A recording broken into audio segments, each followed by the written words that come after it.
Obinwannem ndị Igbo Global Cultural Movement Foundation. Obinwannem ndị Igbo Global Cultural Movement Foundation. Ebumnobi anyị iweghachite ugwu na nsọpụrụ ahụ eji mara ndị Igbo n'ala Igbo. Ime ka ihe ndị ahụ eji mara ndị Igbo chawapụta dịka ugo site n'inwe mmụọ nkwado na ịhụkọrịta onwe anyị n'anya. Ịhụ na ahụhụ na mkpagbu dum anyị gabigara na mgbe gara aga bụzi nke chefuru echefu maka otito, ọdịmma na agamniru ndị ala Igbo. Ịkwalite ọdịmma ndị Igbo site n'igosi ịdịkọ n'otu na agamniru. Ịhụ na ndị Igbo jikọtara onwe ha dịka ukwu azịza were ofe obi na-arụkọ ọrụ iji hụ na njirimara na omenala ndị Igbo na-achapụta ka ihe na mba ụwa. Ịkpalitekwa mmụọ ndị Igbo ka obi sie ha ike na-anụ ha ọkụ n'inwetazu ebumnobi ha dị mma maka ọdịmma ala Igbo na ndị Igbo. N'ikpeazụ, ịhụ na onweghị nwa afọ Igbo ọbụla ga-ala azụ na mba ahụ a na-agba maka udo, ọganiru, nkwụdosi ike na ọdịmma ndị Igbo.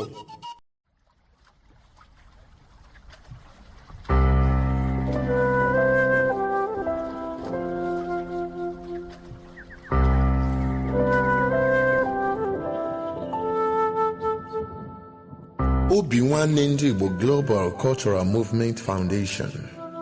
Our mission: to restore the honor and dignity of Igbo nation and its citizens, to restore the pride of Ndi Igbo through the re-establishment of our self-esteem in the true spirit of love and support for one another, to ensure that our past trials and tribulations are turned into a glorious future, to rebuild the strength of Ndi Igbo through her bond of unity, to ensure that Igbo nation reinvent herself and get back on track in order to regain her pride of place in the world, to reinvigorate the ingenuity of Ndi Igbo through self-rediscovery and self-actualizations, to see that no Igbo child or citizen is left behind in the grand scheme of things.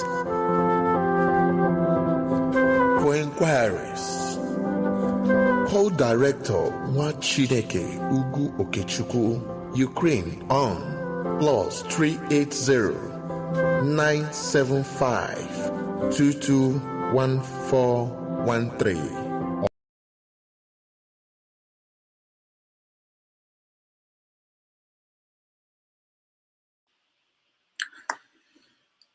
Igbo ndị mmadụ ege m ntị, ekene m onye ukwu, kenekwa onye nta wee na-asị nke onye chiri nye zerekwa. Ya mara anyị niile mma n'ụbọchị tata bụ ụbọchị Eke Ọkụ n'ala Igbo, ma bụrụkwa ụbọchị anyị ji enye Chukwu okike abịa ma ekene n'ife ife ọma ha na-emela anyị na ndụ, maka na Chukwu kere n'igwe kee n'ụwa kee mmadụ. Onye nwa bụ onye anyị na-akpọ okwu n'ụbọchị ọbụla, wee sị ebe ọbụla isi wee na-ege m ntị n'onu ma ọ na-ekiri m dịka anyị si wee nọ na Facebook na ọkwa na YouTube Obinwannem News. Ị ga-enweta anyị na YouTube, nwetakwa anyị na Facebook, nwetakwa anyị na Twitter, anyị na ebe niile.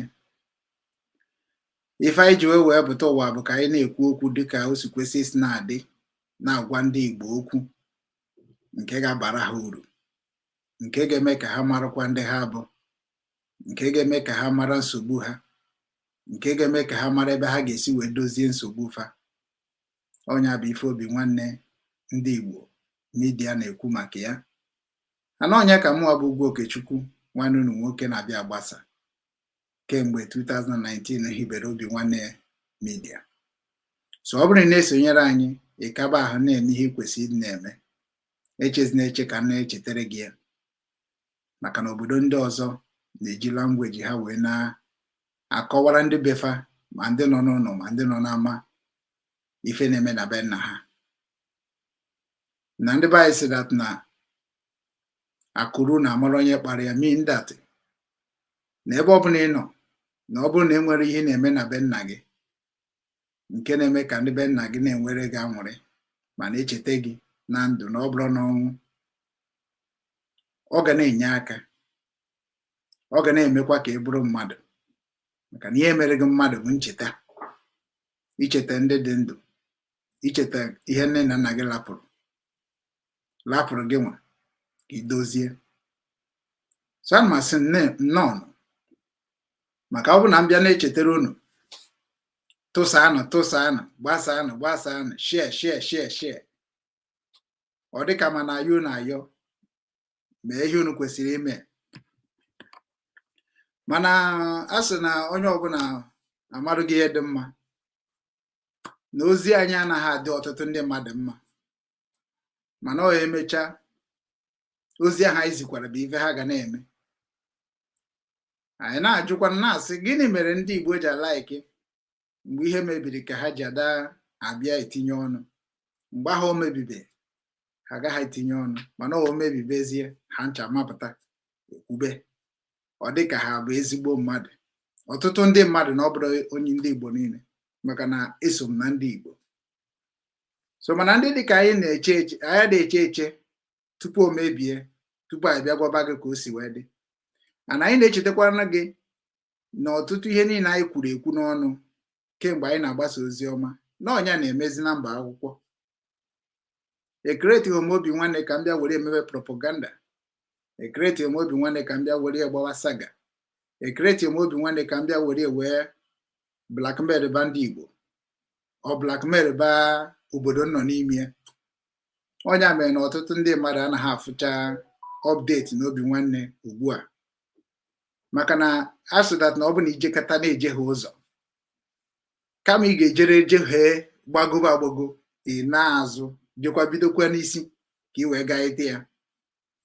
So na achọghị m bịa na Obinwanne ka a na-afụ ya dịka propaganda or a news that don't have verification. So ọnya mere ji na-agba mbọ ka m na ndị ọrụ m ka anyị mara ife a ga-eme. Na ihe eji wee kreti Obinwanne media bụ ka a na-ewepụta nsogbu dị n'ala Igbo, ma nke ọma ma nke ọjọọ, ihe ọbụla na-eme n'ala be nna anyị, ọ kacha njirimara Igbo niile. Ọ na-eme n'obodo gị, iwetara anyị ya, anyị ga-atụsị ya. Ọ na-eme na lokal gọọmenti gị, anyị ga-atụsị ya na iwetara anyị ya. Mana ọ bụrụ na ị na-ebute nke ndị ọcha, na-ebute nke ndị imenye ka m bịa tụsara gị ebe a, ọ gaghị ekwe m omume. Ọ bụrụ ya ka anyị ji hibe Obinwanne. Ọ kesi gbasara Igbo ka anyị na-agbasa. Ije na CNN dịka anyị si wee kwuo, ihe ha na-agbasa bụ ya gbasara Amerịka, nke ga-efevọ gọọmenti ha, nke ga-efevọ citizen ha, n'olu ha bụ English. Ije na BBC na-atụsa nke gbasara London, nke ga-efevọ gọọmenti ha, nke ga-efevọ obodo ha, nke ga-efevọkwana ihe ga-eme ka ndị bi n'obodo ha ka obi dị ha mma. Ijekwa na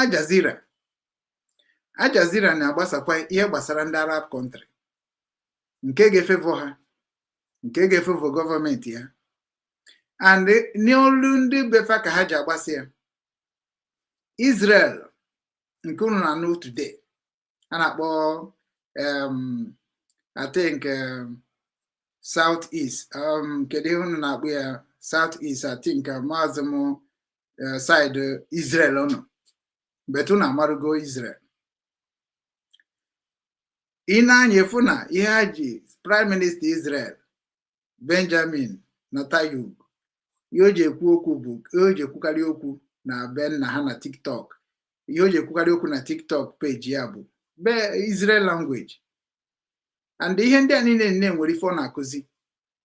Anọnya ka nsịrị ka m bịa na-agwa ndị be anyị na onwe ọgụnọ ị na-emele ihe ọma n'ụwa karịrị mama gị na papa gị na ụmụnne gị na ụmụnna gị. Ndị ọzọ achọghị ịma na ị na-eme na ị naghị eme.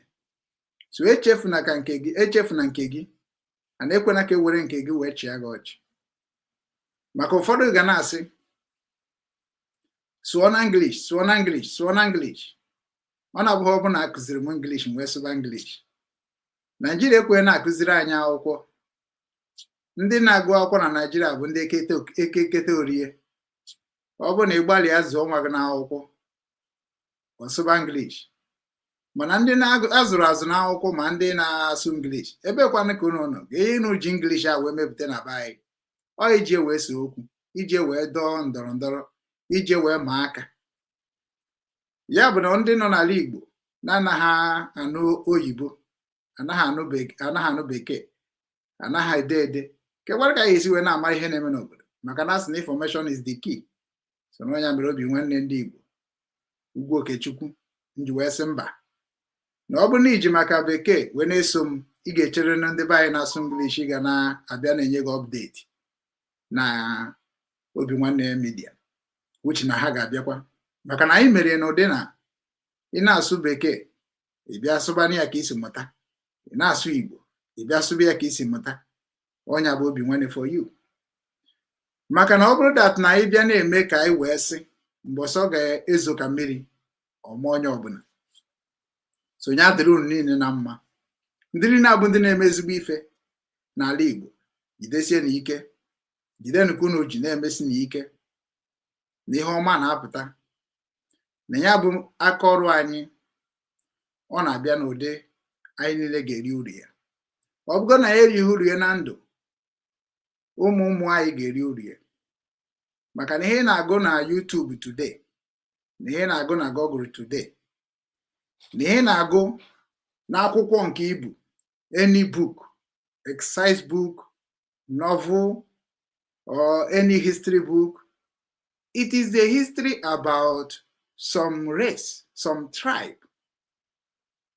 But iburu nke anyị na-agụ, ọ dị nsọ? Ọ dịrọ nsọ. Ọnya ka anyị na-asị go back to root, mean ka anyị na-achịa je kwalitebe nke anyị, ka anyị na-achịa bido rebuild by our home, by ourselves. Ụwa niile na-agba yaga yaga na, and ife ndị a niile bụ maka na ha je na-emegide ndị aka ha dị ọcha, dịka ndị be anyị, dịka ndị ala be anyị. Mgbe nụrụ a na-eti mkpu Biafra Biafra Biafra, started from Ojukwu, Ụwazu Ike, Nnamdi Kanu, Simon Ekpa na mụ na gị na-abụ n'ụzọ dị iche iche anyị na-eti mkpu na-asụ uche onye adịghị njọ. Ọ maka na Naijiria adịrọ mma, ọ maka na ọtụtụ ndị be anyị nọ n'ala Igbo anyị na-ebe akwa na oke adị eru ha, even nke nna ha dobere ha erughozi ha aka, na ndị igwe, ndị eze, ndị gọvanọ na ndị ajọ youth ga-atikọta aka ọnụ na-ewere n'ike n'ike. Gị nwa bụ onye obodo, ịbụ onye Nsụka ka m si bụrụ onye Nsụka, ana niile dị na Nsụka bụ iso nwere ya asọ onye Nsụka, ya is what they call indigenous. Mana ọkwa bụ ele ana dị na Nsụka nke gọọmenti lere, nke igwe lere, nke eze lere, enweghị nke na-eru gị aka, a na-anọkọta kọrọ gị aka n'ụzọ na oke a bụ nke ruru gị. Ọnya bụ ife Biafra na-eti mkpu ya, ka oke gị na-eru gị aka, maka na asị na oke gị ruo gị aka, iru na-asa amadị witi gị na nwanne gị, na ihe ahụ bụ oke gị na be nna gị ka anyị na-ekwu okwu ya. Na otu a nọ na Germany, Hamburg, gọọmenti Hamburg na-agba mbọ na all the indigenous of Hamburg, na onweghị oke dị na Hamburg ma oke nke Hamburg bata na Hamburg agaghị eru ha ncha niile aka. Mana ịbịa na be anyị ọ dịrọzi otu ahụ, mana gboo gboo ọ dị otu ahụ. Nna m na gị na-abụ bụ ọ bụrụ na eje bute ihe a na-eri eri, a na-eke ihe n'isi n'isi, ebido n'isi eruo n'ọdụdụ, ebido n'ọdụdụ eruo n'isi. Mana oke mụ na gị na-aba so onye obodo anaghị eruzi anyị aka. Ọnya butere Biafra struggle, ọnya butere Biafra agitation, nke Naijiria kwetere na ha ga-eje na-ewenatara anyị ewenata dịka ndị ọchịchị, ije na ihe a na-akpọ ebe international relationship or international partnership. Then nke ha na-eji ebunata, ha bunata ya oderu anyị aka. Nke ga-eru anyị aka eru na anyị nwee iji isi ike dịka ndị na-azụ ahịa, anyị ga-ewere ihe niile nke anyị tata n'afụ wee wenata ya. O rutekwa n'ebe a na-akpọ border, ebe a na-akpọ wharf, ebe a na-akpọ airport, ebe a na-akpọ gọọmenti, ha etirie ya into pieces wee werezie obele nye gị wee werezie ihe niile tata n'afọ paaki ya na gọọmenti. Ọnya mere na ahịa bata na be anyị gbacha mboro obodo oyibo tụọ ahịa, ndị niile nọ na wọf ekerisi ego mụ na gị na-abụ nke ga-abata ọ bụrụ ahịa na-agba gị 10 naira ibubata ya n'obe anyị bifo na-erute n'ala Igbo maọbụ na-erute na Lagos, ha emego dị ahịa 10 naira ọ bụrụzie 15 naira. Ihe ndị a niile ka Biafra na-eti mkpu ya ọ dịrọ mma. Ọnya na-ebute oshi, ọnya na-ebute ama, ọnya na-ebute iro na asị, ọnya na-ebute ndọrọndọrọ, ọnya na-ebute ọgụ, ọnya na-ebute agha. Ana ọnya ka anyị ji si na ọ bụrụ na gị nwa mara ihe dị otu a ma ị naghị agba mbọ ka ọ kwụsị, n'isokwa na ndị na-emebi obodo. Ya ka m bịara n'ụbọchị tata ka anyị tụne, ka anyị họchaa, ka anyị kpaa. Ndị ga-anụ ga-anụ, ndị amanụ amanụ, mana ebe ọ ka mma bụ na ọ bụ na ịnụ ime ya ka isi wee nụ. So ana m ekene ndị niile bụ ndị na-ege m ntị n'ọnụ. Mee na ihe unu kwesịrị ime bụ ime ka Igbo niile, ndị na-anụ ọnụ Igbo, ndị na-anụ asụsụ Igbo, asụsụ ndị gboo, ka ha fụ program a. Maka na m ga-agwa unu ebe ọ dị nkenke gosi unu 3 vidio. 3 vidio a ga-egosi unu, nke mbụ si na Israel, nke abụọ si na Nigeria, nke ịtọ si n'ala Igbo. Anyị ga-esi na that vidio wee kọwara unu ebumnobi m na nghọta m ka ọ ga-esi bara ala Igbo ma bakwara ndị niile bụ ndị ụmụnne anyị nọ na mba ofesi dịka mụnwa nọ n'ala Hamburg, Germany. So ekwena ka ndị mmadụ were ife ha gwara gị wee duhie gị ụzọ. Eruo echi inwe problem, ịchọba Obinwannem media ka ọ bịa soro kwuo, ka ọ bịa soro kwado, ka ọ bịa soro wee fight ya for your release or for your problem or for your whatever you are into. Maka na mgbe ahụ a na-ekwu ekwu ka Igbo ji wee kwuo sị na ekwughị ekwu mere ọnụ, and na-ekwuru m ekwu ma ọ na ngwara gị agwa ọ naghị eso okwu. Ekwuru ma ntị anụrụ, ọnya na-ebute abụ ntị. Ọnya mere na gị nwa bụ onye Igbo na-ege m ntị n'onu maọbụ gafụ vidio n'ọdịnihu na-emecha program a, mara na onye kpatara nkụ ahụhụ ji ngwere ụgwọ. Anyị anaghị abịa ka anyị kpaa ego na Facebook, anyị anaghị abịa ka anyị kpaa ego na media, mana ego bịakwa maka anyị zugbo aka ọrụ anyị. Onweghị onye tinyere shuga n'ọnụ ọgbụpụ ya. Mana priority anyị na ihe anyị ji wee bịaba na social media bụ ndị otu m na-ekwukwa eziokwu.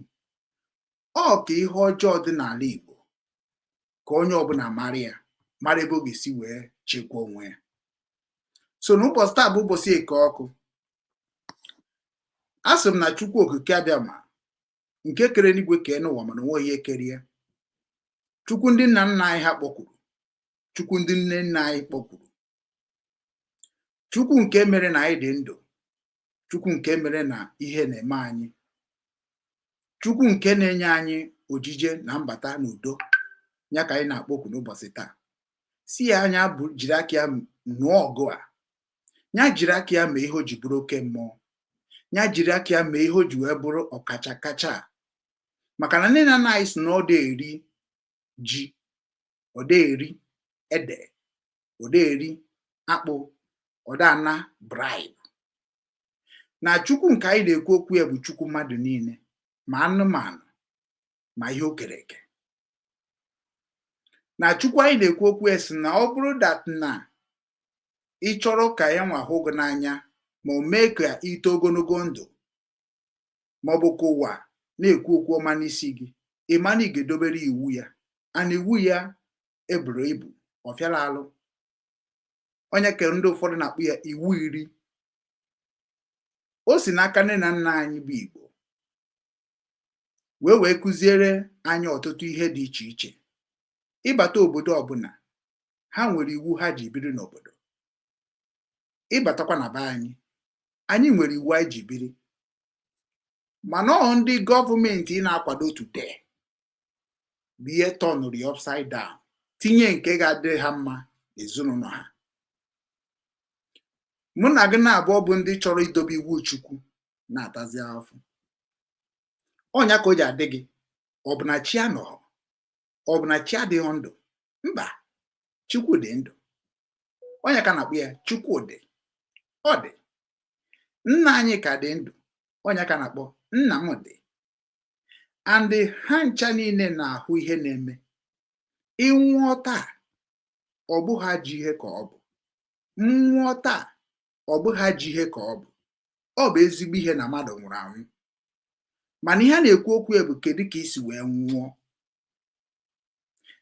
Ada egbu mmadụ na gboo gboo. Igbo anaghị etinye aka ebe a na-egbu mmadụ, maka na Igbo kwuru n'okwu sị na mma ndụ ka eji aka.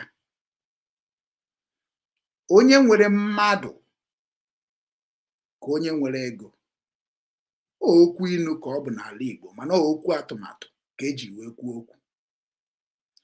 Ọtụtụ n'ime unu today bụzi ego ka unu hụrụ n'anya karịa mmadụ ibe gị. Onye mere na ndị dị ka anyị nwa ama kwụsịnata ozi ọma, maka na ozi ọma anyị na-ezi ka eji wee hibe Christianity na our land. Maka na Christianity bụ ndị bịara izi ozi ọma gbasara iwu Chukwu, nke nna gị akụziteghere gị maọbụ nke ịghọtarụ n'ebe nna gị nọ ije n'ụlọ ụka ịghọta ya. Ọ bụ oke na ọrụ dịrị Reverend Father and Pastor. Mana ọ bụzikwa otu ahụ ka o si adị, ọ bụzikwa otu ahụ ka o si eme. Jụzie onwe gị ajụjụ a, maka na nne m na nna m gwara m agwa na ụzọ ị ga-esi wee kelee Chukwu, na ụzọ ị ga-esi wee gosi Chukwu na ndụ ede dịrị ya mma, dịrịkwara gị nwa mma, bụ idobe iwu ya. Ana o nwere ihe Chukwu na-eri na-abụrụ ekene. Ịpụta ụtụtụ ikene ya, maka na nna anyị jụrụ ya, gịnị ka m ga na-emere gị ka m wee gosi gị na obi dị m mma dịka isi wee mee m wee bụrụ onye dị ndụ n'ala ndị dị ndụ na ihe dị ndụ, na-esokwa ihe niile dị ndụ, bụrụkwa onye nke na-echekwa ihe dị ndụ.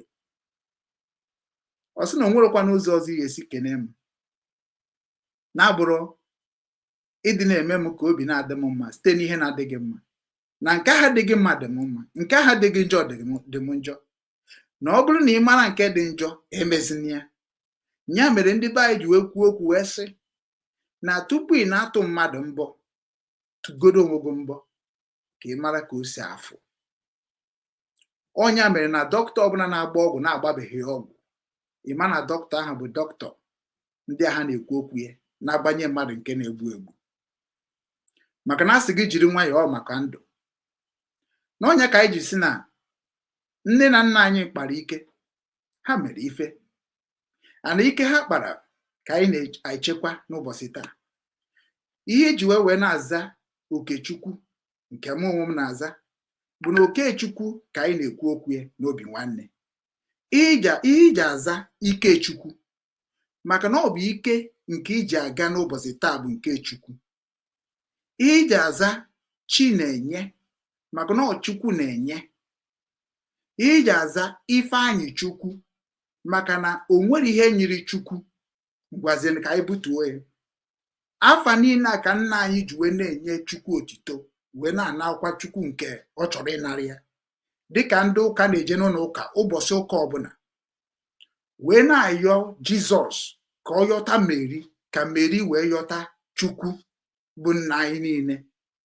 Otu a ka anyị nwa na-ayọ ndị egede na ndị mmụọ, ya bụ ndị nna nna anyị bidoro omenala ntọala Igbo. Otu anyị si wee fịa taa, anyị na-ayọ ha, na-ekenekwa ha si ebe ọbụla ha nọ, na mmụọ na mmadụ, dịka ha si n'ime mmadụ wee na-alụ ọrụ. Maka na Chukwu si n'ime mmadụ na-alụ ọrụ, ya ka eji wee tinye, nna anyị ji wee tinye afa niile anyị na-aza Chukwu Chukwu.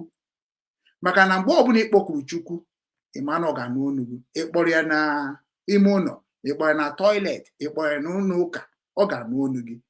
Ịkpọrọ ya nke ọma, ọ ga-anụ olu gị. Ịkpọrọ ya nke ọjọọ, ọ ga-anụ olu gị. Ọnya nwakere nke ọma kee nke ọjọọ. O nwere nke ọ na-abụ ịbịa gwa ya ka ọ hapụ inye gị. Mana enwere ndị bịa asịsie gị na enwere nke ekwensu na-enye, nwee nke Chukwu na-enye. Ọha nwa bụzi ihe eji aka ha wee kwubezie ndị na-enye. Mana ọ bụrụkwa ha nwa bụ ndị na-enye, maka na onweghị mgbe ekwensu si gị kwube nke ha nyere maọbụ Chineke kwube nke ha nyere nọọ ịmara nke ị ga-enyenwu nye, maka na ihe ji wee kee anyị aka kere anyị aka bụ ka anyị wee na-eme gịnị na-enyere onwe anyị aka, mana ị na-enyekwa aka ahụ n'ụzọ dị mma, maka na ihe ọ dị mma karịa enyomi enyomi. So ụbọchị taa bụ ụbọchị Eke o kere ụwa ka ihe niile nke mụ na gị na-eri uru ya today.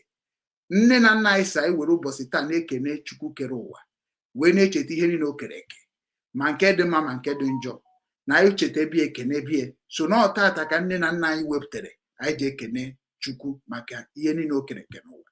So ana m asị gị nwa mmadụ, nwa mmụọ na-ege m ntị n'ụwa niile, ka Chukwu were ihe niile o kere n'ụwa wee gọzie anyị.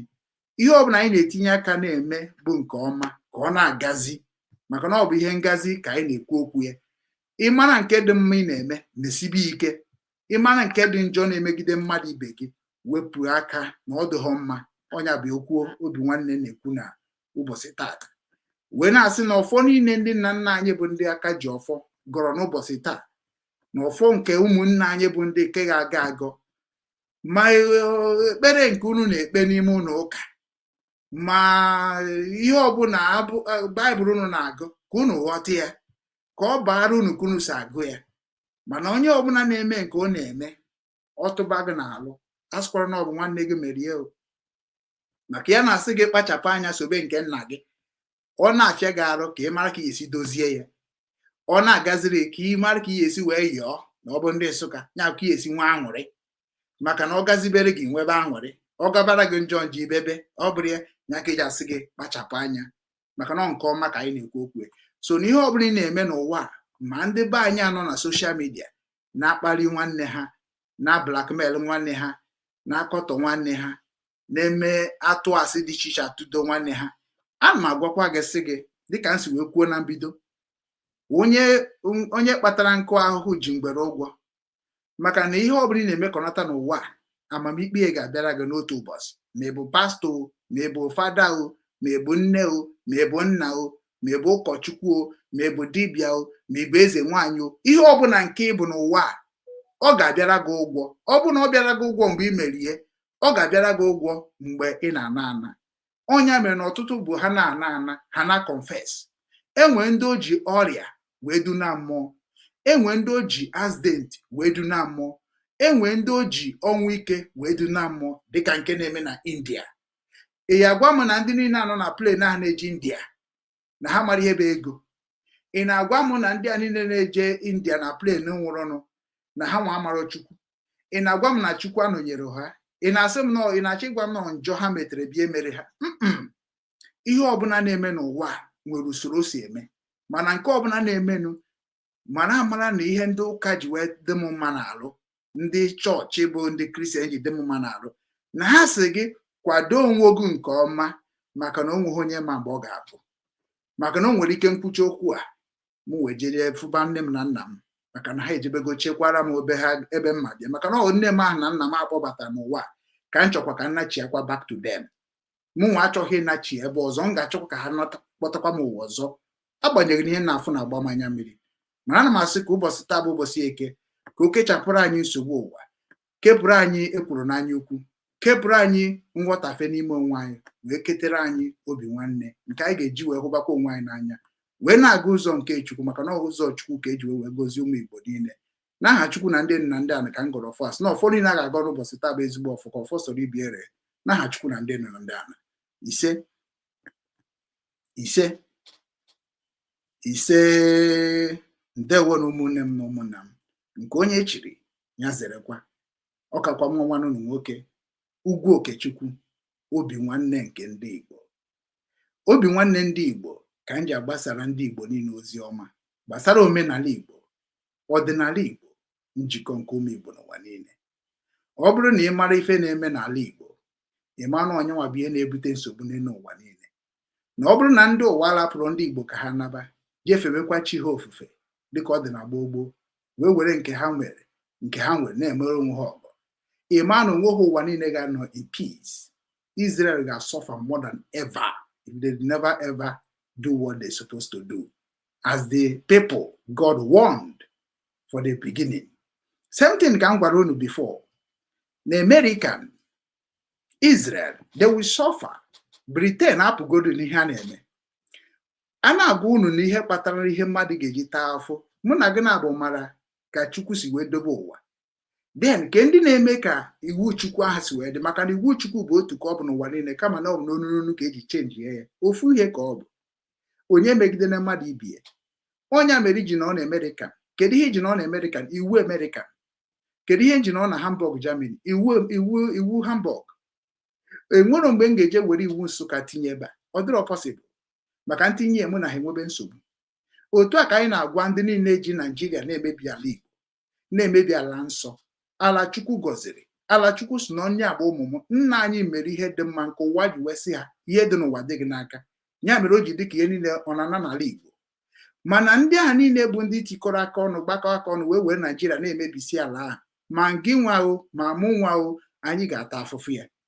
Ọ ndị ahụ pụtara nụ tie mkpu dịka Nnamdi Kanu, dịka Simon Ekpa, dịka ndị a niile tiri mkpu n'oké osimiri iji mee ka Nigeria mara na onweghịkwa onye aka gbajiri igbu mmadụ.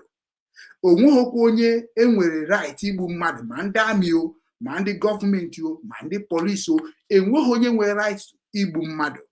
Mana ebe unu sizi na ọka echenjie iwu nke ụwa, iwu nke Chukwu ka ọ bụrụ igbu mmadụ, na anyị nwa makwa ka esi egbu mmadụ. Na ihe nna anyị si anyị egbu na mmadụ abụrụ na ya amaghị egbu mmadụ, na anyị makwa egbu mmadụ. N'ọnya ka eji agwa ndị gọvanọ, ndị sinetọ anyị ka unu chegharịa. Na nchegharị anyị na-asụ ka unu chegharịa bụ na onweghịkwana ihe iri n'ụwa ka o jugu. O nwere ihe ị nwetara n'ụwa ka o zuo. Were nu ohere a ịdị ndụ n'ala ndị dị ndụ, were ehu nwanne gị n'anya. Inweta na ebu anya nwanne gị ofu. Ebe a na-akpọ civilized world, eche m ihe eji akpọ civilization bụ na enwere ihe ọhụrụ pụtara nụ nke ndị mmadụ kwesịrị ịdị na-eri uru ya site n'aka gị nwa rụpụtara ya, nke Chukwu nyere amamihe a. Ka ezikunu si bụrụzie ndị gụrụ akwụkwọ ndị ọcha, ịgụtara anyị development, ịgụtara anyị prosperity, ịgụtara anyị happiness, unu agụtaziere anyị ọnwụ ike, gụtara anyị ekworo, gụtara anyị anyaukwu, gụtara anyị osochiegbu, gụtara anyị nke bụ na ụmụnne gị na-ekwu okwu maka unu nche nne bụ ụmụnne anyị. Anyị na-ekwu na ebe o si akpa anyị unu eme ka unu anaghị anụ ya. Ọ bụrụzie na ọ bụ nke ndị sịrị na ala be anyị na-ewuru anyị anya ọkụ ka Chukwu si wee gozie ụmụ ndị gboo, bụzi ndị unu na-ege ntị. Anyị na-asịzi na ọkwa ọ bụ emecha n'ama eburu naba n'obi. Na obi anyị nọ n'ime ka anyị na-asịrị apụzie na anyị obi anyị ka anyị dozie dịka nne na nna anyị si wee kwuo. Ka m tinye batrị m na-apụ apụ, biko.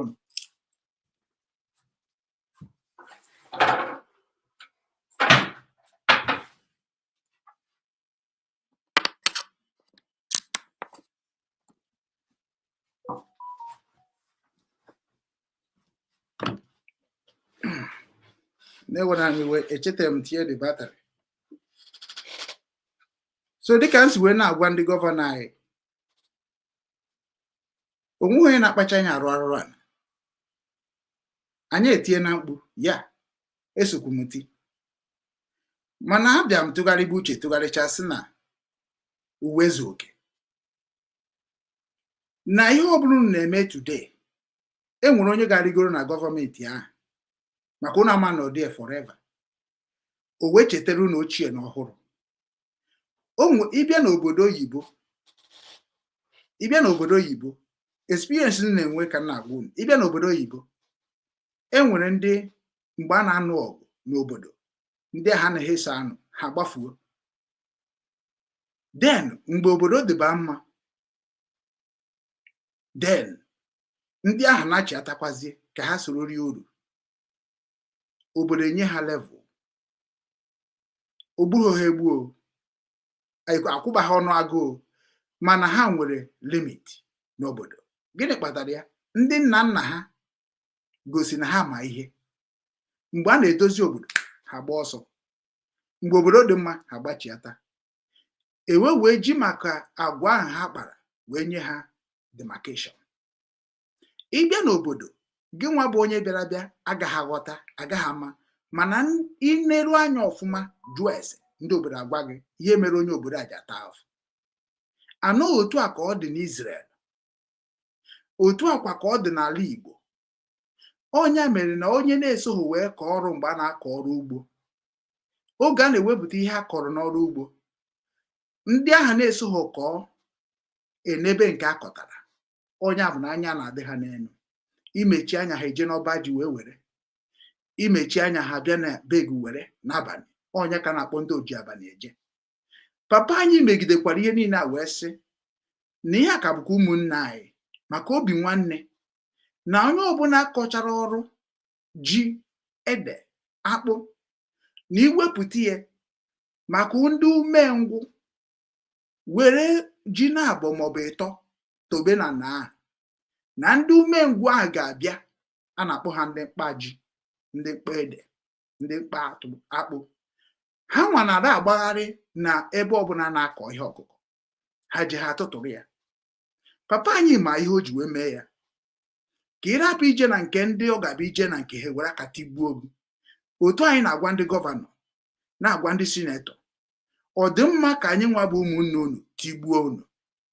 Ọ dị mma ka unu nwa tigbube anyị? Tụgharịgodu na obi, maragodu na onweghịkwanụ ka ihe dị n'ala Igbo hapụ izuru anyị niile.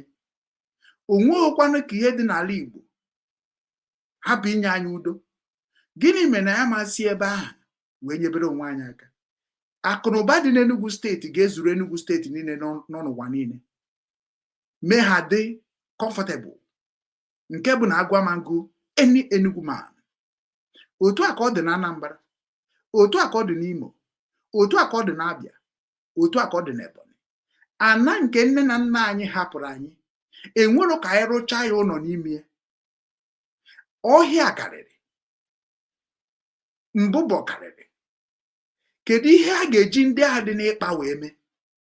Obodo a nọ n'ime ma South Korea njere ma Ukraine, ebe a na-arụ factory bụ n'oke ọhịa maka noise, ka ọ rapụ disturb indigenous. Den oke ọfịa niile ha dị na be anyị, gịnị mere na gọọmenti agaghị eje ebe ahụ dịka Papa isi wee nye ndị ụka ana n'ọhịa? Maka na unu so na ama mmekọ wute anyị nwa n'obodo. Den anyị arụpụrụ unu ka unu hapụ ịbịa tinye confusion n'obodo anyị. Ya mere na gọọmenti si na ha bute development, atụọrọ ha aka n'oke ọhịa. Onye mere ndị na-arụ ọrụ na obodo dị iche iche, kedu ebe a na-etinye factory?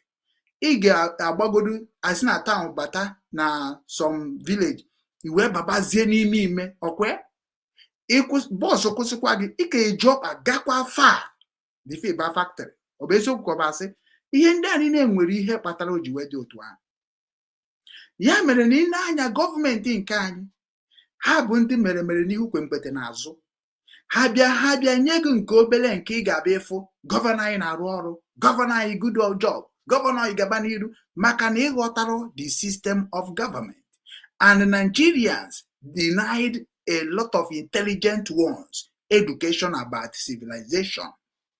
Onya mere na many of you people shout and speak English without knowing the meaning. And that is why na ọbaghara m na m na-abịa asụ bekee. Maka na nsụbakwara gị bekee, m na ga-enwebe ya na-akpọ challenges, ndọrọ ndọrọ. So na nsụbara gị Igbo, na Igbo enweghị ntụpọ, na bekee nwere ntụpọ. Ikwuchokwu bekee gwazi onye a na ọgụ kwuru, ọ sị na ọ bụghị otu ahụ isi wee chee ka ya si chee. Bekee ọdụzi ụzọ na-abụ ịfụ na ọgbara mkpi onemone, mana asụsụ Igbo bụ ịsụ ha anya isu gị. Onya mere ndị mmadụ ji agbara asụsụ Igbo ọsọ. Asụsụ Igbo kwesịrị ịbụ ihe eji wee na-edozi obodo, mana ndị be anyị jizi egbu onwe ha. Onya mere ya sị na ọ bụ na ịma ha asụ asụsụ Igbo, ịma na ị ga na-aghọtafe onye ọbụla bụ onye Igbo, dịka Nnamdi Kanu, dịka Simon Ekpa, dịka Ụwa Zuru Ike. Ndị a niile m fugoro na m egego ha ntị wee nụ ihe niile ha na-ekwu.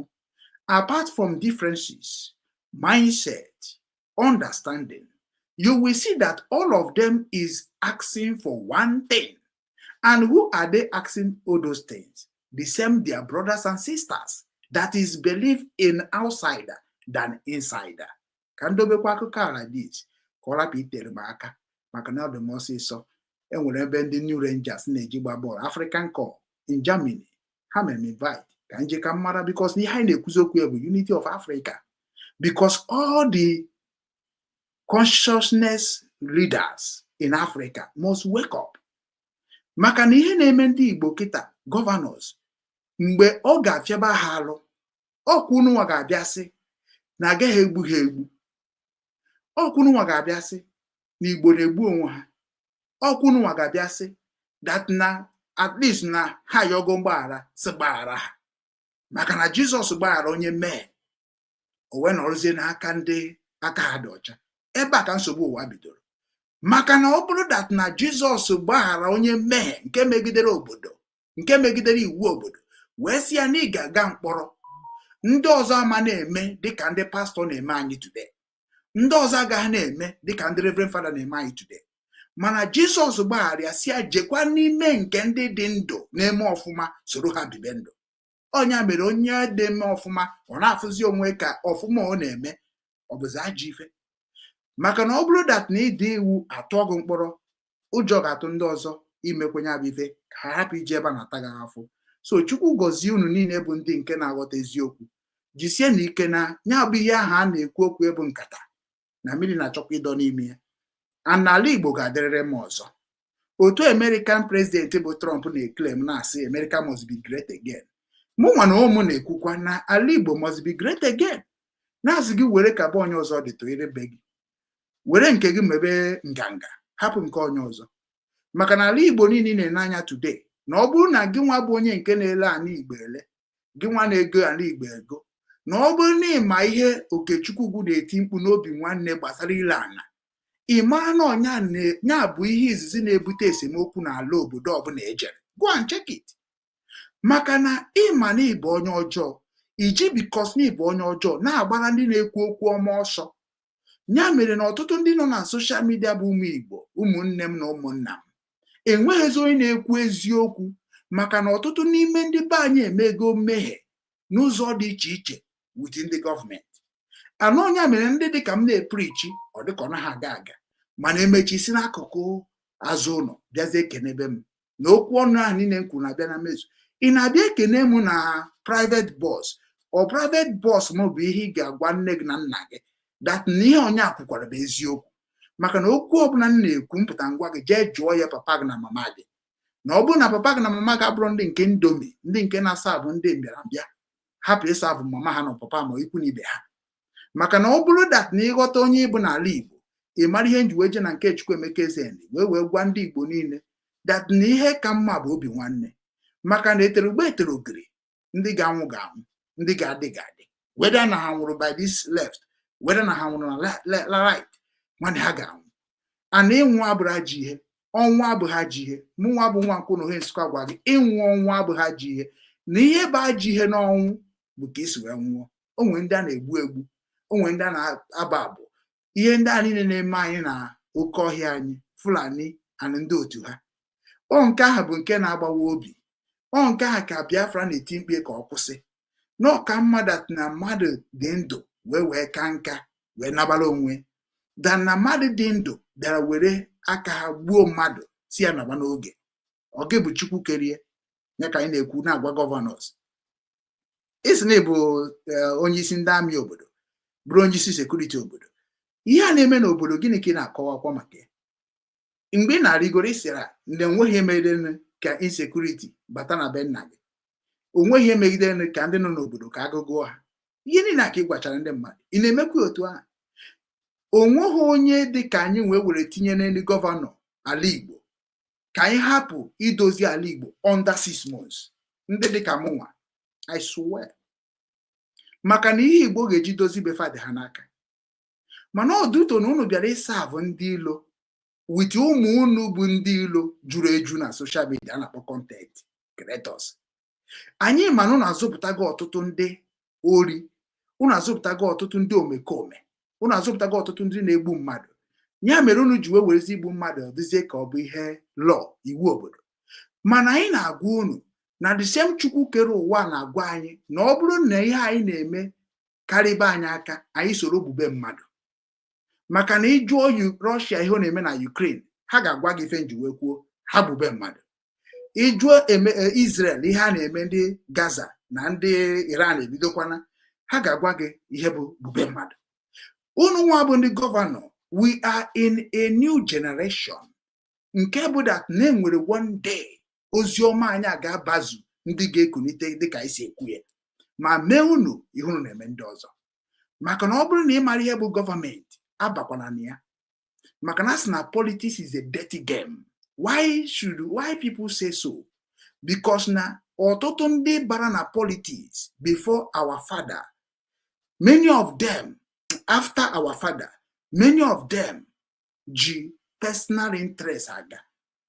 Mana every politician before our father ha na-eje maka ndị na-enweghị ọnụ, dịka Nnamdi Kanu na-ekwuchite ndị na-enweghị ọnụ, mụnwa na-ekwuchite ndị na-enweghị ọnụ. Maka na ọ bụrụ maka ego ka m ji bịa ụwa, maka na nne m na nna m nọ tupu ego abịa. Maka na ọ bụrụ na nne m na nna m ji ego wee zụọ m, enwere ike hụ ego n'anya karịa ozi ọma m na-ezi.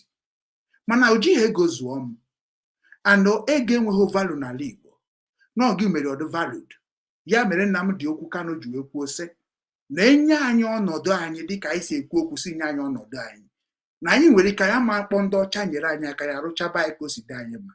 Ọ bụgodu na ọwụ na-ata dịka nne na nna anyị so rụọ ya bie n'udo ka nka na-anwụ with happiness, anyị arụkwa na-ata na arụbụ na-ata kịta na efu na ọ bụ the system of the new generation of us. Ọ bụ na anyị ruo n'ọtọsị efu na ndị mmadụ ga-alaikokwa ya. If watch eje na nwere obodo ị ga-abịa ije ka ha si wee like ka ha si ruo onwe ha, means that na ka aka si wee ruo ha ka ha si wee ruo ya. Mana ọtụtụ n'ime unu na-eche na ihe niile a na-arụcha 5 decking, 6 decking, 225 story building na ọ bụ choice. Ọ bụghị choice. Ọ ka ha si wee fụ ya maka na onwe ndị enwe ha ana. Anyị nwere ọtụtụ ana. So onye na-enwe ha ana pụta ebe ndị mmadụ ga-ebi, ha rụnie ya enu ka ndị mmadụ biri, ana ọ bụ ezigbo riski na ọ daba adaba ihe niile ha na. Maka na agwa gị ihe eji eje Obosi, esi ka ị nọrọkwa be nna gị. Agwa gị ihe eji eje Aba, esi ka ị nọrọkwa be nna gị. Maka na ị gaghị anya na moto na wee jee na gbogbo ọkwa na ọkpa. Ị gakọta ụfọdụ na-anọcha n'ụzọ 2 days 3 days bifo erukwa n'ebe a na-achọ ije. So na mgbe e ga-eje njem na-ete aka na abụ na ọ bụ na ọ bịa na nsogbu. So na ihe ji agwa gị ndị a na-agwa gị bụ na echena na unu enu ahụ na-arụ, moto ahụ na-agba bụ achievement. It never be achievement. No, many of you people bụ ndị nke bịara were material things, love more than woman. Behaviors na fuz that thing na kobe something. Maka na ọ bụ na mbata na mmaji si na mama nje Ọnịcha na mma nọ be nna m na-eme ihe na-eme wuche ụmụnna m. Enwere m nji moto eme, enwere m nji basikoro eme, enwere m eji unu enu eme. Maka na ọ bụ onye rụọ ọrụ onye na ụmụ ya, ọ ka nna anyị si wee zụọ anyị. Mana unu si nọ nke ndị ọcha ka anyị chọrọ. Dị na ọ bụrụ nke ndị ọcha ka anyị chọrọ njiba politics, why can't the politicians to build exactly what they emulated from the white people? Ịma ọ na-abụ sometimes mbịa na social media ikwu okwu ime ihe mmụọ m ji ada agwaba m lapụ ndị a, because people ga-ana enwe ndị ga-akpa anyị. Nnamdi Kanu kwukwara ya, mụ nwa makwu ya. Enwe ndị ga-anwụ, ndị a na-anwụ kịta bụ ndị na-anwụ ka iwe wee mụrụ akọ. Mana ị na-amụrụkwa akọ ka adịzi gị na nne gị na nna gị. Ya gaziere Igbo niile. Achọrọ m ịba na vidio m chọrọ itinye time adịrọ at least 49 minutes. Ọ dị oke mụ eji wee kwuo okwu m kwuru. Then vidio m na-achọ itinye ugbu a, very dark man, but mmebu ụzọ tinyegodu nke Natayu Benjamin ka m gwakwa ya ọ bụghị ọbai ikwu n'ọnụ, ọbai ime n'aka. Ịma many of you people amara mgbe anyị na-ezi ozi ọma. Nnamdi Kanu jere Israel. Instead of Israel ichekwa Nnamdi Kanu as ndị nwere the link with our people, but Israel chase Nnamdi Kanu to London. Mana o ruo n'ihe ana achọba ndị Igbo, o ruo na nchekwa mmadụ, Israel ha I claim beze na ha ka anyị wee dị ha ka anyị wee dị kedu ha na-akpụ ya developed. Ihe na-eme ha taa ọtụtụ n'ime unu ga na-asị, ana m afụ ọtụtụ n'ime unu na-asị ndị nke a Gaza mee nke a, Gaza mee nke a, nke a mee nke a. mana unu echefuo that na ife na-eme n'Israel today bụkwa the same thing na-eme n'ala Igbo with Nigeria. Ihe na-eme na American today na Los Angeles or something like that. Ihe na-emekwa n'ala Igbo today. Trump batara chọ ka o were politics wee control the world. Even ya na onye businessman bụ Eloimo okwero ha, because onye ọbụla ga na-achọ ka o benefit on his own. Onwe onye na-achọ ka obodo benefit, onye ọbụla na-achọ ka ọ bụrụ a world power. That's why Russia ji wee gwa na ngwa bịa nkunu mme ihe unu na-eme n'akụkụ m. So automatically na icheke the history of ihe na-eme na Ukraine, Russia ekwesịghị na-anụsa Ukraine. Mana ịbịakwa n'akụkụ Russia gwa gị that na the reason ha na-eme ihe a because na-enwere ndị ajọ mmadụ nọ n'Amerika, enwere ndị ajọ mmadụ nọ na London, ọ ndị a chọrọ ka a na-akpọ ha world power. Kedu ihe ga-eji kpọ world power? Maka na ị na-enwe ha aka ọrụ na-abụghị iru egbe na mma. Onye mere ndị ruo na America na almost everybody have gone because ọ bụ ihe ha ji wee bido ka Chukwu ga-eji wee gọzie fa. Ọ ihe ha ji wee na-ama aka ka eji wee na-amara ha aka. So onye mere na ndị mmazi arụ egbe arụbaga egbe na ị ga-afụzi na that world power ahụ ga-reduce. Anọ onye mere the Russia ji wee gwa ndị Afrịka tete n'ụra rụba egbe na mma, rụba ihe niile ha na-arụ. Onye bịa sị gị ka ọ mee nka na-ewerukwa nke ahụ ji wee biri wee nye ha ọsọ. So na onye mere na na-agwa ndị be anyị ha kunite, na-agwa ndị Afrịka kunite, ha na-eche n'ụdị ọzọ maka na o nwere ndị hụrụ ego n'anya karịa mmadụ ibe ha. Anọ ha ma bụ nsogbu anyị nwere. Emere Benjamin na-ekwu okwu, o nwere okwu okwuru ebe a, gee ya ntị ka ịnụ, because problem na-abịa n'ụwa kịta oge emecha dị solve and solve ọ ga-adị gị nwana nwoge ga-erigret na ọ bụrụ ịba ajọ mmadụ. Believe me.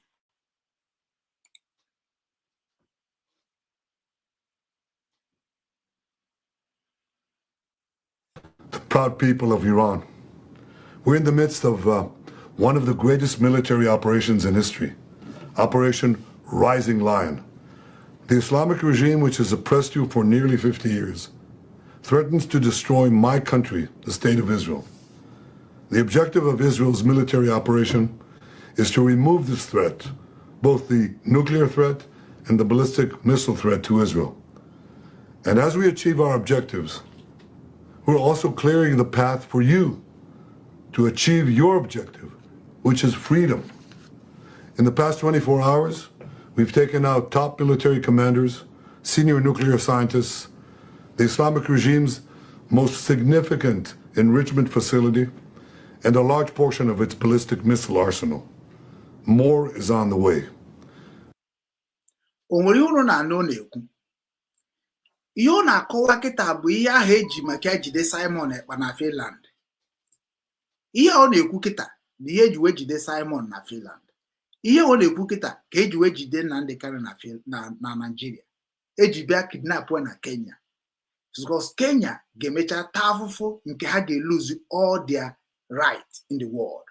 Ịma na mgbe na-agwụ nke Israel a, na-ebelieve Nnamdi Kanu gwara nke London. Ngwunu na ọ bụ na Trump rigoro chọ ka o mekwa ka ibe esi eme n'oge lose the love of the world. Na ya da ya biko na the place mbido hate be Trump bụ mgbe anyị bịara support ya n'ala Igbo maka mmeri ya wee gbusi ndị Nigeria gbusisi anyị. Trump enwere ihe o kwuru were today, and the generation Trump can never ever go scot free. Ya na agwunu bụ nna agwunu ya ndị enweghịzi ihe abụ to us. Because na nwere ihe akpọrọ anyị, because na okwefuru ime ihe ikwesị ime at the right time, you will lose all. Ihe Trump mere ndị Igbo, ihe Trump mere Biafrans, Trump siti ahụ ga-achagide ọkụ onwe problem. And kịta black American ekunigo nke bụ na enwere ihe megidere okwefu black life matter that time ka bụ akam case anyị mana oge ka o mekwara. Because ọ na-ede claim na ọ bụ ezigbo mmadụ ma n'ime obi eruru iyi. Onye mere na sometimes anyị na-ekwu okwu ọ na-adị ka anyị nwa na-adị aggressive because na ndị a just not feel na ha bụ Chukwu kere ụwa. Ọsọ nna anyị bi ya sịrị onye biri bi ya biri. Mana ndị a anaghị ekwe na ihe onye nka na-akọ kịta ebe a. Ịma na Israel na America bụ ofu. Kedu ha ji wee bụrụ ofu? Maka na iruo na America na ọdụ ka Israel nwere a lot of property there. Almost Jewish bi enwe ụwa self because ka nsi wee ghọta ịbịakwa obodo ahụ Jewish, ịbịa Ukraine ọ Jewish, ebe m nwegoro experience ka m na-agwa gị, ana na-enye ndị a respect dị egwu. Enwere ihe ha menwụrụ, and now kịta na-ahụ ndị isi ala kịta agbakọbago ọnụ ka amara ga-eme ka ebutuo the powers. So mana anyị na-agwa gị na ihe na-ese okwu n'ụwa bụ religion, ị na-efili n'ọbasị.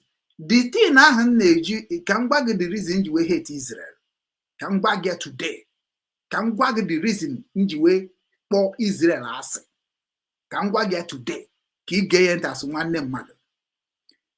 N'i na-agụ Bible today, n'i na-akpọ Jesus today, n'i na-aza Christian today, n'i na-aza Muslim today, all started from Israel. Ihe niile ifuru na-eme today bụ nwanne na nwanne na-egbu onwe ha maka oke ọchịchọ. Now kedu ebe ihe ha na-azọ si n'ala mụ na gị na-abụ? Gịnị dị n'Israel? Ndị nọ n'Israel, what is in Israel? Desert. So onye mere sometimes anyị na-ekwu okwu anaghị ege gị ntị, mana ha nwa kwuo ha gee onwe ha ntị, and ihe eji ege gị ntị maọbụ ihe iji ege ha ntị ha nwe Facebook ha nwe, maka na ichekwa Facebook according to ifu na lineage bakwara Israel. Ije na YouTube ha nwe ihe mezi sef na ike gwụzi m n'ihe social media bụ YouTube nche na ha ma mme anything, which agwa m injinia m mgbe asị ya enwere ife anyị nwere ike ịrụ ka anyị nwekwuo power ka YouTube, ka anyị nwee power ka Facebook, ka anyị nwee power ka TikTok, ka anyị nwee power ka Twitter. Ọsọ mụ na ihe ọbụla a ga-eme na ga-esi through Google. Ndụ wee sị oke Google bụ American. Mgbe jube ese wee gwa m that na enwere obodo ọbụla na-enwe Google nke ha. China nwere Google nke ha, German nwere Google nke ha, Russia nwere Google nke ha. Every Western developed world ha ncha nwecha Google nke ha. Onwere Google nke na-anya kịta ị na-anụ Google na-anya iji agọgọta ihe dịka China, agọgọta ihe dịka Europe, agọgọta ihe dịka mana ọ dị iche, ọ dị totally difference, but ịmarọ maka na ihe dị na njin na-ekwu. Ịbịa na Nigeria kịta, onwere Nigeria ọnọdụ ka ime ụlọ ga-epụba emepe ya emepe. Nigeria problem and Nigeria's secret dị otu a. Ihuge then ịbịa kịta na nke Germany maọbụ nke China maọbụ nke Russia maọbụ nke ndị Northern Korea ma ihe ndị ọzọ niile one all the tight by themselves. Ya mere corruption anaghị adị too much there. Mana ịbịa na nke anyị ihe corruption ji juo eju, onye ka anyị na-agwa ụmụnne anyị nọ na social media na-eme content. Nwanne ejina maka ego wee gbuo karịa gị, ejina maka ego wee nwụọ n'oge ga-erughị eru. Ọ bụ na anyị ga-amụta ka anyị ga-esi reduce i-publish anything ga-eme anyị affect ga-ebutere anyị aja afọ n'obodo oyibo na social media just to gain popularity, mana ọ ga-enyere anyị aka. Onwe ihe mere n'ala Igbo si gaa tụrụ ụmụnna setụrụ ya. Onwe ihe mere na be nna gị gaa n'ezinụlọ gị setụrụ ya. Onwe nke na-eme nke gọọmenti jekwuru gọọmenti setụrụ, ihe niile should not be videoing. Ya na agwụnụ bụ something mma njiwe create be Obinwannem social network. Ka mma na ga-ekporo ndị Igbo niile paaki ya dị wee kụzibere ife a. Ịbụrụ onye Enugu, publish everything concerning Enugu. Ọ na-abụ ọ bụ na ibu fake news ma ọ bụ propaganda, Enugu people will know, because otu a gị na-abụ mbata public ngwụlụ n'ebe m si, my village, my state, my town. Ọ bụghị na m na-ekwu na m na-amacha. No, I want to live by what I said, because na ọtụtụ n'ime unu na-apụta na-ekwuru Igbo okwu mana you cannot identify where you came from. Onye ọbụla bụ ezigbote a civilized, a good person, first of all ọ ga-ekwugodo onye ọ bụ, kwuo afa nna ya, kwuo ụmụnne ya, kwuo obodo ya, kwuo ihe ọ na-eme. Onye ka ndị ọcha ji ama identity gị. Mana gịnị mere na ndị be ha na-ekwu ya n'ime onwe anyị? N'ime onwe anyị o, we understand mgbe anyị bịara evangelism na IPOB, a lot of people si na ihe mere ha ji create afa ndị ọcha were picture ndị ọcha mana onye Igbo nọ na ya. Maka gịnị? Maka ihe ha na-eme ka rapụ ịchọpụta. Then anyị preach be nke ahụ si mba na ọ dịghọ mma. na anyị nwa na-egbu our own history.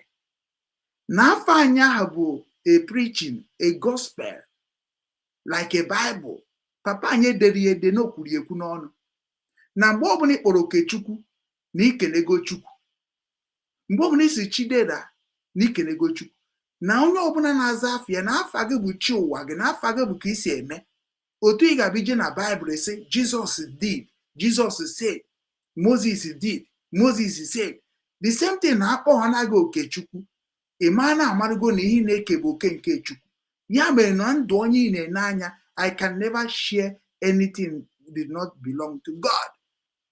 Ị nwere ike ife ya na ndụ m, maka na ihe a ka nne m fụrụ na ihe udu mmadụ mbụ wee nye m dị afa. Maka na nke oke na nwata ndị mmadụ anaghị agba ya agbagha, ma kịta nke oke ndị mmadụ agba ya. Ya ka m ji wee gwa ndị niile abụ ndị m na ha na-eme ihe Biafra na ọ bụrụ na ị ga-ekere nke Uchemefo kenye, kere nke Nnamdi Kanu kenye, kere nke Ụwazirike kenye, kere nke Simon Ekpa kenye, kere nke Chike Doziem ha kenye, kere nke Ụwazirike kenye, kere nke ndị ọbụla kenye, oke onye ọbụla dịrị na nke ya. Onye ọbụla ji izi aka ya kwube maka oke ya na biye. Ifu na nsogbu ana. Mana do you know why nsogbu a ga-ejina? Do you know why nsogbu a ga-ejina? Because na onye bịa ọchọ ka ndị mmadụ, onye abịa ha na-akpọ group, ọchọ ka onye ọbụla bịa weta oke nke ha, etiko ya ọnụ, ewerezi ofu nke onye gaba. Onye bụ otu ị na-anụ, Simon bụ prime minister, Ngozi deputy prime minister, Nnamdi Kanu leader, Iju Uchemefo si na onye oshi, Iju Ụwazirike si na onye oshi. Ihe a ka a na-akpọ discrimination, and very, very bad into the system of our ancestors. Na-agwụnye, nwere ike ị na-efili bad, but ọkwa ịma mgbe ị ga-efili be good, enwere ike ọ bụrụzie mgbe ahụ na time ga-adịrọzi. Onye ọbụla jee mara ife o nwere ike imenwu na ndụ. Ịbịa na gọọmenti pala ochie, position karịrị akarị. Ịbịa na agrikọlchọ, ndị ga-arụ ọrụ karịrị akarị. Ịbịa na production, ndị ga-eproduce karịrị akarị. What are we fighting for? Why are we fighting each other? Ọ bụghị talent nwere ka ị nwere. That is why I'm against of every leaders of Biafran struggle. They don't have knowledge. I must tell you the fact. Let me can what here can be feel insultive. He knowledge of leadership. But he nwere ezigbo obi ihe a chọrọ ime. But he knowledge of leadership. All of them. And now me as insult. Because leadership are from our father, from my understanding, that everybody will refer their women. So what can you do? I apply it in Obinwannem.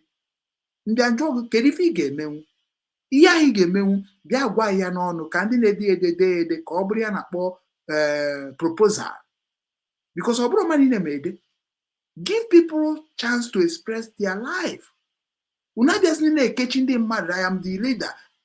A leader of anybody without supporting the people. A leader. Leader of actions. Many people who claim to have a leader of Biafran, but leader, which is does not confusions. Because oburo kisi eche kan se eche. Oburo kisi eme kan se eme. Oburo kisi cho kan se cho. Ibia n'obodo Igbo ha na-akpọ human right. Iputa ijuo ndị obodo Igbo sị gị bịa mee ha na-akpọ orientation. Yeah, orientation. Bịa mee course of whatever you want to do. Ka government mara ya. Ọ bụ na ma onye na-emebi before you, akpọ ya okuzere gị.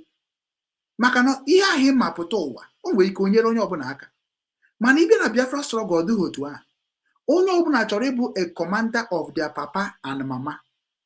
Maka na ọ bụrụ m ka ị ga-command. Unu n'anya onwe na command ma nobody can command me. I command myself. nchi nyere gị aka maka achọrọ m inyere gị aka as nwanne mmadụ. I don't go by your command. Jekwu ha mgbe mpempe. Unless na ma ghọtara ihe na command m for. So otu aka o kwesịrị ịdị na ndụ ndị be anyị. The reason kịta na anwụ anyị ji achọzi ka anyị gbubo onwe anyị ma ka anyị nụba ọgụ. Ọ maka na onye ọbụla na-ezozi identity ya ezo. Why should we hide our identity? Why should we hide our skills? Why should we hide where we came from? Okwefuru ihe kịta na-eme Simon. Okwefuru ihe na-eme Nnamdi Kanu.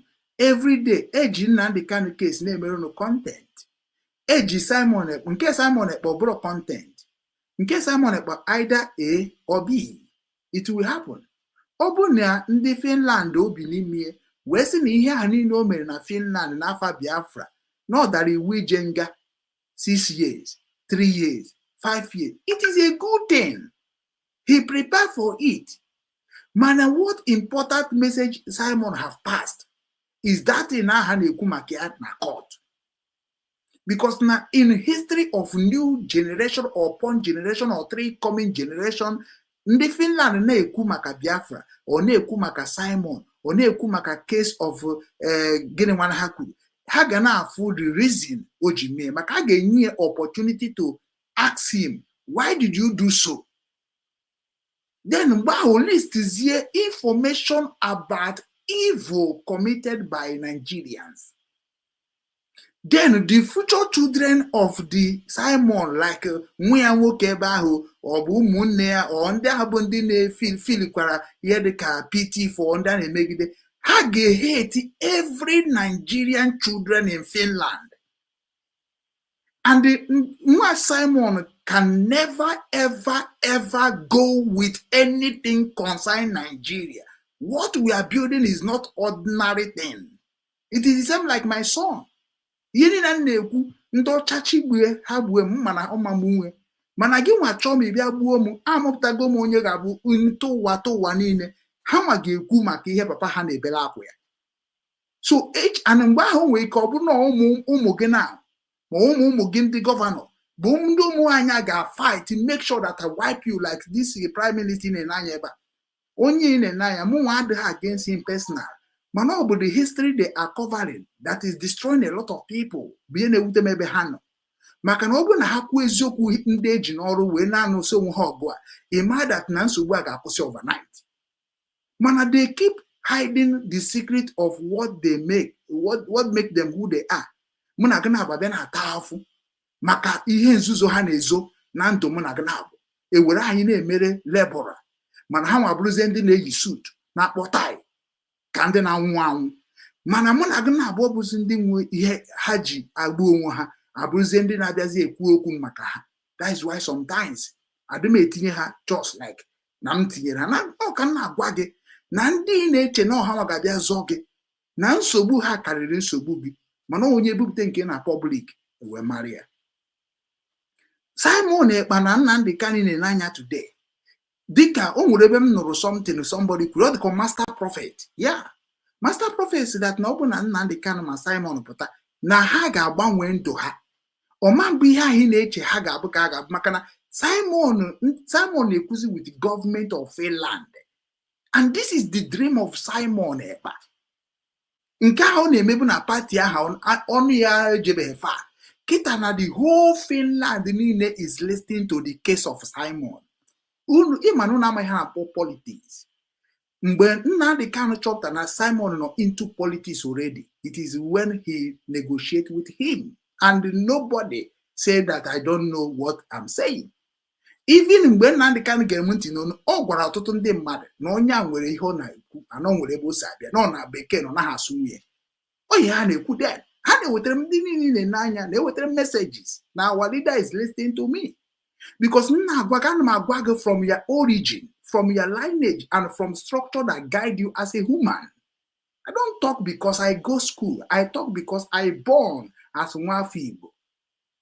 And I know the structure of our father. So many of you people they hate Simon. Ụwa to ụwa gị niile na Finland, ị ga-emenwu ka Simon. Simon jidere the whole giant of Africa, shut them down. Eme ihe ọ bụ. Nnamdi Kanu jide the whole world, shut them down. Ịma unu na-eche na kesi Biafra bụ ordinary case. Anyị achọrọ ịdị na-emezie ka ị ga-esi wee na-enwe anwụrị maka na anyị anụgo dị ọgụ nọ ndị nwezi akụkọ kọbazie. Onye akịta ihe ọ na-ekwu ebe akịta na ọ bụrụ na ọ bụ Simon kwuru ma ọ bụ Nnamdi Kanu kwuru ma ọ bụ Okechukwu kwuru asị na anyị na society violent. Okwe?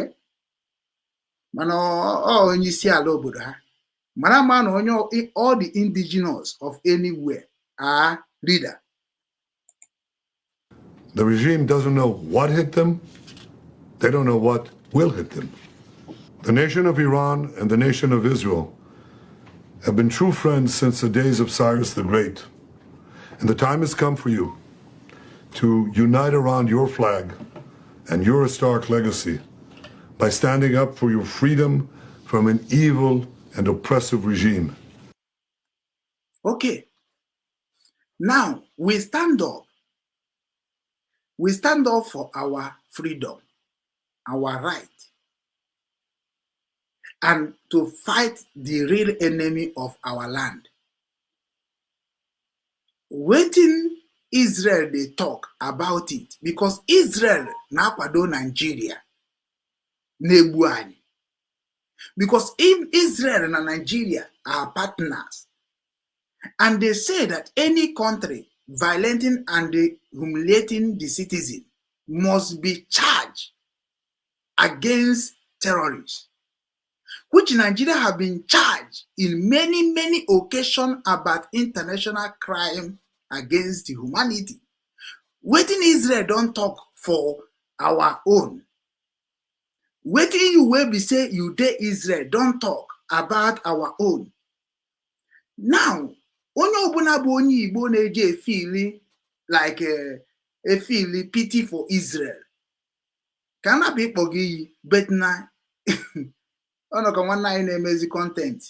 Hey, anọzi m underground, ejughị mmiri. Ihe niile bụ no content to all of you. Mgbe na-eme na Ukraine jekwara m video anything. Because now some people are more behind the G life here. Even only Nigeria move, maybe can Nigerian. That is why they go to prison anyhow. Here they men obodo abụ media. Open no content can like to go there to go video be here in Hamburg. If you get so because now I'm the consequences. Before you start videoing somebody property and on social media, one nigga jekwa gbara ticket. Yeah, were certificate. Onya me na Nigeria ejide go to asini na society terrorists because he registered her media. Many of them no make content. They did not register it. Onya mere JPAC je register mbosia. So what am I talking about? Can cool oda mbarata. So Israel kita na na-ekwu okwu about ka ha ga-esi protect ye befa. Then again one wogo kedu ihe na-ekwu okwu Biafra. All brought the same thing. Okay, protect our land from our governors that don't want to participate with us.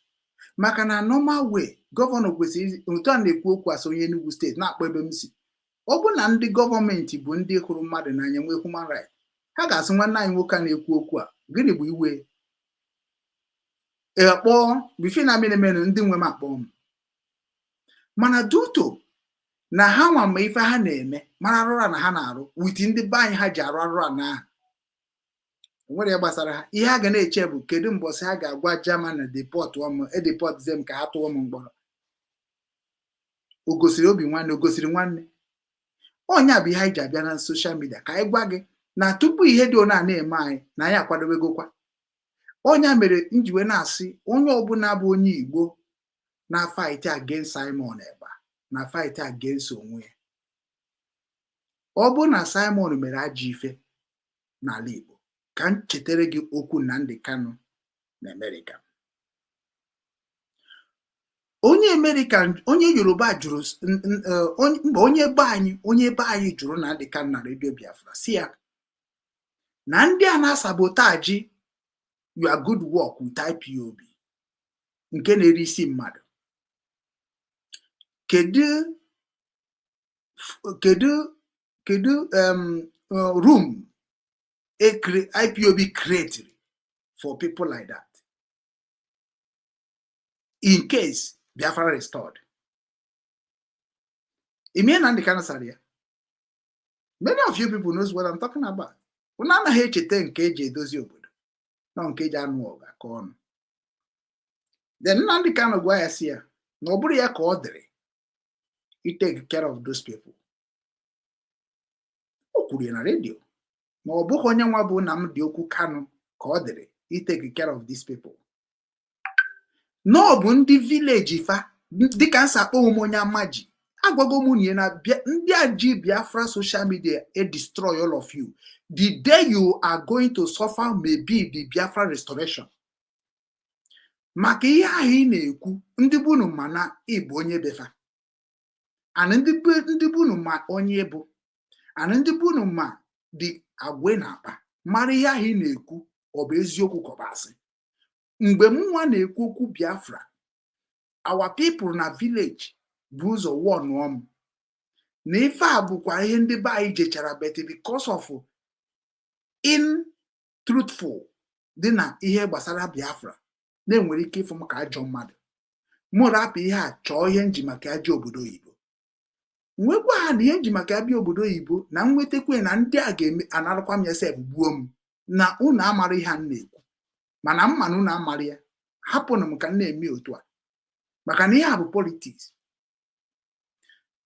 Mgbe ụmụnne m gwara m ife a mee ka m aghọtara ya o mecha mee m ma na-akwadogo m dịka ụmụnne m si gwa m ya nwere uche ha wee kwado ọfụma n'ihe dị na Biafra wee sizie na mgbe ahụ ihe niile ahụ mama m ma papa m ma ụmụnne m gwarasịrị m mgbe ọ ga-abịa ka m chebiri ha ya ka m jidere ma DOS na ihe niile ihe onweghị onye nọ na IPOB nwere ike ịnọkọta n'elu ụwa stọpụ m n'ụzọ gwa m rubbish.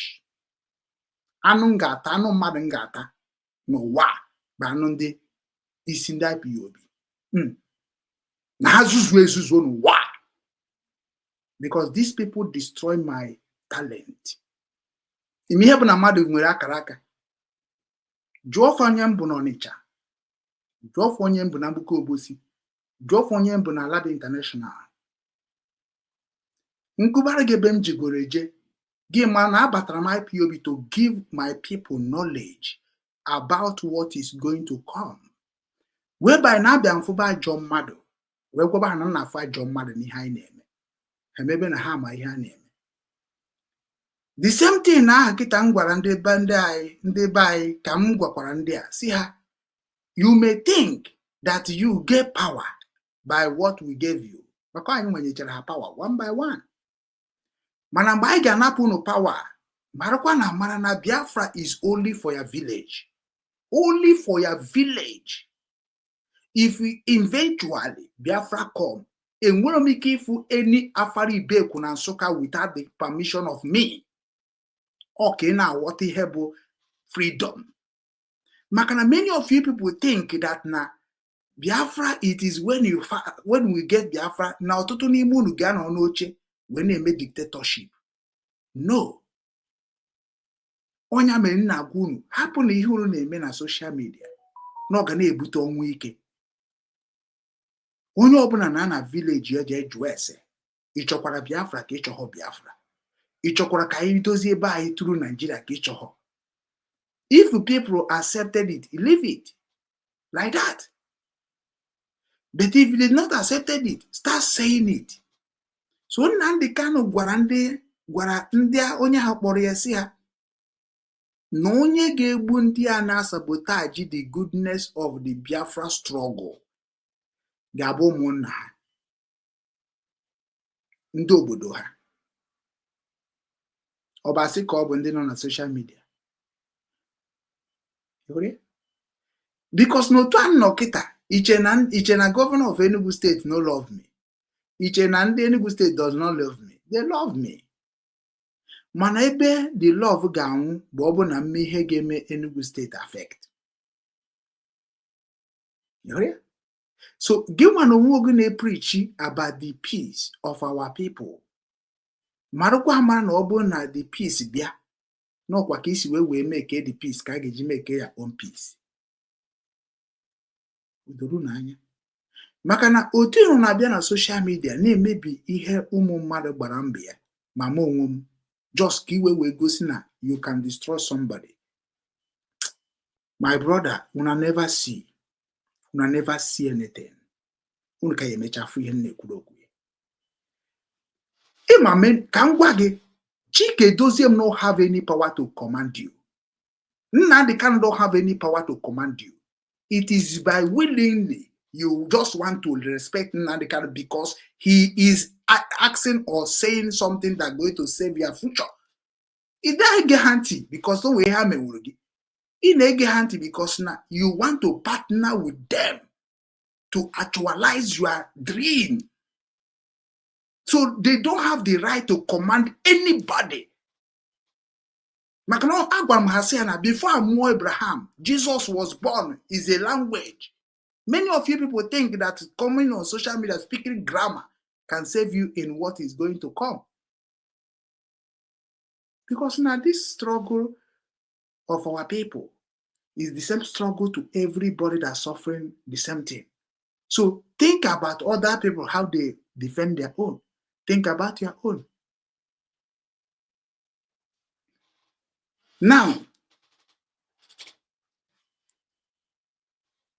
ọ bụrụ na Nnamdi Kanu bụ otu isi echie ka ọ dị, mgbe ha sịrị kedu forum e create for ndị na-sabotage the effort of IPOB, ọ kara isi anyị ga-egbu ya, anyị ga-amapụ isi, anyị ga-eji ozi wee mee nke a. Mana o nwere mgbe ịmana Nnamdi Kanu na-grow with politics. I follow Nnamdi Kanu well. That is why nobody can come and tell me what Nnamdi Kanu is reasoning about Igbos and Biafrans. He cannot. Adememie and okwu niile na-ekwu bụ okwu ga-atụgheta ọtụtụ ndị na-efu ụzọ. Ọ bụghị na na-ekwu to feel pompous. No. Ihe na-agwa gị bụ ngwacha gị ngwa gị na oziọma Chineke nke anaghị akụ mmiri. I want our people to understand their problem so that na ha ga-ebido n'oge wee chọba ewu ojii tupu chi ejie. If it's not Nnamdi Kanu na fight ka egbuo na egbuo ya mana obi adịgo gị mma. Ị na fight ka egbuo Simon obi adịgo gị mma. Ewepụ Nnamdi Kanu ma wepụ Simon, ewepụ ha na abụ.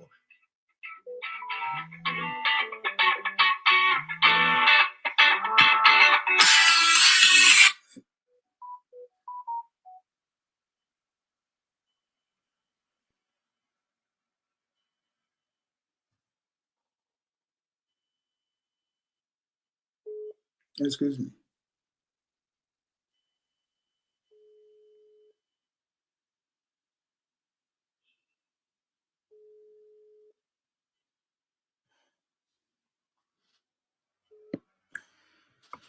Time ma will go. Making stars again for this second round of this. Nobody. Because now ndị a na-akpọ m na-ekwesịrị na ebe ahụ now. Yotago.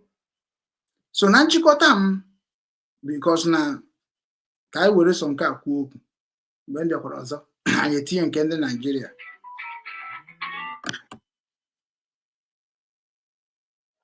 Ekochi.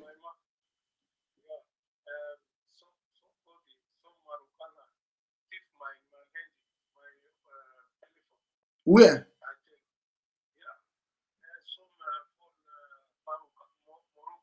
Morocco guy.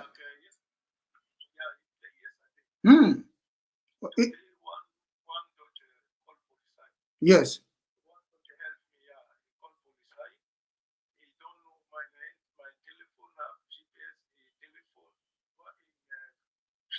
Yes.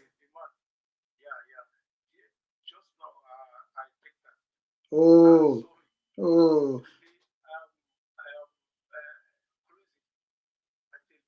Calm down. I understand. Oh, you come to Fjord? Okay. I am happy you rescue the phone.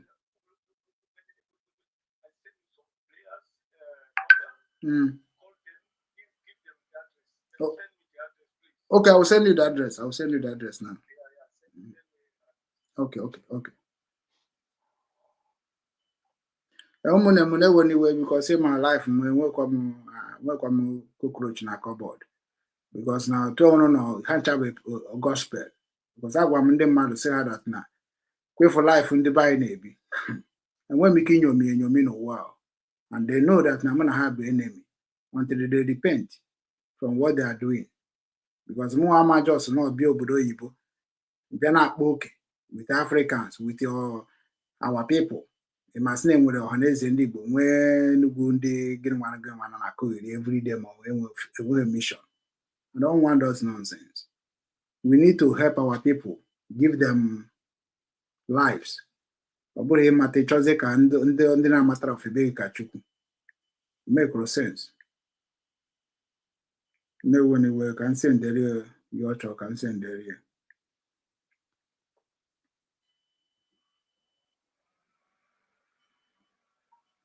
Yeah, Kochi, the address is on this flyer, so you can see the address.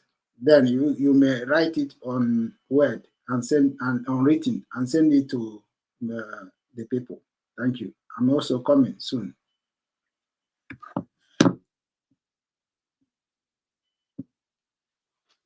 So umunem no anywhere.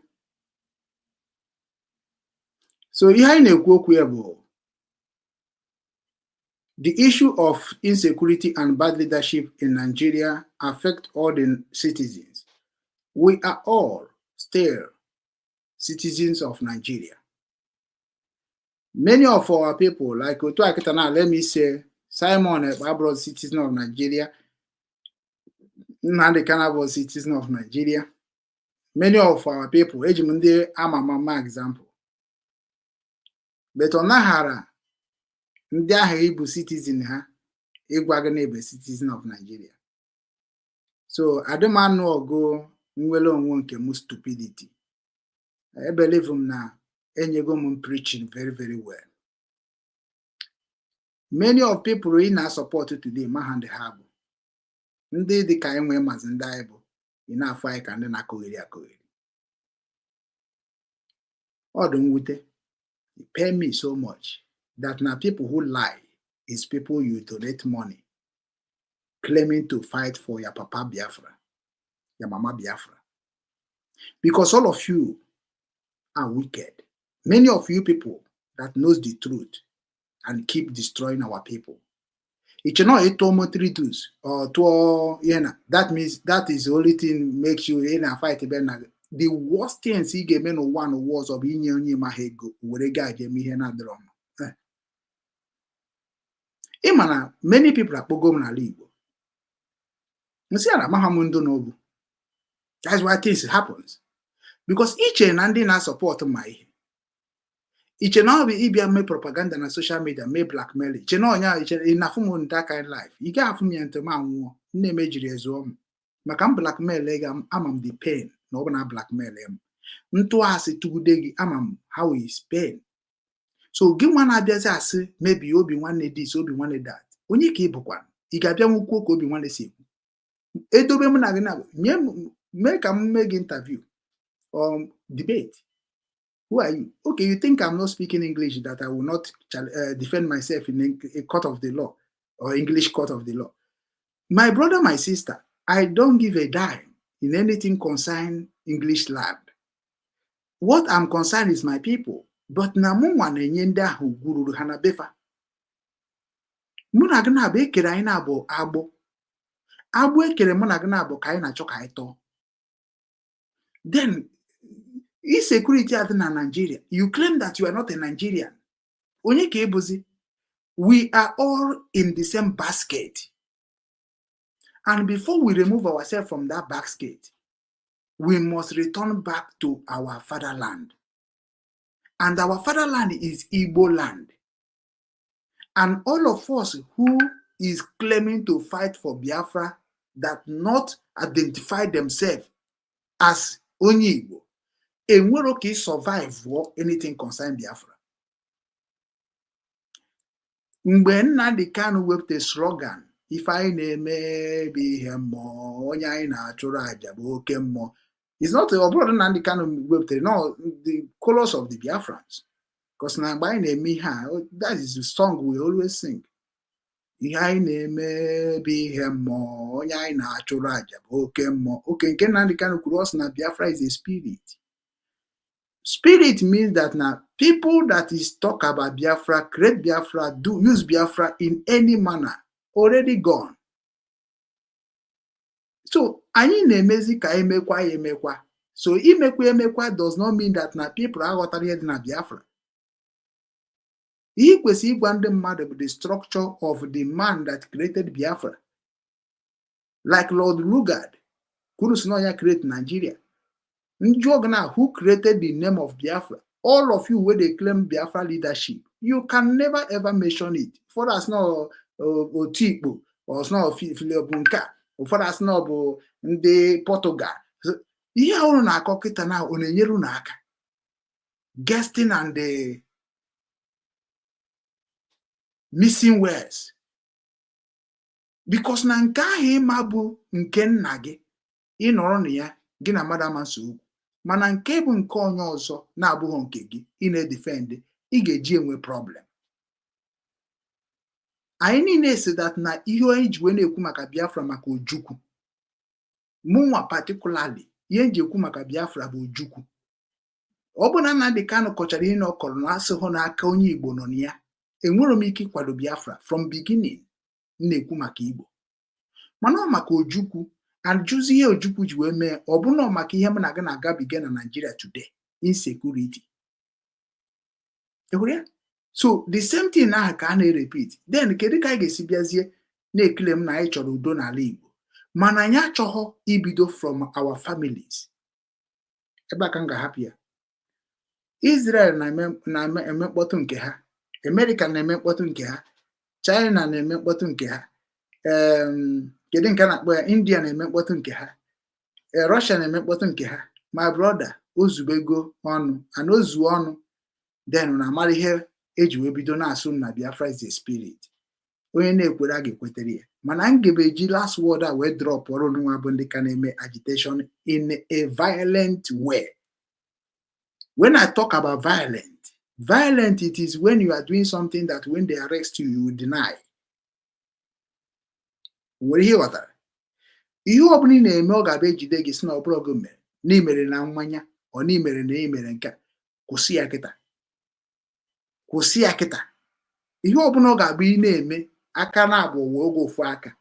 Azị oge gịnị ka ị na-eme ife a?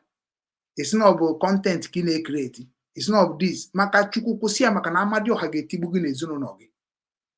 O nwere agwụgwọ m na Biafra restore na ọ bụ na o restore na ọ bụ na hafa Biafra ka ga-eji. Ọtụtụ ga-ada kwa shọkọ. Ọtụtụ ihe niile a mere ndị mgbe ochie. Ọtụtụ ga-ada ngwụrụ, ọtụtụ ga-ekpe ishi. Maka na ahụ nwa kondon na ndị dịka mụ na unu, ndị dịka unu, ịma na ụwa ga-emebi. Ịma na Chukwu anọ.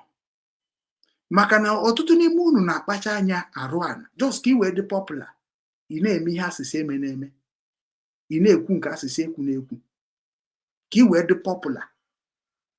Just popular. Nya ka wee mara gị, e wee marazie gị kọrọ gị aka n'ụzọ. Ị denies ihe niile ahụ ikwubere kemgbe ị na-achọ ka mara gị. That means iji ndụ mmadụ egwu egwu. That means iji ndụ ndị mmadụ egwu egwu. Ọ baghakwa uru niile eme ka wee sịbazie gị, esibazie dat na emegide gị. Bido nkịta na wepụ aka gị n'ihe ọbụla na-ekwu na social media about Biafra in a threat in our land. Threat governor, threat senator, threat all the local government chairmans. Rapụ unu ndị ahụ bụ ndị nọ n'obodo. Ihe nji ekwu okwu a because na information anyị na-enweta ọ dọghọkwa anyị ntị mma. Na onye ọbụla na-ejekwa ekwu okwu ya gbasara Biafra na social media, ịmahụ nke Nnamdi Kanu, hapụ ya. Ịmahụ nke Simon Ekpa, hapụ ya. Ịmahụ nke Uchemefo, hapụ ya. For me, advice ka na-enye nwoke onye n'ime ndị a na-enwere ike ịkpọ m na phone because they know what they are doing. Maka na ihe niile a na-ekwu na-akpọcha afa knows who I am, but they will pretend. With that pretend. Many of you people amara ihe ji Biafra to come. Many of you people amara. Uche na ọ bụ ihe a na-emete na mkpọtọ. Mba. aka gị ga-akwụdo ọtọ, ị ga-akwụ aka gị ọtọ, kwefuru aka gị ga-adị ọcha ifu nwanne gị were obi ọcha na-eso nwanne gị. Ma onye ọbụla bụ onye isi from A to Z na-eme ihe just ka wee kpọọ ya ihe dị ona, you will never see Biafra. A na-agwụ nu every day ihe na-eji ime n'ala Igbo, maka na ọ ndị aka ji ọfọ bụ ndị na-ekwubi okwu na gbogbo. Otu a nọkịta ọfọ ji bụ obi nwanne. Unu ejizi n'ihe unu ji wee ka nwanne unu wee na-egbu nwanne unu. Ọ dịkwa very important. Onye ghọrọ nwanne ya ghọrịkwara onwe ya. Nigeria today adịghị mma, ọ mụ na gị na-abụ. Nigeria dị mma, ọ mụ na gị na-abụ. Ya ma Peter Obi na-efe isi kpakakpaka. So mụ na gị na-abụ kịta ga-eyuzu ọgụgụ isi wee mara ke ndị bụ nsogbu anyị na be anyị. Hapụ social media gossipers. Hapụ social media gossipers. Think about your village. Think about your state. Think about your Igbo race. Ihe na-agwa gị bụ ihe ọ ga-abụ mgbe ọ ga-ese eti. Ndị na-ege ntị na social media, ndị na-atụnyere ego na social media, ka a rotere unu ya. Unu ga-hate the most lovers of unu na Facebook. Kwefu unu nwa bụ ndị na-ata ụtụ m. Onye unu hụrụ n'anya highest na social media, unu ga-hate ya very soon when the time come.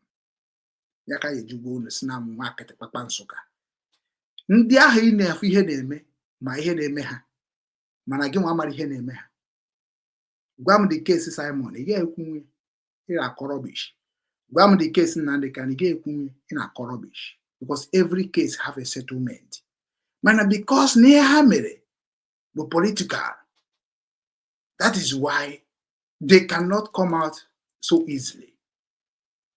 All of them, because Finland benefit in Nigeria and Simon benefit in Finland. Same thing to Nnamdi Kanu benefit in the UK. UK benefit in Nigeria because the children of Nnamdi Kanu and the wife is in London. All political. So whenever you are doing what you are doing in this life, man, you think spiritually. Ihe na-agwa unu mgbe ọ ga-ebido unu n'isi one by one. Mgbe mmadụ ga-ebido nwụba ka unu ga-eji wee like zi okwu ọnụ m. Unu chọbazie ndị ga-abịa gwa unu ihe na-agwa unu. That's possible because na anya na Nigeria ma very dark man, if ka people should love why kedu ọ na-ekwu okwu about charity, about human life, about human right. Ọ bụrụ kedu ihe Simon gwara ya ọ na-ekwu human right, charity. Kedu ihe Nnamdi Kanu gwara anyị human right, charity. Onwezi ozuru na-emezi ife ozi na aka madịrị ya. So automatically ebe people ga love ihe nye dịka very dark man, ife na ọ bụ na IPOB na anyị niile bịakọtakwara forget ye pass wee jebezie na humanitarian, ife that na people will return back wee dozie nke emebiri emebi. Ya gaziere onye ukwu gaziere onye nta. Ọ dịkwa na mgbede. The wickedness of some of our people is unbelievable. Too much unbelievable. Biafran liberty. Ima ihe anyị ga-eme ka anyị abịa kwụsị. Mụ na gị na-abụ fụ nke bụ eziokwu ma Simon ma Nnamdi Kanu kwuo na ya. Sọọsọ ihe njiwe wee na-agwa ndị nke ga-emekwanụ because achọghịzị m ka o mekwa ọzọ. Nke Nnamdi Kanu mere na-agwa Simon na ndị ọtọ pilot then. They call me saboteur. Mgbaha nkịtị. I started before Simon. I fought before Simon. Waka Waka died under my care, under my watch. Nkiru Antonia died under my watch. But I forgive Simon and come back again. Anybody use Biafra in overseas to do any nonsense, I swear you will hate yourself. Mark my word. Adebehem kambia kamno n'ukwu okwu, but everybody mara that na ihe na-eme n'ala Igbo ba anyị niile ka anyị nata afọ ya. Ya mere na agwụ, I don't care. Using Simon to do program to God, ị gaghị repeat ihe I repeat na ebe Nnamdi Kanu. Never. Nna cheta ọzọ ka ndozichagoro ọnọdụ m. Ka ndozicha ọnọdụ m. We have mistake I made through and they can well jump or so many of people jump to Simon. It will never repeat again. Anybody who are telling you about Biafra right now, in telling you that Nigeria government are making cause on social media, you are going to face the consequences. Go down to home and do the same thing that you are putting people into. Without that, one Chere Simon, Chere Nnamdi Kanu case, from there you learn. Onwere ha na-akpọ pipe low. Imi na-akpọ pipe low. Maka na case na Simon Ekpa, I know about that before Simon Ekpa. I know. Ajụrụ m ndị Ukrainian government. They told me about ihe a na-eme Simon now. Ajụrụ m ndị South Korea. They told me ihe a na-eme Simon now. Ọ bụ ọta ka nọ na the struggle. Onye ọbụla na-anọ na social media wee na-etrete Nigeria gọọmenti na-eme ọtụtụ ihe dị iche iche na-eklemu ihe madat na asị gị mere ịma mewu. Wepụ aka enwe n'ofe tupu ọwa aka mmadụ. Stop threatening people that is more than you, whereby you don't have anything to defend yourself. Onwe onye amaghị ka esi ekwu okwu mana kwuo nke ọ ga-agba akọrọ gị aka n'ụzọ gị kwete na ọgụgụ. Ụna na-edina ika. Ejide gị taata isi na ọ bụrụ ọzọ gị. Na-eme nke ọzọ. Na-edeti our lives. Na-eme ihe niile mmadụ gbara mbọ ya spend millions.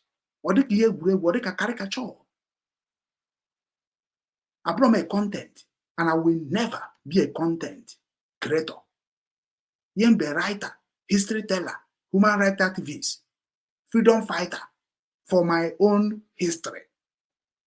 Biafra is not a history. Biafra is Biafra is not a history. Biafra is a political movement. When we are talking about history, go and listen very carefully. Because Ojukwu is a politician, Nigeria. We Nigeria, we form a group. But what we are telling you is it is about who made Ojukwu to become who he is. Don't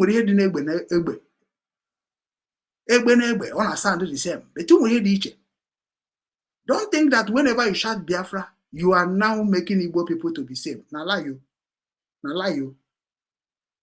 Nsogbu anyị bụ governor to wake up and do what they're supposed to do. Onwere ọzọ.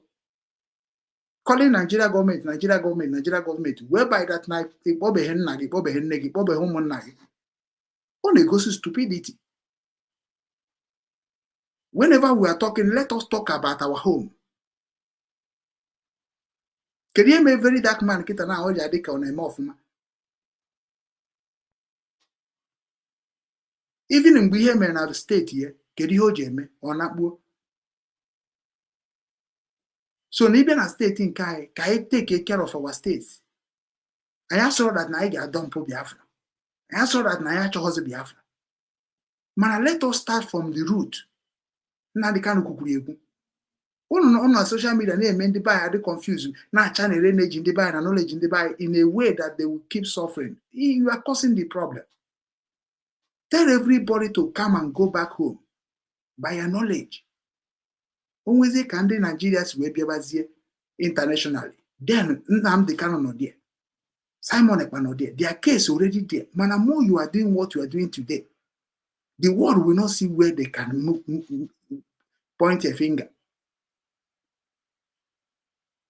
Ekwesị by this time now, ndị niile bụ ndị DOS a na-epreach the value and the reason of Biafra restoration, not to attacking people. The same thing to the brig. They're supposed to be educating people about the value of Biafra and the reason of Biafra, not to attacking themselves. Nobody give you the monopoly to talk what you are talking on social media by security things or this and that. Ino n'obodo Igbo a na-ekpe Simon ikpe inciting terrorists. Mana enwe ndị si na bridge can exercise terrorists. What do you want? Kedu una ebe kunserini? Can emekwa Simon involve? The same thing can get Nnamdi Kanu mere. Ndị IPOB, why did they hate Simon Ekpa with all their blood? Because as we are talking about the case of our father, Nnamdi Kanu, how to reduce some certain things, so mete ha nke o mere n'iwe, Simon Ebunye, no nyanwa, disciple, this and that, we mezie ye, the thing we increase ye more. Obre, Hanas na mgbe kwesi na kam, ona arise. Obre, many of you people supported because na o mezi that action. Then come mezi action na whereby zena sobo obai. I nwere ike ije we water na ụzọ adịkwa ebe a. Ekwu okwu ma akọwa ya ọdịkwa ka onye ha mara ya na-ekwu. Unu cha niile ka na-eme men on ground, men n'ime ọhịa, men this. Chakwara na social media. Na-ekwukwa nke mana ekwukwa nke ekwusi ike, ọkwa otu a ka nsi ekwukwa mgbe Simon na-ekwukwu eni, ọ na-anụkwu ya, nkwuchakwa erukwa eji ha ga-abịakwa kene because ihe na-agwa gị bụ ihe nne gị na nna gị ga-agwa gị. Abịara m ebe a for you to love me because I love people and I don't believe return love because God have already loved me. Make me who I am. No more called the 3G way more. Because many of all of you had a change tupu na apụta na ewere Biafra ekwu okwu. IPOB nwere structure. Brig, amahụrụ na enwe structure, unu nwe structure, then follow the structure. People will be migrating to your structure. Preach why people must join you. Preach why people must have interest in you. Afube maybe mad na kowa about structure of bridge. Afube maybe mad na kowa about the structure of IPOB, how it started by family to families. Everybody keep dragging something that can never fish you any good in life. When no media IPOB, join if na agitate, join IPOB, wherever you are, join. If you need a connector number, call me. Then each IPOB meeting na kowa gi ha na kowa. No bo na social media. The same thing go was able to bridge. Can you get about internal security, internal protection about our people? They should not be on social media. Eso no ye gba Nnamdi Kanu no orugo mgbe ọ ga-akwụsị bịa na-eme broadcasting. Nya bịa na-eme ha na press release. Ihe ọzọ so bịa na family anyị no afọ okwu m ka okwu onye ara den. Before Holy Radio Biafra, you can have the information about Biafra, about the IPOB. Why not those two? Because the reason why many is suffering today is because of your name. Only hate the structure and the kind of family to family. Here Meruchemefo supposed to settle in family because many people are papu Chemefo. How will reposition Uchemefo? Today. We were trying to settle the matter in our family. When I said if you want to go to Chemefo, go to. If you want to go to Nnamdi Kanu, go to Nnamdi Kanu. I was waiting to hear Nnamdi Kanu to write a letter for Nnamdi Kanu on that block with my men under in hand and make it then on that block because I want to ask Nnamdi Kanu what did he mean by Biafra can never allow discrimination. And what did you mean in Ebonyi State that Biafra must not left anybody alone? Where did you create all those things? And I know some certain things no Nnamdi Kanu. My name were Zindinya na Roko, I neziozi, Nandia na agafezi he, I ne pakolita dikomune. We are here to bring our people together to give them what they call love of unity. But now people don't claim in a hand a kurani when he hang a bamboo guy na cut off point. Kita na will make the ejide kita onye ka ga jozi then or ka ije kurube kwante na enwe the ogisi of leadership of their family talkers of to lead the spiritual people around the globe who cannot stand even one debate.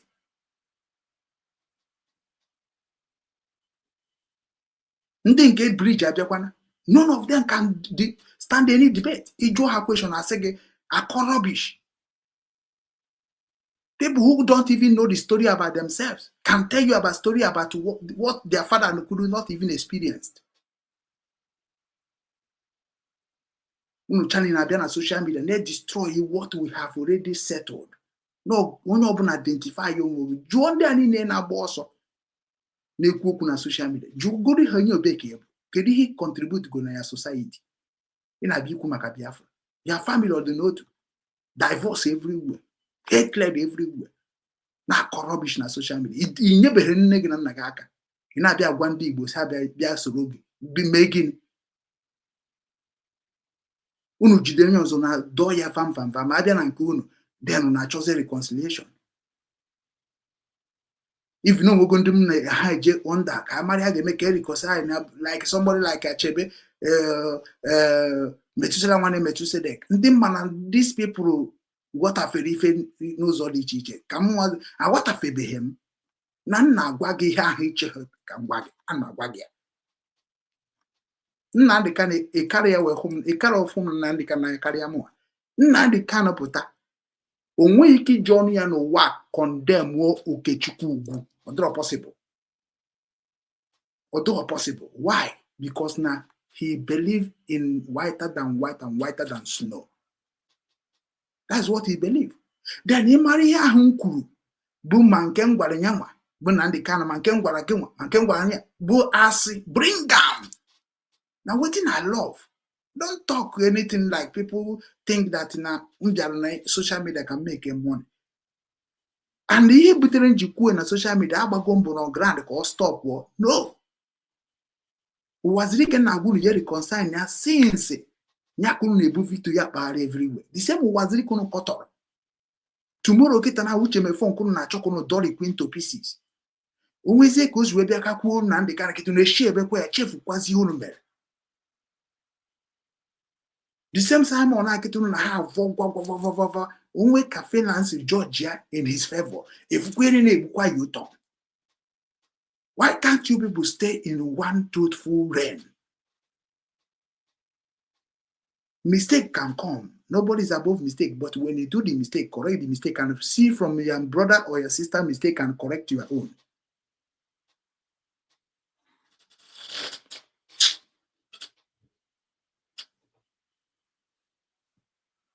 Yeah. Mba nke ahụ onye mere mụ nwa nwanne mmanụ ma like kwa ka isi ekwu onye mere na mụ nwa adịbeghị against Simon spiritually. Onwe dị achọ because enche na-enuche na gị ga ga-ejide against Simon. Onwe onye ihe mfụ nke ha na-ekwukwa n'isi na ndị ka nọ na-egbu mmadụ n'ala Igbo na-egbu mmadụ n'ala Igbo. Ndị na-akpọ m na phone etreti papa na mama ha asịgo ha phone ka nkọ sendele mu one evidence of ebe Simon Nebuma. Ị na-ekpotere m ihe ndị politician na-eme onwe ha because of position of party. Iche mama ihe na-eme na bai. The same hope ụzọ dị ma apụtakwa na confess ya. Asarị dọkụba confess ya. Mana today ka na-asị na Simon mere ihe na bai. So I still want to see the evidence. As long as we na social media, what you are talking on social media against him is wrong. Forget about just make una repent now. Simon Oka Anambra State Governor we name of Menjonjo. Oka Enugu State Governor Menjonjo. Why can't you take that the same aggressive to Anambra Governor, Enugu Governor, Imo Governor? If una something wrong somewhere, you can have knocked and draw. We watch you go to the screen. And ndị na-protect Simon kita na ndị na-akọ maka Simon are not even amam ka mesi position ha kwesịrị na-eti akụ na village because all of them mere Simon ji wee even may some certain things o mere ka onye ọbụla nọ n'agha because in ndị na-defend Simon my deputy dịka asa kpọrọ Simon ka ya na kpọrọ Simon ọbata obi enwebeghị onye mfụrụ na social media after Simon arrest bezigbo mmadụ na bridge ntụasị ka nwụọ were ịma na mmemecha bịara unu ọkwụnụnwa unu bịara na m unu na me repent go when the Simon mana ịma Simon the spiritual yeah I know like Nnamdị Kanu two of them that is why I can work with them mana okwefuru unu nwa bụ ndị a niile a na-azọ ndụ na-achọzi ndị ga-egbu onwe na-akpọ unu n'ụlọ maka na ikwucha ihe apology isi gị na-ada n'ala We don't believe in apology. Ya ka ndị Biafra ji wesị no forgiveness. All of you na-abụ nu mecha dịka efe dịka ndị ọzọ niile mechara ihe niile je ya apology. Ayọbeghị m anybody apology. Na then go apologize me. All of you will apologize me. Because now only standing for truth of what we claim that we are whiter than white and whiter than snow. Una asụkwazie na enwere ka esi eme truth. Then kedu only dey blame in Nigeria? Nigeria nwere ka ha si eme truth. Kedu you blame governor? The same governor and Nigerian you claim that they are doing something in a wrong way. Ina agwa ha sị na enwere ka ga-esi mee. Ka ịpụtakwa na the same Biafra, a whiter than white mission. Now, me with the truth. Now, they can say any way you find corruption, destroy it. Then, if a corruption at the same Biafra name, it's not Makan they can't create you happier. May the gods of the Igbo land, may all the ancestors that died because of that the same Biafra name destroy your families. Nanya can work something you don't know in this life. Let us be crying inside every day. On social media. Let us be crying. I heard we are going to restore Biafra in truth and honest and transparency without gun and bullet. I heard that to sound. When I just how? Only stand for truth anywhere you are so that we can identify the liars. That is what trigger me. Where Bataze can Okechukwu. Icheni geji blackmailing propaganda to dismantle truth. Ike gwunu anya batakwa were kwa ofai. Okunu chọrọ iri ya n'ike. Uche mefo kwurie n'okwu. De nri ego. Unu chọzi iri n'ọkụ n'ọkụ chenu ka o jụọ oyi na asịmba. Ribenu ya n'ọkụ n'ọkụ kọgị ribenu. Mebe na onwe shame. Mana ọ bụrụ anyị nwakwu na-eme shame. Maka na enime ga-emetusela ntị, nne ga-emetusela nwanne metusede Obinna. Nne gị ya ntị kịta. I shed tears. Ana m a comment na-asị ya jisi ike na TikTok. Jisi ike. Yeah, many of people mislead. And mgbe m na-eti mkpu a, gị nwa na go their way. If you go to my platform, all the same DOS, Gwarage maybe one or two things, you change your mind. You know that somebody like me talk something that gives sense. I don't fear my father, my mother, or Brazilian mama Rebosibio, was me boy Biafra, I be unity of Biafra. You're not one to go job for. I don't believe in leadership. I don't believe in somebody is leader. My hair since. He said, I'm not believe in a boo. In a memu hate more. Because all leader keji dobe muna na abaya dize kaya bobo. Who is my leader? Leader of what?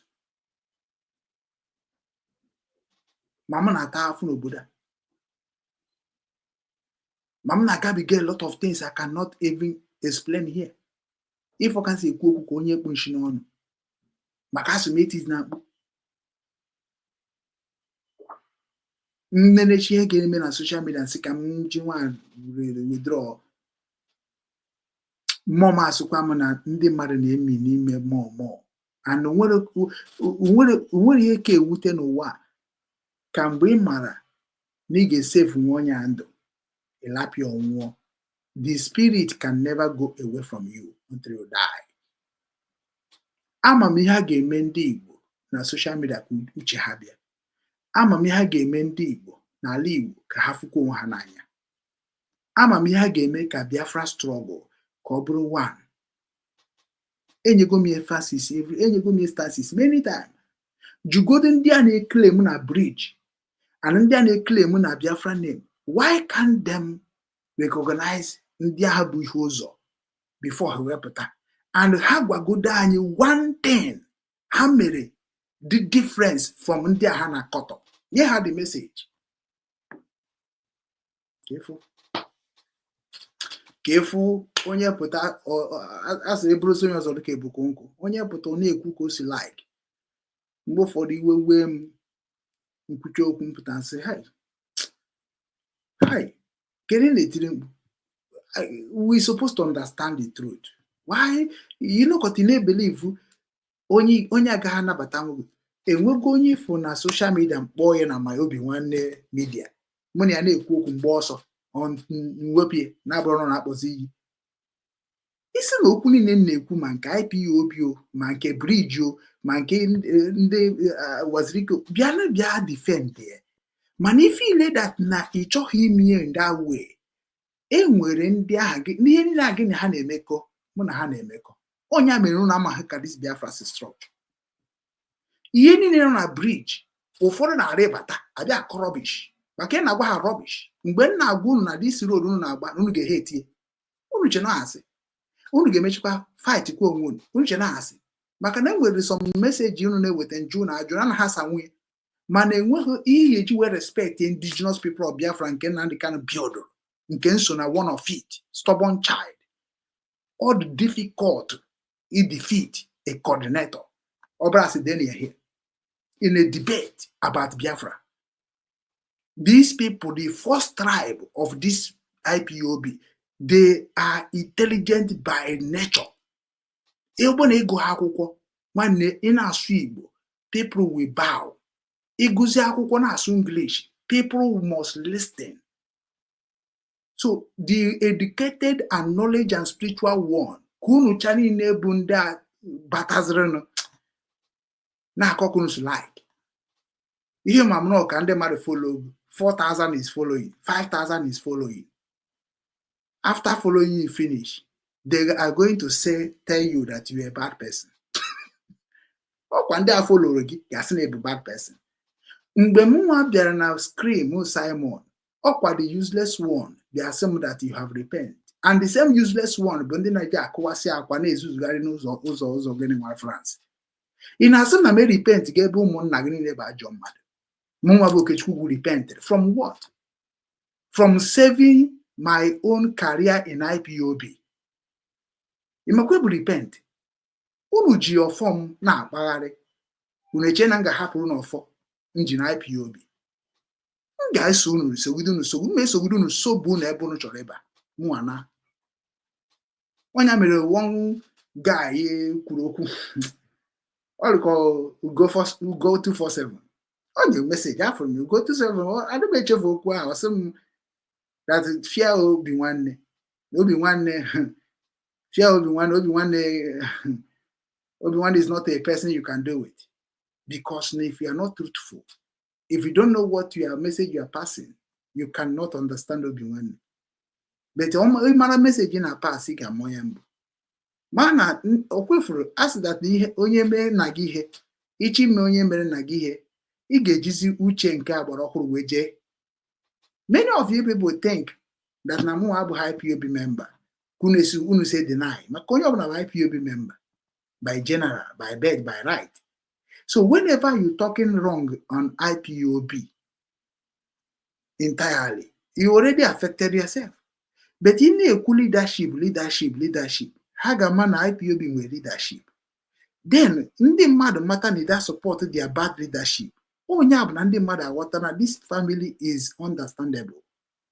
Mana ịbịa na-eme na ụdịrị na-abịa igwe IPOB okwu onye mere Simon ji wee bịazie ebe ahụ na-agwazi ya si ya nwoke ekwuzi n'ụdị okwu a ị ga-eme bụ create any groups that you can use to agitate your mind.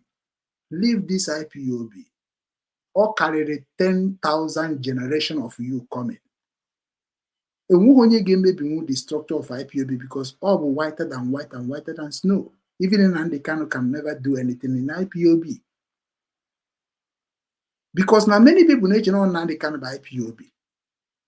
Many no be leader ọ bụ nsị ka nkọwa bụ ya ka o kwesịrị ịdị ọ dị ka nwere ihe ọzọ na-afụ n'ime but na-esi ebusi okwu ka echere mbọsị nta ka chọrọ were nchi maka na gị nwa ma pụta were ihe ndị ọha mee onwe gị ihe eboho when I know volunteer from A to Z.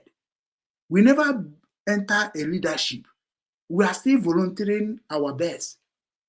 So when we enter a leadership, automatically it's already enter politics. I was asking Obago politics, ka anyị mara ka m pigharịa ụmụ ọfụma. Unu na-eme politics n'azụ mmadụ. Onye weta ezigbo ego ekene ya na social media kpaafụ ya. Ihe a bụ corruption. Onye kwanyere unu ugwu, gee unu ntị n'onu na-akpaafụ ya na social media. Ihe a bụ corruption. Ụfọdụ abata ha na IPOB, onwere ha mere, no trust, akpọba afa ha na social media. No, that is corruption. When you're talking about corruption, stand against corruption from into.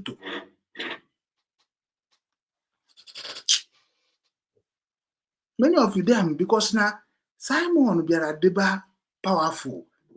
Simon used the failure of DOS to create bridge. Very simple mathematics. He used failure of DOS to create bridge, which is amamihe mere there. Then go with season a bridge now the sin of DOS. So many people who that sin of DOS affected in IPOB. Bundi na no on leadership. Where we're based to Simon. Very simple. Because onye dị ka m enwe ike join Simon n'ụwa n'ụwa ọzọ. Onye nwa ga-join ma join.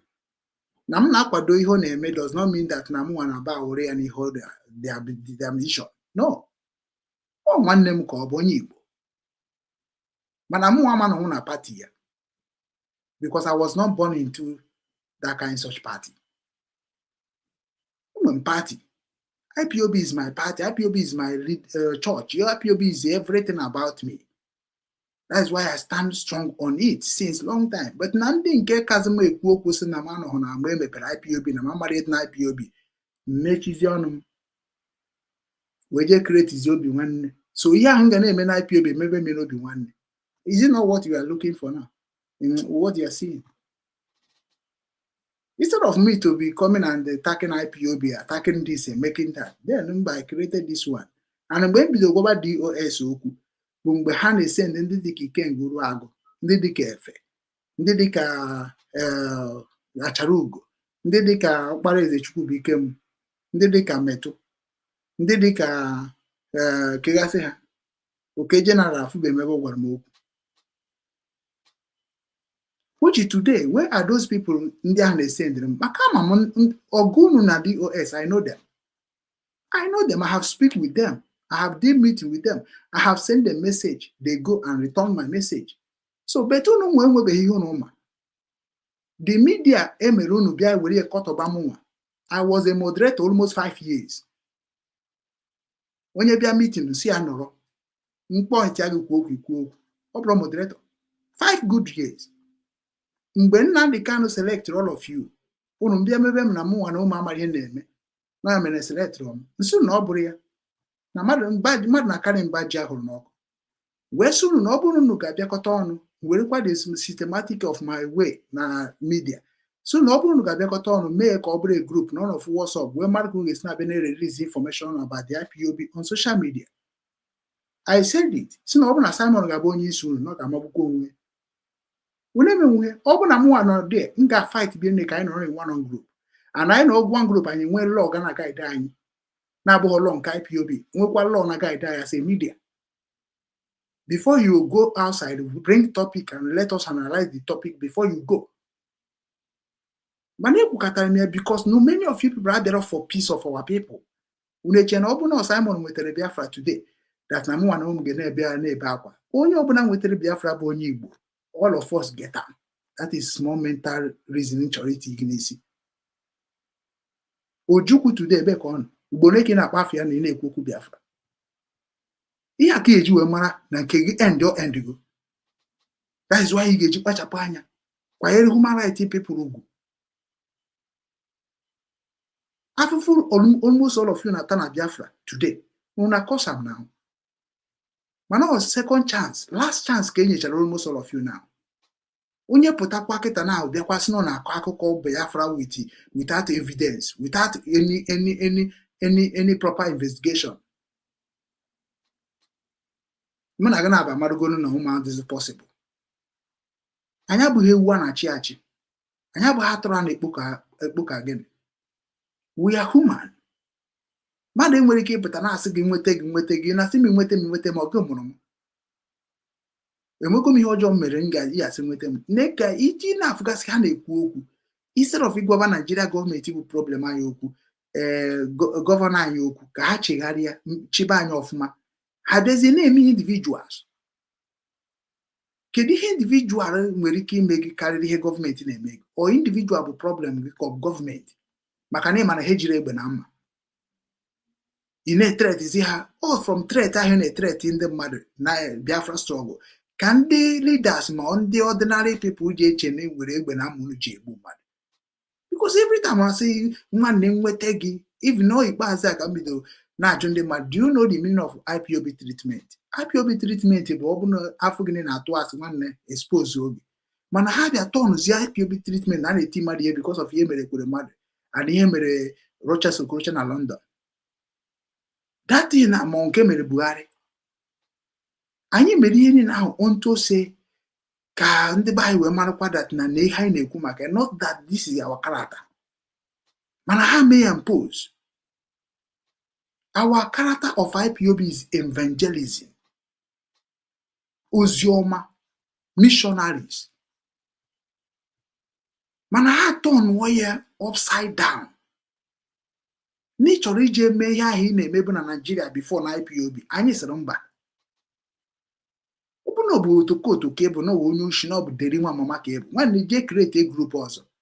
Ịbịa na attach IPOB in a group of something that they nobody mụnwada support ihe niile ahụ na-eme into violenting. But na nna support onye ọbụla bụ onye ga-agba mbọ for that na ihe niile na-eme na Nigeria disposed. Maka na ọ bụrụ na ala Igbo niile na ndị nọ n'ala Igbo kunite kịta sị na ha amarịgo ihe na-eme n'ala Igbo, kedu ka o si dị gị ka gọvanọ ga-survive ya? Some group na-support kịta, group na-emeti gọvanọ, senator, o nwere Caregivers International kịta, kwa ifu ka ha si emeti gasị ndị gọvanọ na-emeti ma ndị local gọọmenti. Ọ bụrụ ihe na-agwa ndị a since long time. Ha na-claim that na ndị na mamari ha na-ekwu na mụ je n'ala Igbo, mkpọ ala Igbo Igbo asị na onwekwa onye bịa na bie. Mkpọchukwu Emeka Ezeani asị na onwekwa ndị bịa na bie. Onye ọbụla ịkpọ asị na onwe onye na-abịa, mana ife ha na social media na-akọ eziokwu na ndị eze na ndị ọzọ mere some certain things na culture anyị, but ọ bụrụ ha nche niile ji bad influence wee chi onwe ha igwe ma chi onwe ha eze. Mana ịpụta na social media na ndị eze anyị ndị ọ dịghị ka eze niile bụ arụrụ ana, ndị igwe anyị before mkpọ ndị nke anyị mana ụmụ gị gọvanọ mere na-eme expect ka ha kwuo. Mana ọ bụ na normal way corruption of government, nwanne, we have to listen to others' voice. Na-eme Biafra on social media. IPOB mgbe ha mere nke ha on social media. IPOB gbasara bụ ozi media. Media is where you give information about what you are doing on ground. And before I announce anything or name anything na Radio Biafra, then man I get deliberate of man nwere part of religion may affect. Man nwere part of our people get more affect in the world. Mana kita onye ọbụla enyere chance ọbịa na-ekwu ka o si like na radio mana ọ bụ general radio. Ọ ya megide nji wee gwa ha si ya na mụnwa chọrọ iji olu Igbo na-agwa ndị be anyị okwu. Na ndị nọ n'ụka kịta na-kwesịrị ịghọta na ndị ọhụrụ ụka ahụ anyị n'anya ọgwụchakwa. Maka na ndị ekwube na redio dịka ndị redio na the against church emechekwa na ndị ka bịakwa pop everything ahụ sizie that na ndị ụka bụ ndị oshi. Ihe a wee bịa ha n'isi. Mana nwunye ka nji wee pụọ ka nji eji nwaanyị na-agwa ndị be anyị n'olu Igbo na ka ọ dị na anyị bịara ikwu maka Biafra n'ụlọ ụka, bịa ka anyị yọọ Jizọs anyị yọọ, bịa ka anyị contribute to our prayers, has anyị were flag were everything about Biafra pụọ n'ụlọ ụka. What kedu ihe meziri anyị that church na ya na-eme n'Ugwu Ọcha na-eme ebe dị iche iche ebe ikwu maka Biafra maọbụ ebe ịbịa nye onyinye maọbụ inye testimony ihe Chukwu mere anyị na Biafra. Ga-efu na ndị ahụ niile nọ n'ụlọ ụka bụ ndị Reverend Father ndị Catechist ha ncha na akọndem ihe ahụ. Ma ndị ụmụnna anyị bụ ndị Nigeria supporters akọndem onwe. Ebe a ka ị ga-eji mara na chọọchị bụ politics. Onye kwe na ọ politics. so na anyị na-echebu na chọọchị bụ ebe ọ ga-abịa ime ihe ọjọọ, chọọchị nwanne ka Jizọs nwanne apịawa gị isi spiritually. Mana ọ bụrụ afụgo na ihe niile bụ practical, ọ bụ na ọ bụrụ gịnị ka na-ekeretiri Obinwannem? Ụfọdụ sị na m kewara for what? Webanye na nkata mụ na ndị midia kpara. Mụ na ndị midia kpara nkata maka ihe m na-eme n'Obinwannem. Nna ndị Canada wee ihe na-eme n'Obinwannem. Enwe m written documents nyere na ndị Canada nye onye ọbụla. Ka ezi ihe ọ ga-abụ mpụta na-agwụ n'enu asị onye bụ n'ụzọ na onye ha na-eme. Unu efile na m dị common. Simon bịa kwuo okwu na Russia maka na mụ adịmanụ na executive house, adịmanụ na oche eze, because adọghọ m na adịm ebu moto, adịm esere m foto na moto. That is why you look me common. You look me common now. Mana ọ bụ Simon ọsị na mebe ntaba gị n'ike mma asọ nsị. Nke m bụ na ihe m kwuru na asị m na mgbuo gị, nwụọ ọbara gị, nta anụ gị, ịma na ọkpụkpụ ga-afụ. Then I have to use ọkpụkpụ tinye n'ikwe wee suo ya ọfụma, ọwọ powder, soya beans. Then I have to put all of them in akam wee nwee condition onwe ha nke fọrọ. So when you're looking for wickedness, you never see wicked until jam one. When they carry the crazy. And when they carry what the crazy, we know they crazy anyhow. With the respect, with the one. So now we craziness, yeah, can I show that now maybe now I get him with 40 spiritually. The one.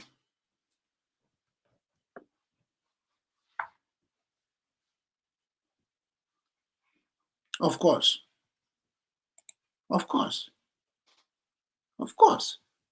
Onye abịa na-esere mụ na ndị na-eklem na have DOS. Ị ga-afụ onye ọjọọ, onye ga-adị iwu na DOS then. Because ọ na-contribute maybe anyị na-etinye 30 euro, ya nwa na-etinye 100 euro. Nna na-achọ ka ime onye overlook. Nsị na onye ahụ bi unu na-achibute corruption n'ala Igbo. Unu na-achibute corruption. Otu a nọ kịta ị ga-afụgide Obinwannem ntere nwụọ. Kwefu m. Ị ga-afụgide m otu a enwụọ. Believe me. Because na asịrị m a challenge m creator. Maka na unu ebekasị n'ihu m. Onye challenge bụ Chukwu kere ụwa. Onye kere mmadụ ka nna challenge. Adị ma challenge ndị ụmụ ya. Ịma ha na papa gị so ọ ga-asị na onye dị intelligent. Onye almost like me. I'm like God. That's why when I say this, people say, oh, no, God. I am a God of my own living. Unu si na Chukwu nyere anyị power. Nye anyị ihe niile ka anyị n'oyiyi. Mana m na-ekwuzi datin ka ọ pụta ihe. Unu abịaba ife na nna amachi gị aka sef na ọ bụrụ chi m maka na ị ga-akọwa m chi m. Because many of you people are going to be na njọ. Mana the proudness. Biri na njọ. Na-atụ asị. Na-protect ihe mahụ. Osebokwu ịkọ eribe. Many of you people defend Simon today. Ajọ na nke the sin of Simon. Ị ga-ekwu nkwu ewu. Mana abịa kịta mekwa gị aka na abụ isi na maka Biafra. Na layo. Jenu jee jụọ ọnụ gịnị ji Simon, gịnị mere na Simon na Finland ji ekịta. Ife ọ na-ama isi agbọwa gị afọ ọnụ. Isi agbọwa gị isi awụ. Jụọ na ese. Gịnị jiri Simon? Kedu ihe ndị Finland ji wee mee Finland Simon arrest? Ọ bụrụ Nigeria o. Ihe aka jijide Simon maka ihe ọ nọ na data ochie Finland a wee kwuo n'ọnụ ma mee n'aka. Maka na ọ bụrụ taa ka Finland monitọbara ya.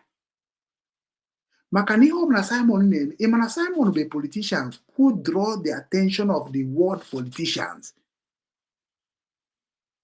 Ị mana many of you na-eche na Nigeria ka ya na Simon ji case. No, onye ya na Nigeria ji case bụ ndị IPOB. IPOB ka ya na Nigeria ji case. Ọ bụ Simon. Simon is more than Nigeria. Case Simon is more than Nigeria. ọ na onwe onye na-eje anọ m na onwe onye je represent ere unu sometimes ka esi blackmail ka esi ebutere unu this nonsense news ọ na-ewute m.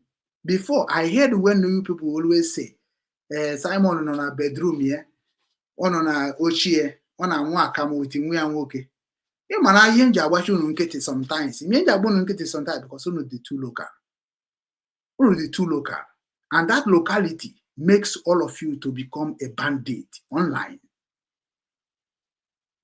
Ị mara mgbe na-echetara ndị DOS nke ha unu were na-ekwu okwu na bridge mgbe mma bịara unu bridge mgbe mma bịara unu mgbe gosi na mmadụ amasị m na ọ bụ ya nwa bụ onye isi USB you no go fit try am in your generation na just hapụgoro unu kunu megoro nke unu mee mana okwefu mgbe m ga-abịara ndị bridge onwe onye ga-afụzi unu na social media ma agwụ n'eziokwu because na ọ bụrụ na ijiri ohi mere nwanne gị wee mụrụ akụ to God ozugo dị n'ala maka many of you people kwesịrị na-agwa ndị mmadụ kedu ebe Simon nọ kunu saju DOS kedu ebe Nnamdi Kanu nọ mana unu bịaziri na-achọzi ka unu wee rubbish unu na-eme na social media wee mee ndị mmadụ blindfolder unu dị n'ụka na men amara gị ha na-eme.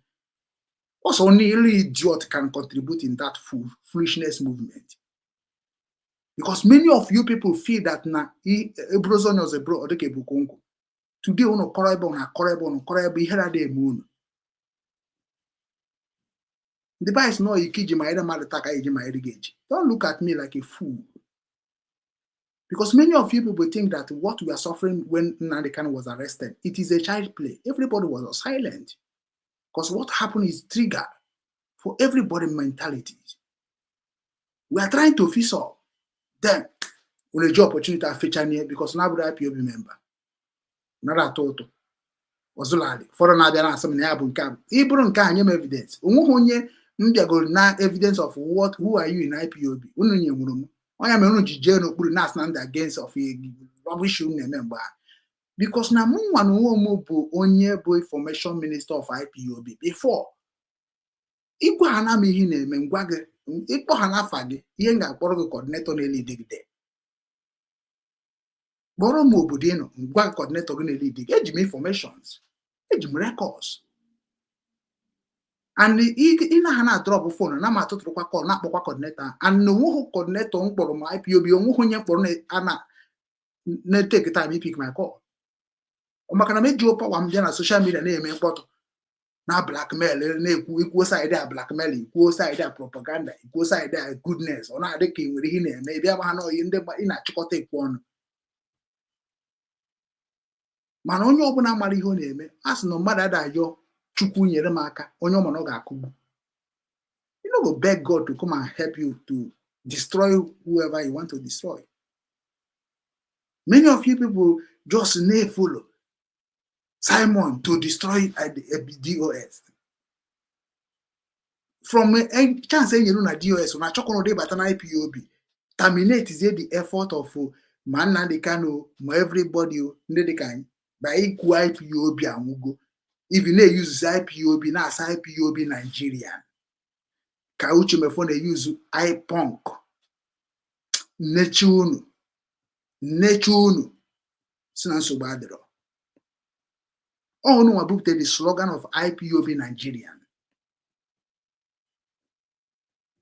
Which in ekube. Eche kube na otu Nnamdi Kanu si structure. Oh, bridge by IPOB Nigerian. Because now IPOB are one. Uchemefo cannot open any other IPOB. Oma. Onyame oje make all destroy here. Because none of them create any other thing except created before IPOB. Because IPOB one family. Then Masop created onto Biafra struggle. When IPOB created in bringing everybody in one umbrella. Identify yourself and where you come from. That is IPOB. Then any group also get create, get united, IPOB unite. No, because many of you people don't have the knowledge of the work. Una be wure name important on social media. Onye kpọrọ m kịta bụ onye Cameroon. Onye Cameroon bịa kpọrọ m na-agwa m na ndị isi a na zuru phone mana due to security teacher like nke ma ọ na-aga ihe niile na-eso ma gọgụrụ ihe niile ya kwụchara m ụgwọ ihe Bob Nijidemo, that is the end of me. Google will post it. Track everything. Anywhere you do anything to me, one day, history will be talk again. We start talking about me. In the register anything, Google ask them, do you want me to have access? And then goes when you can have to joke. You cannot throw go make me cry. Man, I give me. Onya men and they can all the difficult before you find them at the nan ejidai. Get in ejidai. Na igwara gị na corruption dị ha na-eme na system. Onya ka ije ejidai. Na anyị na-agwa gị na ndị nke amari ha na-eme. Onya ka ije abịa at against us. Maka na onye ọbụla isi na ọma ha eme, improve ihe ọma ha eme. Anyị niile kwesịrị ịbịa protect the dignity of IPOB, not to separate. And when we cannot create anything talk about Biafra except IPOB. And I'm one na cut DOS. On an agwagana DOS I dem off man.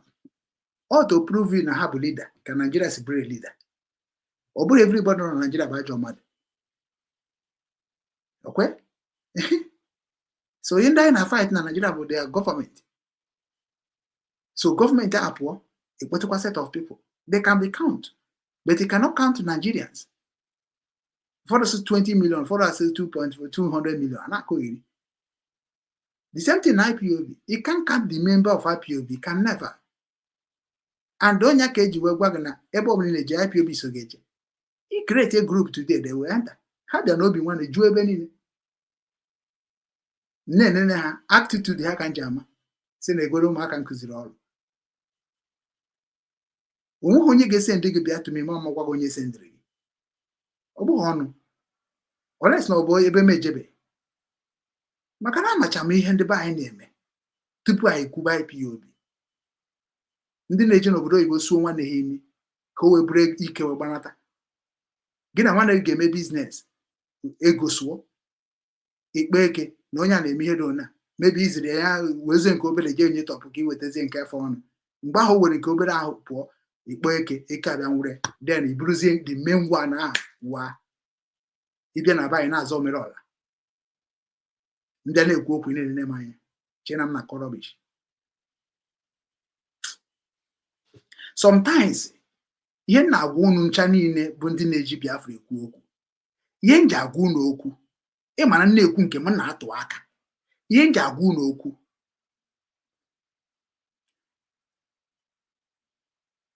these people are dying in our land because of selfishness interests. They will not forgive all of you. Kwefuru ihe unu na-eme DOS kete iwe ọjị fụ na ha amụtago ha ihe unu na-asị na ha na DOS sendri people to Simon Ekpa. You talk rubbish. Onye ihe akịta ekwefuru this thing na-eme m pụtakwa ọzọ n'ike. Kwefuru all of you. N'anya ka ngwa gị something. Simon pụtara na social media wee sị na IPOB family in Finland na-eri ego hall. Even no gwa gị okwu okwuche na IPOB ị nwere ike ịma na ndị ahụ bụ ndị radical na IPOB agala ekwe forgive Simon. Mana mụnwa na-eme ka ha mara that na ihe Simon mere agbasara the indigenous people of Biafra. Onya ka oje ha je kwu na nwe gbasanya na IPOB because all mu push they push here or kwusi kwuru ikwu some rubbish talk about IPOB. Because na mgbe ọ na-ekwu okwu ya mara mma. Okwu ya bụ okwu ya toyata ndị mmadụ na olulu afọ. Okwu ya bụ okwu ga-expose Nigeria government. That is where I hope and love. Mana anything no kwude but IPOB. Ntrack ya ihe o megoro n'ụwa o man survive the heat. Because na mụ nwa na ụmụ join IPOB, I join him because of ụmụnna gị. I join me because of ụmụnna nke m. That's why I can never shame them. I can never bring shame to them. You can bring to your father, you can bring to ụmụnna gị. But ọkwa mụ Okechukwu enwere m ike bring a shame as and enwere m ike si na ma bra IPOB member until ma nwụọ. because now I know what I fought. Ihe fought when IPOB can afford na Obinwannem. Jugoro ndị na-ebatara Obinwannem ma ndị na-asị na nriri ego ha ka ebe m riri ego na ndị mmadụ bịaziri abịa wee ji because of okwu ọnụ m ka idozi ala Igbo togetherness wee na-atụkọsị ego eji eme ihe n'ala Igbo ọbịa ha na akaụntụ m na-abịazi asị m return well because of your wickedness, because of your impotency of what you're talking about. Mgbe a na-eme ihe soro mee akwụsị ime ịkwụsị onye unu abịa hold m accountable as a leader. Mana mgbe m na-agwa unu mee na ihe dị ona ka ọ gaa unu asị na bụrụ ihe niile m kwuru ka ekwesịrị na-eme then oruzie mgbe a ga-atụzi ụtụ mmebi onye ọbụla ga-enide ego abịabazie tumi okwe mma gwa unu na disobedient of all of you mgbe ga-ego n'ọgwụ then amamihe ahụ ị bịara n'obi nwanne mụrụ integration amamego na ejem integration agwa ego n'oge abụ. And Obinwannem is a registered organization. It is not just an ordinary. Because before you join any movement or any organization, you have to learn and read their constitution. Many of you people know here in Kana Watananya. You be mad because na mu and woman Igbo mad be get reduce your life. Mbob need that kwado Igbo mad. Nwanne, the man life get reduced bego. Unless no be Igbo zonya ka adu enyi. Maka na nke a dị n'ọfọ maka na ị na-etiri ọfọ onye ọjọọ onye nka ọ maka na ihe ọjọọ adịghị m ọ bụrụ aka tiri ọfọ n'ala maka ndị ọjọọ ọ na-ele mana ị na-eti ọfọ onye ọbụla efuru ị na-etiri ọfọ mbọsọ ọfọ ga-bounce back. Enwere ike ga-efu ihe mere n'India recently. Daalụ ụmụnne m, daalụ. Guilty conscience fears no accusation. Never and ever. That is what moral. Many of you people are there saying, like in a quiz, you queen a quick order. But America, ije gwande hanna, Bogasafa, man, this you, man, do the doon, man, dilly doon. You make it na wafa, no Okechukwu kuto. Kahaku no, how man haku number one, Kambagi Haji Kumakam, a conform if in a mother relevant. In one wapa for Obinwannem. Mgbe Simon Tibe m na ihe na ọmụyọrọ ya biko ọmụyọrọ ya mụnwa bụ Okechukwu Ugwu ịma na ụnamaghị onye unu na-ege ntị ụnamaghị onye na-ege ntị. That is the only problem unu China na-enwe. If you think you is smart than me, agwa gị na nna gị adịghị smart, papa gị adịghị smart, because ọ na papa gị dị smart ikwesị ịma na m dị smart like you smart. Agwa dịrị ya gị bie onye time ebe ahụ unu China na-ewere bata chọba m onwe ka nsichi gwa ndị otu m na IPOB okwu ma ọ bụ na DOS o buru ebuje dị ama m ihe na-alụ mana at least from there ka DOS wee for the message. Mana mgbe gị nwa nwoke na-abịazi emesi ka mara m change na-asị i change for what? O nwere ihe unu mechara nji wee cause so many of you because n'okwu mmadụ gwara ihe mere nne m na public na face to face bụ okwu eji egbu mmadụ. Onye mere nwe ga-abịa na public na ofe na-esi adịghị ụtọ. Many of you people think that na gị na ịnọ na cabinet of Simon, then you people are going to be the winner. Ịmara ihe na-eche then ma kịta sef some fools still they think the same thing like na anyị nwa bụ bridge ga-restore Biafra. Ịmara ikere think that kind of nonsense. Like now we they talk the right one. But the message have already passed in Radio Biafra. People don't need you. You don't need to talk anymore. What you're supposed to do by the message of Nnamdi Kanu, pick one project from his speech, from his analysis, and start be doing it practically in your kingdom. I can even know one. Over here, but I repeat, we are Nnamdi Kanu repeat teachable. Na kuzi Biafra, na kuzi culture. He just treating nke ekwugoro ekwu na Radio Biafra ma nke ekwu na nke Nnamdi Kanu. We chọrọ iji ezu afia. Anyị ma na onye afia ka ebu Nnamdi Kanu kwukwuru ya. There is a time you use my name and IPOB name to make money. We are here waiting for all of you. Mboso ọbụla unu ike gwuru na ewunye unu na gota. Anyị na-agasi ike. So ọka iwe mara asụkwana na gị na Obinwannem ma ị nọ na IPOB n'ụwa gị n'ụwa ọzọ. We can cooperate as ụmụnne kpakpa mana ọ bụrụ na ikwu udo okwu wee sị na ị bụrụ IPOB member, you are my enemy. Imebe enemy, you are my enemy, and the enemy worse than Boko Haram. Get into your score. Maka na unu ka na-akwado ime nke ga-egbuchi unu. Maka na ọ bụrụ na anyị na-agwa onwe anyị eziokwu na IPOB minere anyị niile, so na onye ọbụla na-eme ihe ọjọọ na IPOB supposed to be exposed. Ọ ihe na ndị ka na-ekwu. We need to protect that name because that name is like a nature. You can't change it. Echeri eche wee ribe dịka si wee chee Obinwanne wee hibe. Ọ bụghị m create Obinwanne, ọ bụrụ m kpọrọ ya. Ọ bụghị na ndị ka create Biafra, nke o je create indigenous, nke o je create people. Onye derie. Ihe a bụ content join. He brought it from other people's knowledge. Apply it into our own. The same thing ka m chere about ihe a ga-emere ndị Igbo. Kedu ka a ga-esi mee ihe n'ala Igbo? Obinwanne bịa m n'ime. Ndị mmadụ bidoro na-agwado m na ị na-eme ka Obinwanne. Obinwanne ka iji eme ihe. Before Njube say, what is the meaning of Obinwanne? Because when you are doing this natural, people will be just liking you for nothing. But you name here for purpose, people will be liking you because of that. Many of you people on our social media, instead of Ibia Kubeki boys, Ibia Cotton, Unanache Guruga Pata, when you fake news, can the share. When you kwa joke, you can see one man or do okay.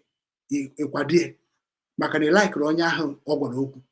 Manogwazi only like it, if you're quite against him. Obohala. Kedu check ndị ndị against na social media enweghị maka na iche na m na gị na-ese okwu eruechi ndere gị na platform na nkwụsị ide na platform ndị ọzọ na ha block shago like ndị nke na-achọkwa their face ka anyị mee udo na ebe ha na-eje na ha ga-enwe problem maka ụfọdụ ka na-efeel na ha na-akọt my video short video ama ebe ha sị na na-akọt short ị ga-enye na ndị kan as Papa Okechukwu Ugwu. Una chenai can almost not like Nigeria and dictatorship. So what do you think? Yeah, you think that now I will read my video word of my freedom of speech that allowing Biafra struggle announced by Nnamdi Kanu with Jerry, then Ejimakia, when they are beginning. Hey, that is why we need to help our people now. Our people now because people believe that now equal accord where no whatever they then I don't understand. Onye gwago okwu ọjọọ, try to come into that platform. Gwawari ade. Obiri chebere ọnwụ. O chebe ka isi gbue. Ichebegodi ya ọnwụ, hapụ ya ka ya na chi nụọ ọgụ a.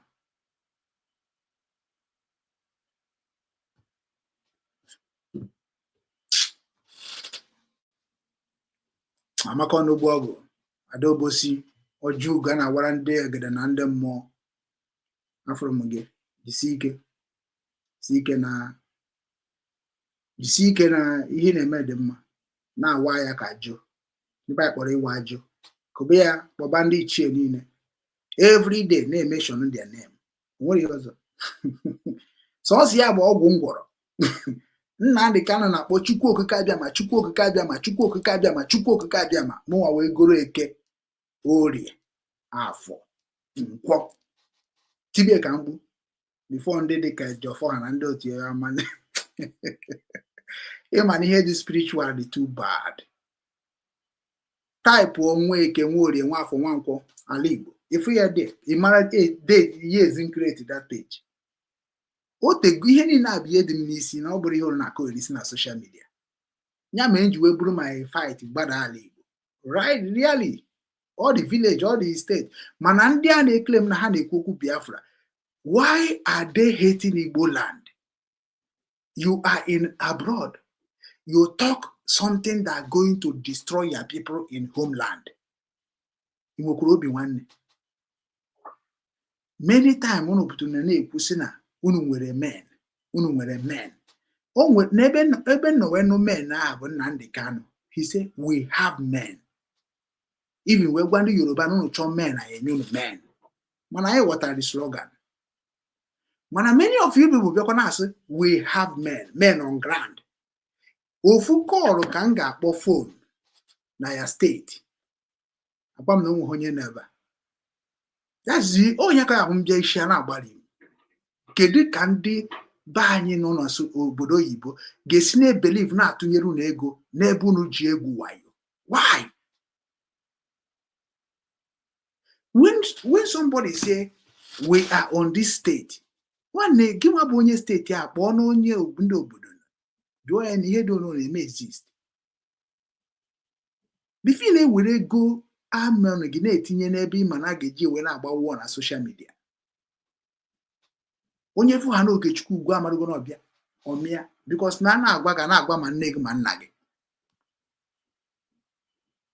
Ya ka m bịa ka m select ndị mụ na ha ga na-emekọ na Biafra. Enweghị m friend, enweghị m lover.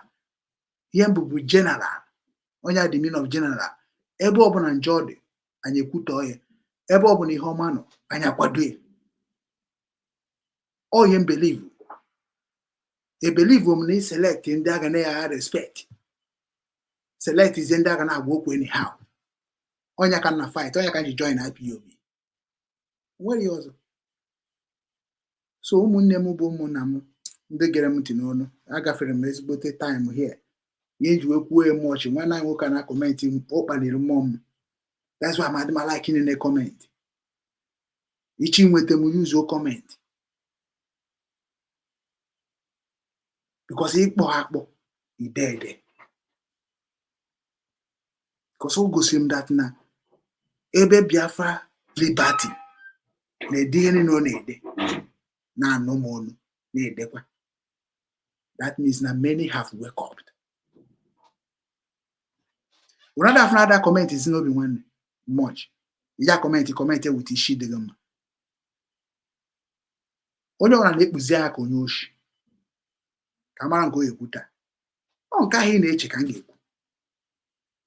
Onye ka obi ejide gị no si ike na-ege m ntị. Because I bịa na-asị na ndị Nigeria na-eme anyị ihe. Who are Nigerians? Onwe onye sagoro m okwu a. You are governor of Nigeria. You are senator of Nigeria. Local government chairman Nigeria. Church leaders Nigeria.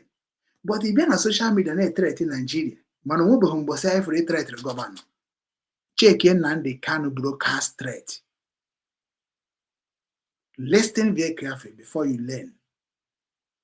Many of you people, when you go behind Nigeria, okay, was the order against Nigeria. And they Suzigi and Sonia Biafra against Nigeria. It causes a child problem. Teaching the man a danger. Give Tazia Doba Nero Biafra. One name Ijakagubuogo. Ijakagubuogo. And I know with the conscience. Conscious. Because many of you people, you know if that just Kuku Biafra baby, Iga Chuaja. Bifi Kuboku Biafra. I am a torment. I know that I enjoy me Ibu because I can count him merebunjo. No what? Till today, I can count. And he in Gwagi here na count no bunjo mereme. He can his watch.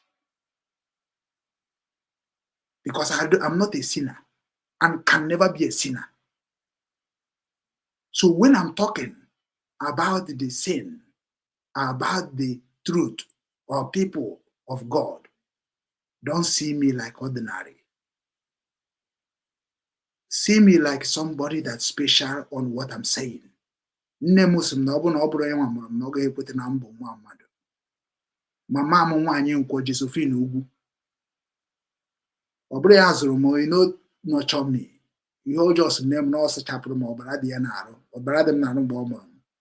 Ntolite nwa. Ya mere na onwe nwaanyị gwara m okwu n'ụwa ma ọ bụ nwoke gwara m okwu n'ụwa ga-asị that na onye nwa mere m bụrụ ihe mbụ. Who are you? Knowledge anaghịkwa abịa by education, ọ na-abịa by natural. Ihe m mara n'ụwa ndị gụrụ akwụkwọ agaghị ama ya. Ọ na ike nke Chukwu na ọ bụrụ na ike nke aka m ya ka m ji ekenye gị free of charge. Kedu na-abịa asị gị weta ego na WhatsApp, weta ego na nka. Sometimes ihe nji ada support sotu ego ọkwanụ ka unu wee na-enyere onwe n'aka. Ekwesịrị by this time na-asị ndị Obinwannem too ego even mgbe ọsọ Ukraine dara nwanne nwoke nọ na South Korea bịa na nso ya mgbe ahụ so ka mana were ha ga-atụ ka enye Obinwannem. How many people dey care to eto ya? Nwere onye show interest. Ihe niile m nwere ma ego m dị na bank aja mmie emere m abịa m na-akụgheri. Mana ọ na-abụ ihe na-eme ị na-amụrụ ma still omeghekwa m mbịakwa na-spend.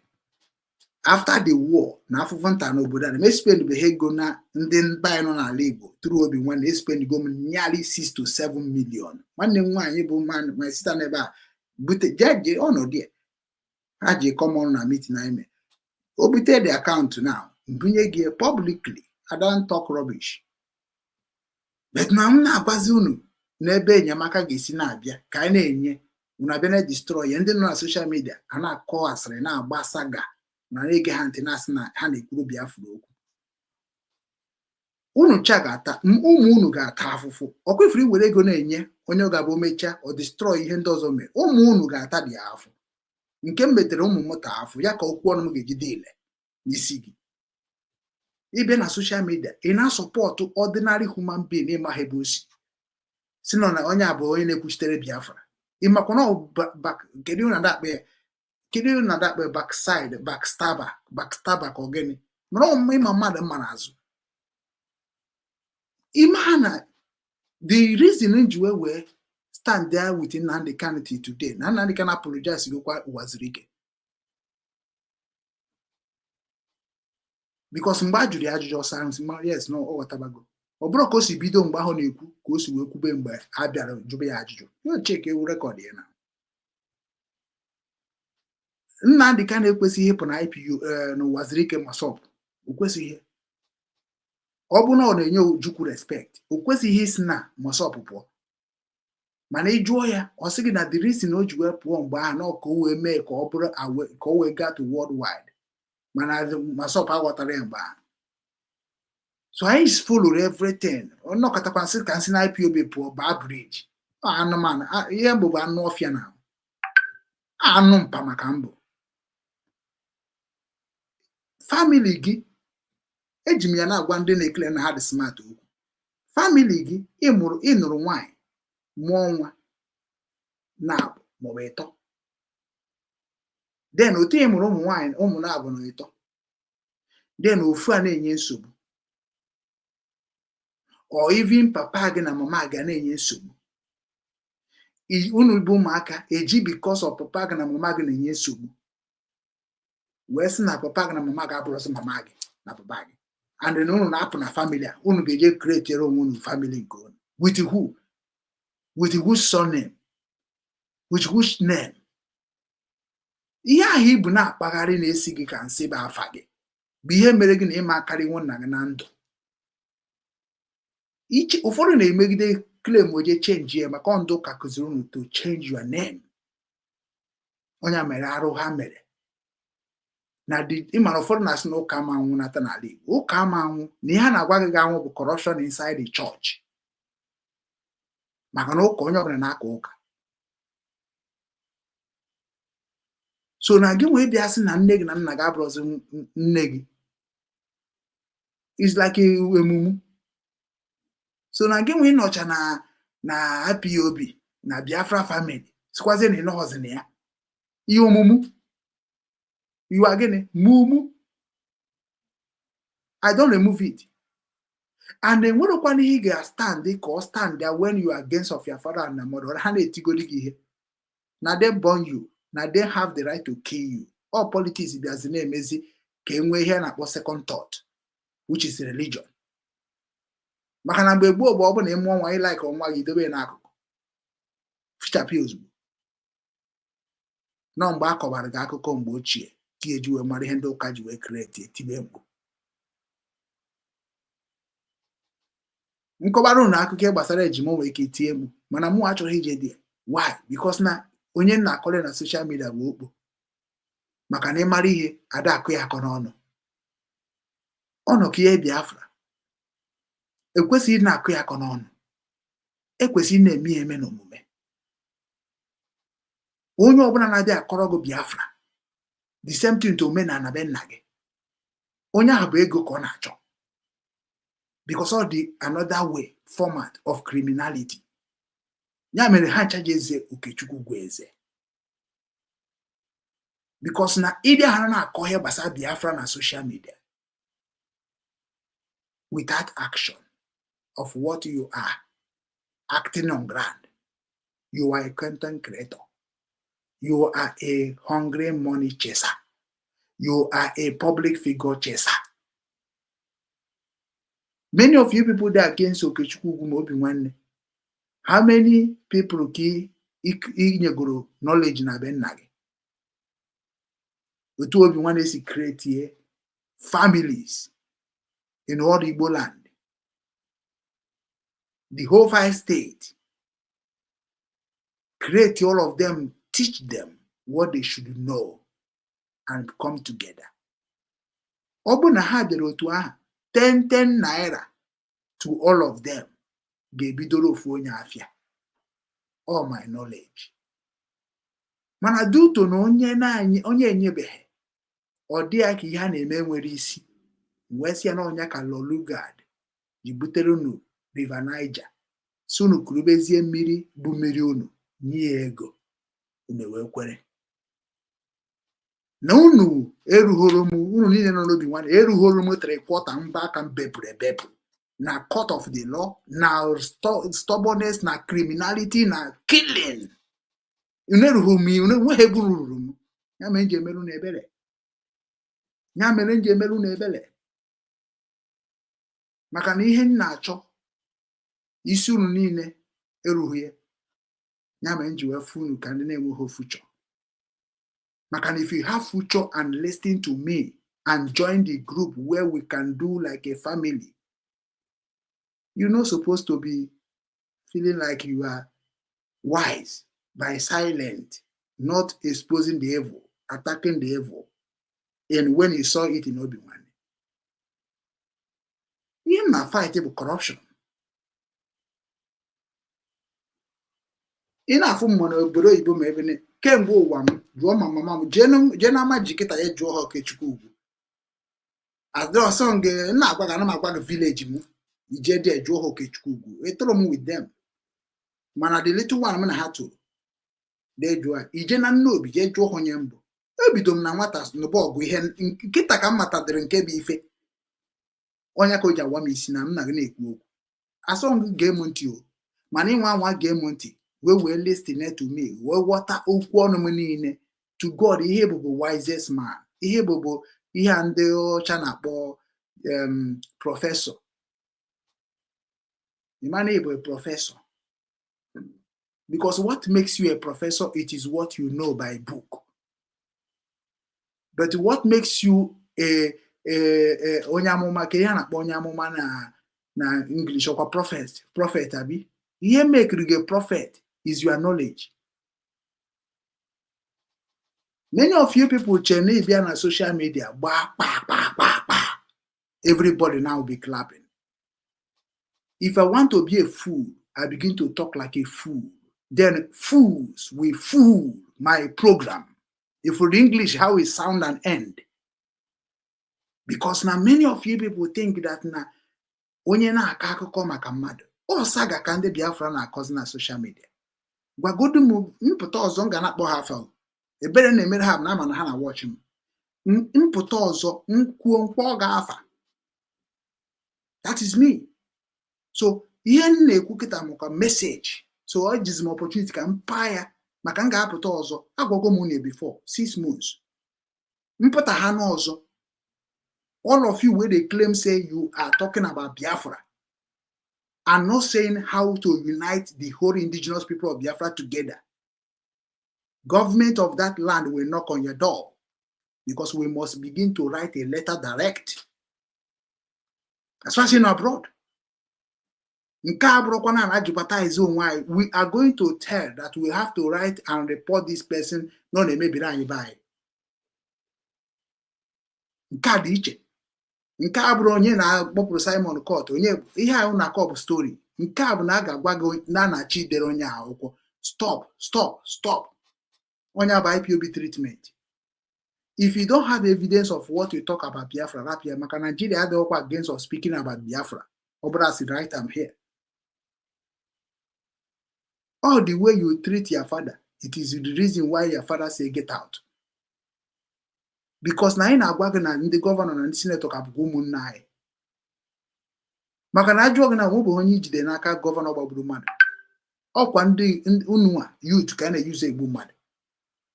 Anọkwa youth a na-apụta na social media na-akọ na gọọmenti na-egbu anyị.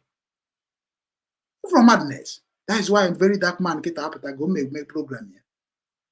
Na-agwa whiskey, na-agwa Davido ezoghị ya, na-agwa Burna Boy. Kedu ife na-agwa Obi Kubana before? Kedu ihe na-agwa Chief Priest before? Kedu ihe na-agwa kedu nke na-agwa Baby Oko Ebonyi State before? Kedu ihe na-agwa all the richest people in Igbo land before? Is it not the same thing very dark man gwara Davido? Wee gwa whiskey? Wee gwa Burna Boy? Is it not what I'm telling the Obi Kubana Chief Priest? Unu efe ka Chukwu. Mana ihe nji agba unu niile nkịtị ka m gwa gị reason. Jee jụọ Chukwu Emeka Zeni. O nwere okwu ọ gwara m mbọsị ọsị m, how did you know this format of what you have done? Chia. Eze obodo anyị sị m kemgbe ị ga-abata. Ọ nwa nkwụ n'ohe Nsụka, nwa akatakpa, nwa akịrịkpakpa. I move by rain. Nne m bụ nwaanyị nkwa. I move by air. I nwee ike ịma ka m si eme ihe until m anwụọ. And if plan around anything evil, you are going to fall immediately. Inwa anwa chere ma je echichi nwebe problem. Problem na-enwe today is not by myself. All people cause it now serve the people's problem. If you don't know today, I don't enwe problem n'ụwa. Maka na ihe akpọrọ problem bụ ihe ga-eme gị bụrụ mmadụ. So why am I saying that is a problem? Is a favorite. Ịkọ ọrụ ugbo bụ ọrụ ka na-akọ. You are looking for what you're going to use to live long. It's like when you are working for a factory, you begin to think you are suffering. You are mad. You are mad. You are each or iburu head in a factory. Each or relax kwa ka ndị eze. Ka na command care. Even an imagination you cannot serve before you begin to become master. That is why in a role in a factory, you are suffering. If you get, because now, obri that neru or tego is one ike like papa ebo koro in 6 months, was week 6 months. Back eje mem na abegu na me onwa in those states, you know. That is happiness time. Then enwukwara mgbe eje wepụta ihe na akonolo oge ọlụ orube anyị ebebe akwa mgbe a. Mana ọkịta na aka mmachara ihe niile a. Mana baba ya na-asị anyị ị na ha asị ka asị gị kịta ka eje ka ọrụ eju enwe ka esi kọta kịta ọka gị nwa bụ onye izi gata zuo ma nke ya ezu okerekwu. Are you hearing? Because I bụ nwa kpala. When you want to talk to me, make sure that you know your father's lineage and father's structure. Because I don't have na social media can deceive when mislead them my people. Akpọrọ my people does not mean that you are my people. Because nobody ma ihe na-ekwu okwu kedu ihe mere unu ji achọ ka unu destroy the truth coming out of me. Whereby na ife na-agwa gị bụ ihe ga-azụ ụmụ gị ndụ. Tomorrow na onwe ihe mere nkịta na ebe ọbụla anyị nọ n'ụwa niile anyị ana generation ka ahụ ekpona. Anyị mụkọsịrị ụmụaka n'obodo oyibo. Nwa m nọ n'obodo oyibo nwere ihe ọzọ onye ọ ga-eso n'ọrụ Germany ọgụ, n'ọrụ China ọgụ, n'ọrụ Russia ọgụ, n'ọrụ Ukraine ọgụ. Ke ndị ga-anọrọ nke ebe nna m na nya bụ na plan ahụ niile ha ji emezuona. Dịrị ihe ha bụ n'isi na-awa anyị isi. Ha chọrọ ka ha fichasịa ihe niile ha dị na history. Eji wee blackmail anyị, eji wee gbuo anyị, eji wee intimidate anyị na our own right. Then ha fichasịa ya, ha wee tinyezie ndị nke ha. Dati na ha na-eri na be anyị, ha eribi ya a na-akpọzi eribe agwụ. Then enweghịzi anybody nwere ike ịpụta n'ụwa wee kwuo maka ihe ọjọọ ndị aka ekpe mere ndị aka nri. mana Chukwu kere ha nwa kekwa ke aka nri ka aka ekpe kee mmadụ niile gwara ha na ọ dịghị possible na otu onye trairi ya fell, which is Adam. Ihapụ Adam inwetakwa Moses, ihapụ Moses inweta Samson. Ihe na-agwa gị bụ ndị kpara ike ka ha si claim ka ha kpa ike, ndị lideri obodo, even Goliath, ndị na-eme na ha daa n'onu ha according to gịnwa bụ onye akwụkwọ nsọ. Mana ịbịa na omenala Igbo, ngosibakwa ndị ga-aka ji ọfọ, jụọ gị kedu onye ka ji ọfọ na vileji gị, ka ịfụ na aka ji ọfọ na vileji ala Igbo niile anwụsịana, enweghị otu onye nọ n'ala Igbo ji ọfọ. Is a challenge. N'ala Igbo niile ihe ha ji bụ nke ha na-akpọ ya ihe apịrị apị. Enweghị aka ji ọfọ n'ala Igbo. Ọfọ ọbụla ị ga-eji kịta bụ ọfọ aida niile egwu wayo, ọ na-atụ asị, ọ na n'ihi na a na-akpacha nkata ka egbuo mmadụ, i were ụjọ ị gaghị ekwu ya. Ọfọ corruption, ọfọ corruption.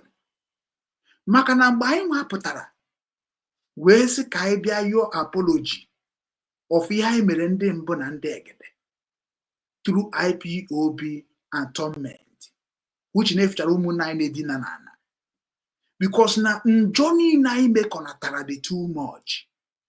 Anyị nwa bụ ndị bịaziri yiri ibu awuru anyị ji bụrụ Nigeria mentality dịka esi ekwu n'okwu, which Nigeria mentality is Igbo mentality, because Yoruba and Hausa learn from Igbo man.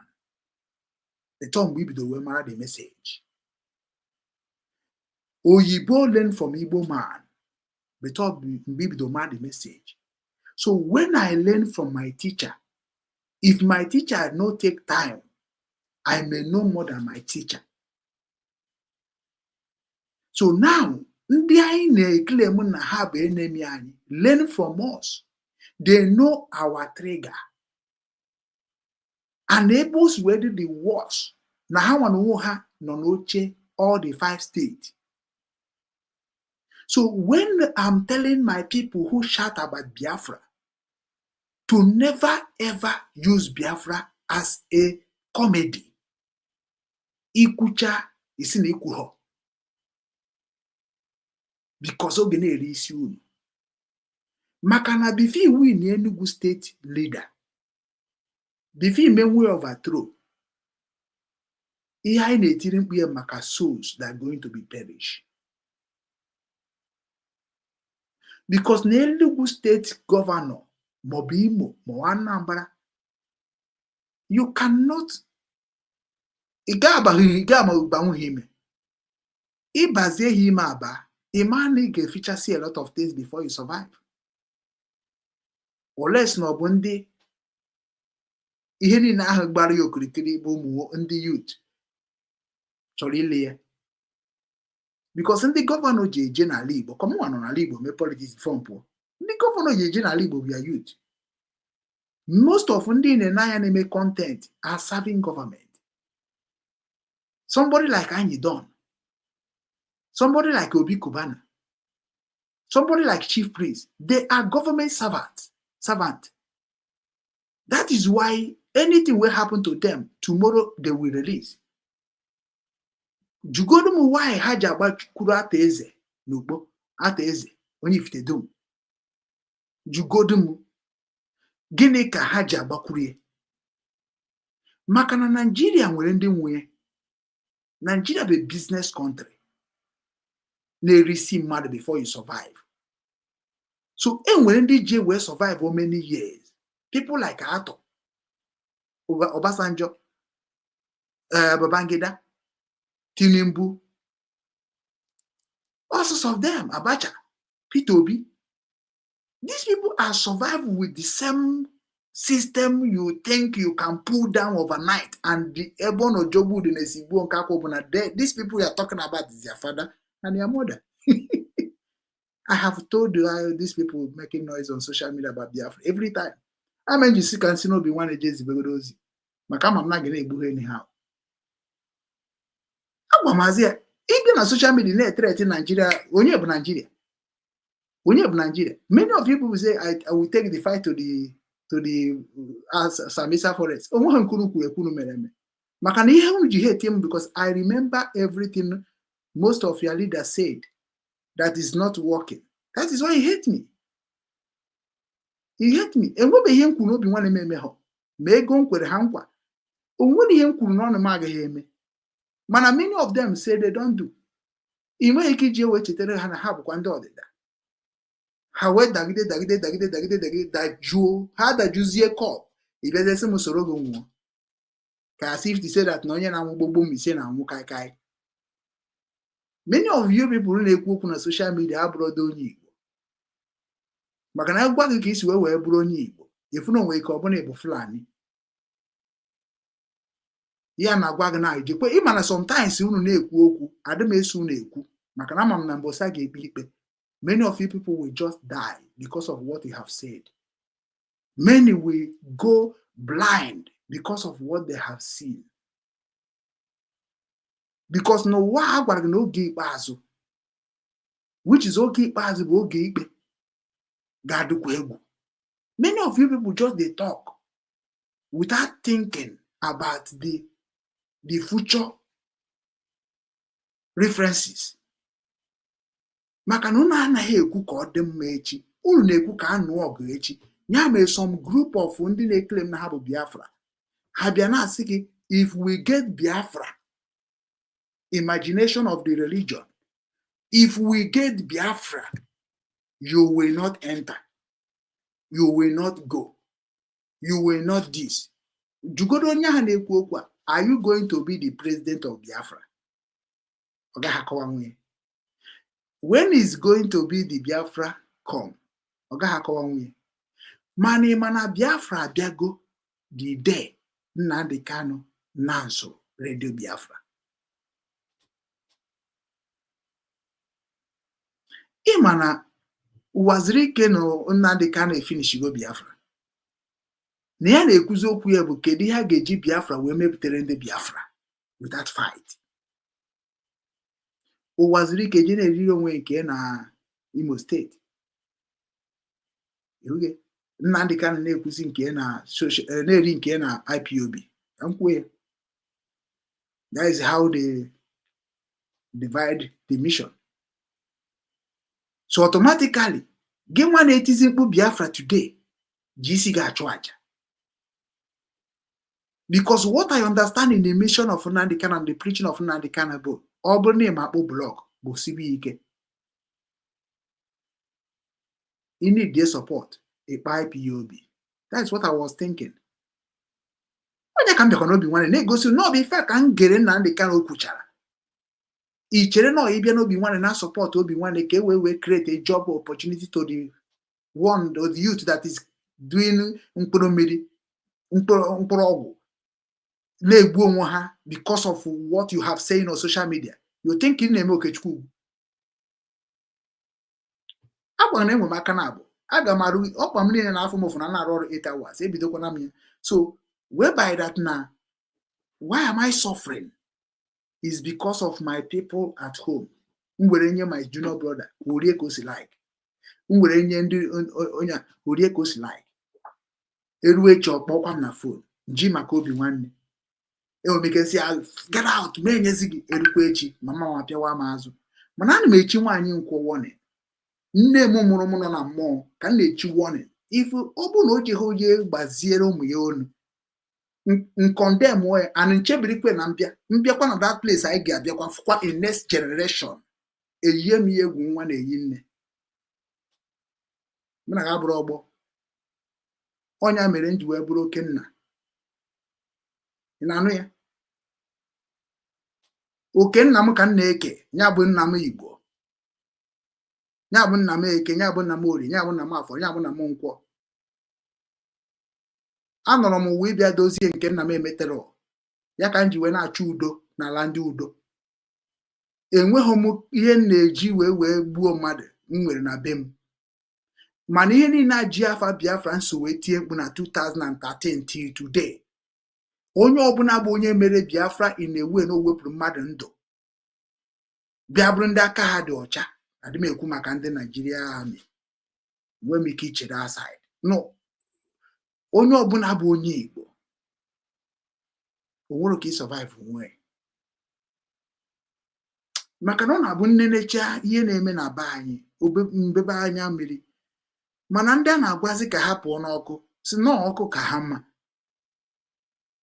Kedu ka mmadụ ga-esi wee bịa na soshal midia na-agwa gị maka Biafra mana ọ mara ihe dị na Biafra, ị na-egekwu ya ntị? O ihe m ji agwa gị maka go back to root ọ nke mma anya ịkọ akpụ, ịkọ ji, ịkọ ede, ịzụ ọkụkọ, ịkpa nkata, ịrụ kapịnta oche,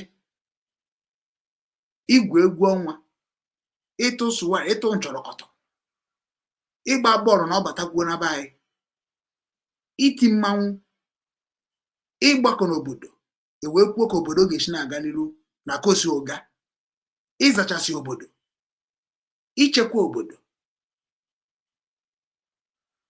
Ọ bụrụ ka anyị na-eti na mgbụ then gị nwa bịazi na soshal midia wee na-ekwuzi okwu sị na onye nke a bụ sabo, onye nke a bụ criminal, onye nke a bụ bandit, onye nke a bụ this and that without evidence. Without evidence.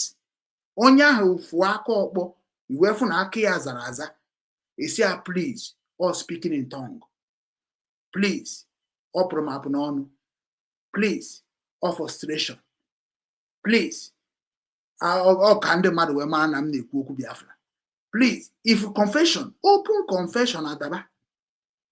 Nya ka anyị ji agwakwa unu niile na-ada abịa makro Obinwanne ịma na emere na abata na program Obinwanne, thank God edelitikwuo na ma YouTube nwanne ya jebere onwe ha. Ịbata na Obinwanne na-eme expect na ịbata na Obinwanne ka Obinwanne pụzọ onye na-ekiri ekiri na onye ji aga. Many of you people na-akpọ m ka amara ha ga-eme nwere ya ga-eme na abụrụ repent in where you are. Repent before ị na-ewere 10 naira gị na support any group. Jugodo onwe gị amakọm ebe eji ego eje. Before ị na-ewere ego gị na support a group or a somebody, maka na papa is no nwere onye ga-abịa were ego nye. Papa is no nwere onye ga-abịa nyere aka. Enyemaka ha nyere destroy ya all your life. Jikwa ma ndị spiritual leader na a na-agwa gị ihe m na-agwa gị, na-agwa gị, adị m agwa gị nke ọ bụ ngwasị a ga-egote na akwụkwọ. Onye mere some people ada aghọta the slangs. Onwe onye ga-abịa were gị onye destiny gị niile akọm bụ ọgba maka na enwere ike ọ bụrụ onye ụwa na-atọ ụta. Ije ka ị gosi ụwa na ị ga-eme ị ga-echenji nwunye gaa nchenji ya na mụnwa so condemn everything gbasara online collective money. Onye mere ibe Obinwanne ọ na-afịa m ahụ isi gị tụnyere m ego maka na ana m afụ ya ka enweghịzi m mmadụ because na mụ na gị na-akpa nkata na fon m ga-ananwụnụ gị ego. Ihe niile tụnyere ego n'Obinwanne nwere onye siri ya weta ego ebe a, onye si ya weta ego even ọha nwa na-eme m ndị na-ekwukwa nke m na-ekwu maka na ebelieve m na ọ bụ na okwu ọnụ m dị mma uche otu aka unu si wee like ya m before na-ekwu eziokwu a unu ewere eziokwu a na-akpọ na call na-ebute una decision, na-ebute una analysis, then unu emegidesi m create a WhatsApp unu abịazie wee chọzie ka unu changezie amamihe ahụ unu ji maka ya bata WhatsApp. Na-enekuzi unu si na otu aka unu si mebisie Nigeria nwanne, otu aka unu si wee corrupt so Christianity nwanne. So because unu abatago na the WhatsApp mụnụ nọ 1-on-1 ka unu bịa change my mentality like Reverend Father gwara m sị m were ụzọ aghụghọ wee gwaba ndị mmadụ ihe gbasara Christian na ọ bụ na ha wetacha ego then m wee change ziere ndị Christian. Reverend Father onye Nsụka today bịa na-asị m na ị na-eme ihe ụka nsị na enweghị m ike iji ụzọ aghụghọ wee mee preaching. Ọ dịrọ possible. Ọ bụrụ ka ha na-eme onye ka ha na-eme ọ dị game ọsụ m na ọ dị Christian bi enwe ego ụwa na ndị niile a na-agwa okwu bụ Christian and na nna agwa ha okwu ebe ahụ ọ na-afịa ha alụ ebe ahụ ha na-emejọ ọ ga-adịrị ha difficult iwepụta ego support Obinwanne media. The same pattern of politics that ọ bụrụ na ị na-ekwunyere this party they will never progress you. The same ritualists If you are not in their cabal, you are not going to be secured. The same thing to business partners. If you are not among of their business, you will never know the secret of the business. One emokwenye bịara ụwa for business. Bịara m ụwa for all those nonsense. Jụọ nne m, jụọ nna m, abịara m ụwa ihe niile. Onye mere many of you people will suffer mentally. Mgbe unu ga-akaba nka ka unu ga-afụ ihe niile na nnekwu. Mgbe unu ga-akaba nka, many of you people ga survive nwoke nka. Mgbe unu ga-akaba nka ka unu ga-afụ ihe niile unu mere onwe unu. Maka na ncheta IPOB echeta m ihe ọma mere na IPOB. Mana icheta IPOB kedu ihe obi gị na-agwa gị? Onye abụ ihe ga-egbu gị na nka. And many of them amago na ha arụgo ana, na-achọzi ndị ha ga-achịkọta ka ha rụọ ana together ka ọ bụrụzie arụrụ ana. Nya ma nji agwụrụ na ndị nke emetere na ndị nke emetere na ndị nke emetere ka iwe wee na-amụrụ ihe ahụ na-ekwu maka echi. Maka na onye na-eme ihe ọma ga-asị onye na-eme ajọ ihe nọ na-eme ajọ ihe. Onye na-eme ajọ ihe bụ onye na-asị onye ọma nọ na-eme ihe ọma. So mụ na gị ama mmekọ nwe ihe whereby you are a sinner and you preach against sinner. Mụ na gị ama mmekọ, that is why I differentiate myself from Ejike Mbaka, Ebuka Obi. All those people are not sincere in spirituality. You may believe it today, you may believe it tomorrow, you may not believe it at all. But one day on earth, people will say that I think this thing was like this. Ofu bossy, a ga-enwe generation ga-abịa sị gị Chineke nna, ọ bụ ife aka ndị a mere ndị be anyị, ndị nna nna anyị, uche anyị abụrụgo ndị nna nna. How we are speaking for our nna nna, for how we can go back and start afresh, how we was helping ourselves. Nyere nwanne gị, nyere ikwu, nyere ibe, nyere agbata obi, nyezere ndị ama. Mana ịchọzi inye kịta bido n'ama ka ndị ama wee nụọrọ gị ọgụ n'ụlọ. Mana ịmahụ na chi nke ụwa abụrụ otu a ka o si George.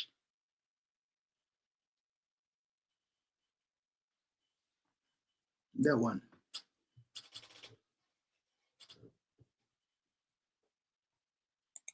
Okay. Brother, he said you are a sabo, and I asked him to explain to me how you are a sabo, but he couldn't explain anything, but rather he was going round and round. Onwuhonye no na IPOB. Imana na-ekwu nke m. People still they make me ụfọdụ ka na-eche na mbụ nobody. Nwere ndị ka na-eche that kind of echiche we wrote today. But I asked God to forgive their leaders, so that their leaders will come and confess, or I destroy them alive. And when we get destroyed, when you are in prison or anywhere, or maybe you are in problem. No. We piag the stroke. Una na uhen soka de egwu. Una woman Amadioha did not strike in ancient because of people talk too much. Because whenever you are making your father to feel like he's not a father, your father will use you to make a pepper soup, and nobody go talking all over the world because the power started from your father. Nobody. Many of you people think that Biafra is still a Biafran. It's a politics. And Biafra is not supposed to be a politics. That is why anybody using Biafra to do a politics, government of the world will destroy you. Or very simple. Ebele ka na-emere unu na-agwa unu emezi na ebere. Man, if you need the smart, keep it shouting. Where Biafra where to be on social media. Contribute to men on ground. Contribute to men on ground. Keep contributing. You where they contribute for men on ground. We got tobacco for men on ground of your contribution. Ask one another Biafra bien ebugi. Ask one another ndị man na sabotage gị. Nke akwa another warning na-enyekwa unu. Ka ọra bụkwa ịbịara unu ka o si bịara nke Simon kita na-agwa unu mgbe a na-ekwu some certain things on social media. Let us be careful. If you know mention publishing nke na-claim the thing just ka ndị mmadụ wee na-eweta the money. because no nwere ihe onye ji na-eklem that na onye agburu mmadụ na social media whereby na ebe o si na anaghị egbu mmadụ na ndị na-egbuzi mmadụ n'ụwa niile bụ ndị ọchịchị na onwe onye na-apụta otu a claim onye ihe claim goro iwere ihe na-akpọ diplomatic claiming not to write and confirm. One mafugasi ya na-ewepụta isi o degasịrị. A lot of things have gone wrong. O nwere ike ọ bụ na o meghe mana o claim na o mere o mekwana ihe eme wee na-eweta na social media. It is wrong. Nya mere nji wee na-agwa ndị a niile na-eclaim na ha bụ men on ground na-apụta na social media ma ndị ke na-eclaim na ha bridge ka na publish rubbish. The reason why unu chani ima ekwube onye bụ the Nigeria government supporters in the Biafra struggle. M ga-agwa gị na ọ bụ ndị dị ka oge nkere ha na Sonia Akparawa na ndị ọha ma bụ ndị ahụ and Ngozi Orabeze too because na nka na-afụkwa ihe ọ na-publish. Make una stop publishing anything concerning the useless men on ground. Useless because nonsense how na-ebute na social media kunu wee nara ego. It will destroy all of you and your family. I'm a very cool. I'm a openly. Respect on yourself. Ali Babroka Leje Ugwu. You open a name in Alibo, leave it in there. Each other support Baha without bringing nonsense. Who ne bring it, he will make a man non grand. No men non grand in anything except that one city. One place, Omega more. Will be problem anyway today. One can a men on grand man, one noon working on him. The same thing Ojino repeat again. It's exercising terrorists. Get a can exercise terrorists. Because Biafra broke about terrorism. Biafra broke about armed struggle. Biafra broke armed struggle. Biafra make armed struggle. Near Biafra no be recreating the struggle. And oburozi with Yegbe Namma because the pains of what happened before, nobody want to express that thing again. So when you want to talk about Biafra like we talk about Jesus Christ. Because the reason you talk about Jesus Christ with respect is because upon his truth, they still execute him. So don't talk about Biafra like you are talking about your congregation or your foundation. That is why all of you must be very, very, very careful. Ask for Nigeria government in Emego. Nigeria government in Biafra amekwaresu. Nigeria government. Nigeria government ibu ihe ndo wanine mara ye obu. When Nandikan was broadcasting and educating people on Radio Biafra, you can never see anybody to touch. Oh no, London. The place on onwe ihe ogba for London. Onwe ihe ogba Obama. Which Obama is from Kenya. And on a Kenya, Obama no egbanyere a film. So whenever you are talking about Biafra, make sure what you are talking about it is what you are sure. So that the people that die because of that name will save you at the end.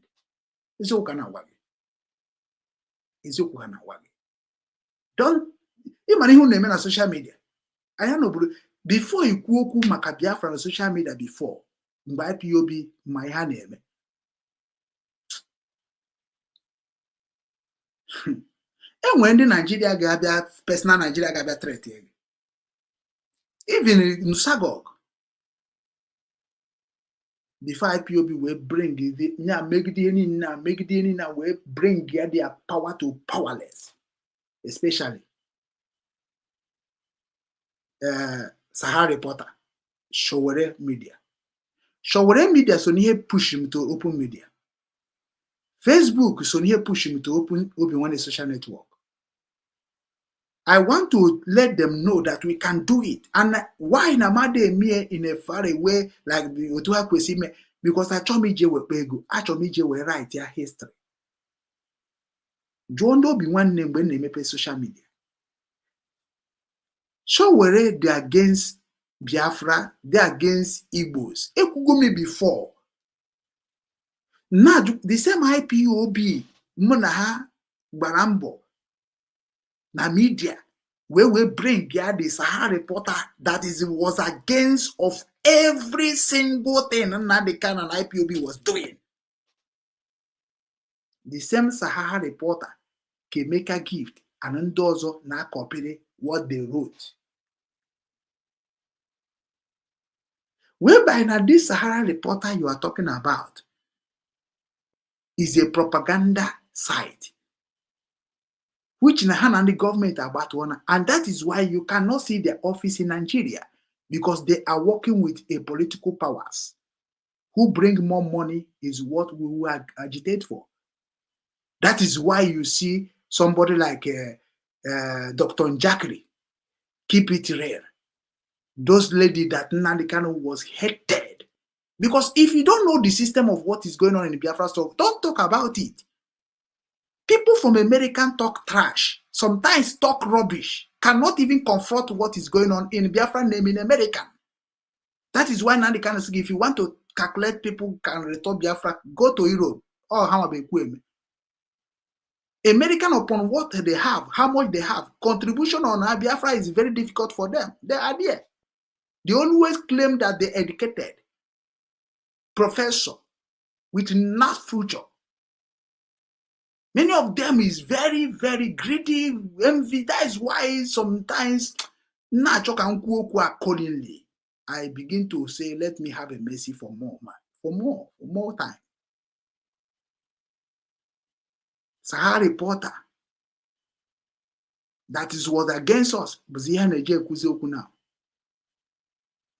Even some the lawyer na copy.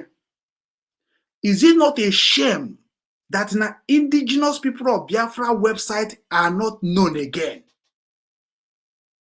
Imo na bụ nchọ ikwu nsị ka hapụ ka Nnamdi Kanu pụta ka m wee bọpụtara ihe niile okwu n'ala Igbo niile ka maazị onye ihere ga-eme. Mana ama m na mpụta ya ga-afịa ezigbo alụ, because na ndị niile ha bụ ndị na-ekwuru na Nnamdi Kanu okwu n'ala Igbo acha niile be political. Anọgadide very day. Onye mere mgbe Simon na-eme ihe nche na the way Simon si eme na ha nwee ike release ya, o nwere ihe ghọtara after everything. Ya ka gwa gị nwa na-amabeghị ama. Ọ bụrụ na kwefu unu nwaka ji di Biafra ekwu okwu na social media, unu ekwena ka anya mmiri m gbakwa ọzọ. Eziokwu ka m na-agwakwa unu, because na nweta akwụkwọ obodo a na ihe ọ ga-afọ m kama m ewe last card m move to that country you are. Ifu ka esi ekwu okwu, ifu ka esi akpọpụ mmadụ court, ifu ka esi abịa nochitere mmadụ, because all mmadụ gbara onwe ya ọkụ because of us. Now the same country that we are now claiming that we want them to know about Biafra, they already know more than you. Not just report what you want for them to do to help you. Ne blog webia. Brumbasasi webia. Mezem nwa no mi na ala Igbo na atụ ụjọ mana bosi nga na ala Igbo to God may me announce. Let come to airport. When the time come, mga agunu na ala Igbo ine n'anya na ihe me na manna be ala Igbo bụ ka ndị mmadụ kwuritecha n'ụla. Because many of you people no American, no na Canada, no Europe, when na cause very, very big problem in Igbo land. As again, it's a man now in a life with the threat, but you are threatening all the indigenous in Igbo land. Nabunu nkete ka nabunu. Agbamun Obinwannem Foundation was created because of you people. All the foundation nonsense, my Igbo Foundation, Mohaneze Foundation, Menugu Community Foundation, Anambra. I swear, unu wakamdere obodo Igbo for. Unu ga-emecha football. I just know iwe wegbu na m tata because na ekwesịrị ije somewhere ka ma no tata wegbu na ezigbo okwu. Ana m ekwu ka ọ na-apụ. Many of you people think you're smart. Imagine the smart. Ị na-ekwu okwu na Nnamdi Kanu. Iche na ikpọ na Nnamdi Kanu afanit na mụ nwa eji maka Nnamdi Kanu ma gwa okwu ma mụ ji maka gị ma gwa Nnamdi Kanu. Da, ihe ni na-aba akụkọ Mike Ejaya. O mee nke adọghọ ma ngwa m ya clear maka onye nwe onwe na-agwa ndị ọzọ madat na o mee na ga-agwa ya. Ọ ihe eji mara onye Igbo, ezigbo nwa afọ Igbo na-eji ihe mere na-agwa gị okwu. Mana ndị ụka na-afịa ya ka ọ ba ji ihe. Ana mụ na unu abụrụ ndị ụka. Simon kịta otu o mere ihe o mere na gịnị ka o mere dị wrong? Ị mara una na-repeat kwa again. Na-repeat kwa ya. akọrụ na aka n'ụzọ na ọ bụ na unu anakpụkwana unu asị na maka Nigeria ọ bụrụkwa maka Nigeria o because ị naghị eche ihe ga-eme n'ụlọ. Many of you people enweghịzi property dịka ndị na-ekwu before na-ekwu inweghị property n'ala Igbo. That is why you causing that nonsense. Ụfọdụ asị that na inweghịzi ụmụnna, ụfọdụ asị na enweghị ụmụnne because ọ bụ na ị nwere ụmụnne ị ga na-agwa ha n'isi amaji ụmụakachi nke dị na Nsụka na Enugu ala Igbo anyị na-ekwu ka ọ dị mma. So where are you from? You come and talk about Biafra. Ojukwu bụ onye Nnewi. Nnamdi Kanu bụ onye Afara Ibe. Uche Mefo bụ onye Abatete. Then ndị a niile pụtara mgbe a na-agwa nwa gị nwa pụtara kịta na-asị that na you want to now join. For what are you joining? Are you joining what already established? Or are you joining the one that already existed? Or are you joining the one that's structured already? Which one? That is why when you wake up and structure another one on top of structure, I just laugh because I know that all of you are money chasers. And ego gebunu. Onye kedu ihe one government man said that now if I know that Igbo love money more than their people, I will for no go war. Ọ maka ego ndị ji Biafra ekwu okwu na-eri. Mana ka na-agba ha nkịtị o, ma lawyer si o, ma ebe ịma na mgbe na-ekwu nke lawyer, aje gụpụ ejofọ gụpụ ọzọkon. A na-enye lawyer ejimako a chance. A chance ka na-enye ka m mechegoro ihe na-eme. Ka m gwakwa gị na ozi m na-eru asọrọ ọkụ ahụ. Na mgbe ibido wee mara. Ihe m achọghọ bụ ndị a na-abịa were Simon ekwu okwu na social media kịta. What you need to do, go and know why did the government of Finland arrested Simon. That's very important. Makunama here, because some can repeat quite the same thing. I don't try to and make no sense. Because Simon Bank Borokete, man, here Simon Medina one by one. That is why we are defending IPOB. Whether they can like it or not, IPOB name must be protected. Whether he deny or he not deny as a leader, we must protect it. I fight IPOB because of my land, not because of Nnamdi Kanu. I never fight because of Nnamdi Kanu. Never. Maka next generation. The reason why now they fight for restoration of Biafra. Some people say that if Nnamdi Kanu did not come, Biafra is already gone. You are going to be gone very soon. You are ready to be gone. Ali Badigoma. Many of you people in Biafra Biafra Biago since he was born. Since your father was born, Biafra Biago. Niyas Zigije where Biafra may develop baby nage. No na kwetere na Biafra and Ojukwu structure and going into. You have to be sincere. You have to love your people. You have to help your people. You have to be your brother's keepers. Onya bụ nke Ojukwu fight. You have to do everything together. Onya bụ nke Ojukwu fight. When they are hana kọrọ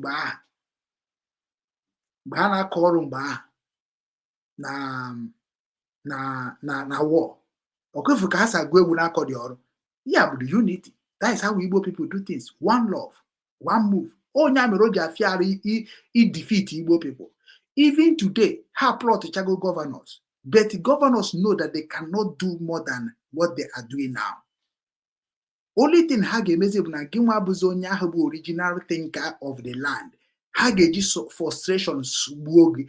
Hageji the bad ways destroy Yagi. Nyamere try category what they can do to reduce some knowledge people in our land. I use basic Fulani. Today you go to IPOB radio, talk about Fulani, whereby that now all your governor accepted and signed a deal with the Fulani, working with the Fulani. None of you want to talk about the governor that already signed a contract to bring the Fulani as a part of Nigeria that you already know that living in your land. Because all he signed the name. That is why the world don't talk about what you people talk about. You people talk crazy. Nyamere Tony Nadi, the fault of Tony Nadi is the best fault in bringing Nigeria down. Constitution. Then, but if there's in that constitution, how can you bring it down? Nyaman way is bring it down. And the way Okurum Wataguru one certain time. bụ na all the regional leaders gwa onwe ha eziokwu. Constitution of Nigeria ada work n'Enugu steeti. Ọ bụrụ asị gị dee odogwu odogwu odogwu abundant onye nnobi nnukwu mmadụ na Japan ọ nnukwu mmadụ ka ebu seriously ịbụ onye ji aka mmụọ dube m mmụọ na-edu m maka na ndị a try katago n'ihe makwa ka na-ede ndị a try katago ihe niile a ga-try ka bring the truth of aja na down. Enwechekwara nwe ndị na-akpọzi onwe ha ndị mbụ na ndị egede, nwe ndị na-asị ndị aja maka Okechukwu kwuru nna anyị Igbo maka Okechukwu kwuru ịma ha na-enwere ihe a na-eri wee kwugo okwu ndị Igbo. Iche na-abụ onye nọkọta tete ụrụ ọkọba akụkọ ndị Igbo okpukpe okpume mme na-ekpu because ọ bụ artificial na mbọsụ m ga-ekpu nke njichi echichi ga-aghọta ihe dị iche na okpu na okpu.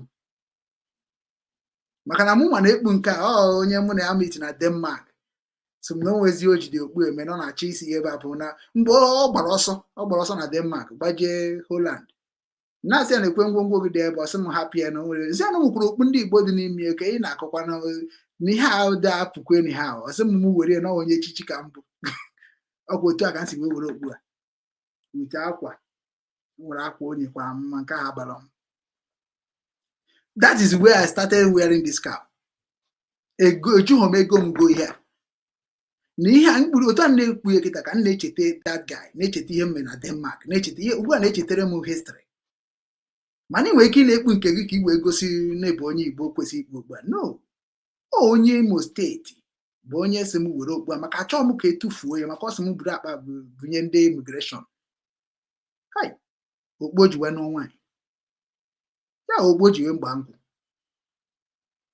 si ya mba nwanne m adịghị eme ọ mara mba onye omenala ọsọ m were ya maka na ihe na-akụzi ha ncha na Denmark ahụ maka ejikwa m Denmark kpoko ha ncha ọnụ jee jụọ ha na Ceylon jụọ fari na-eji na-ajụfa na many of you people na cause crime n'ala Igbo but the people can never identify yourself to Igbo people wherever you are.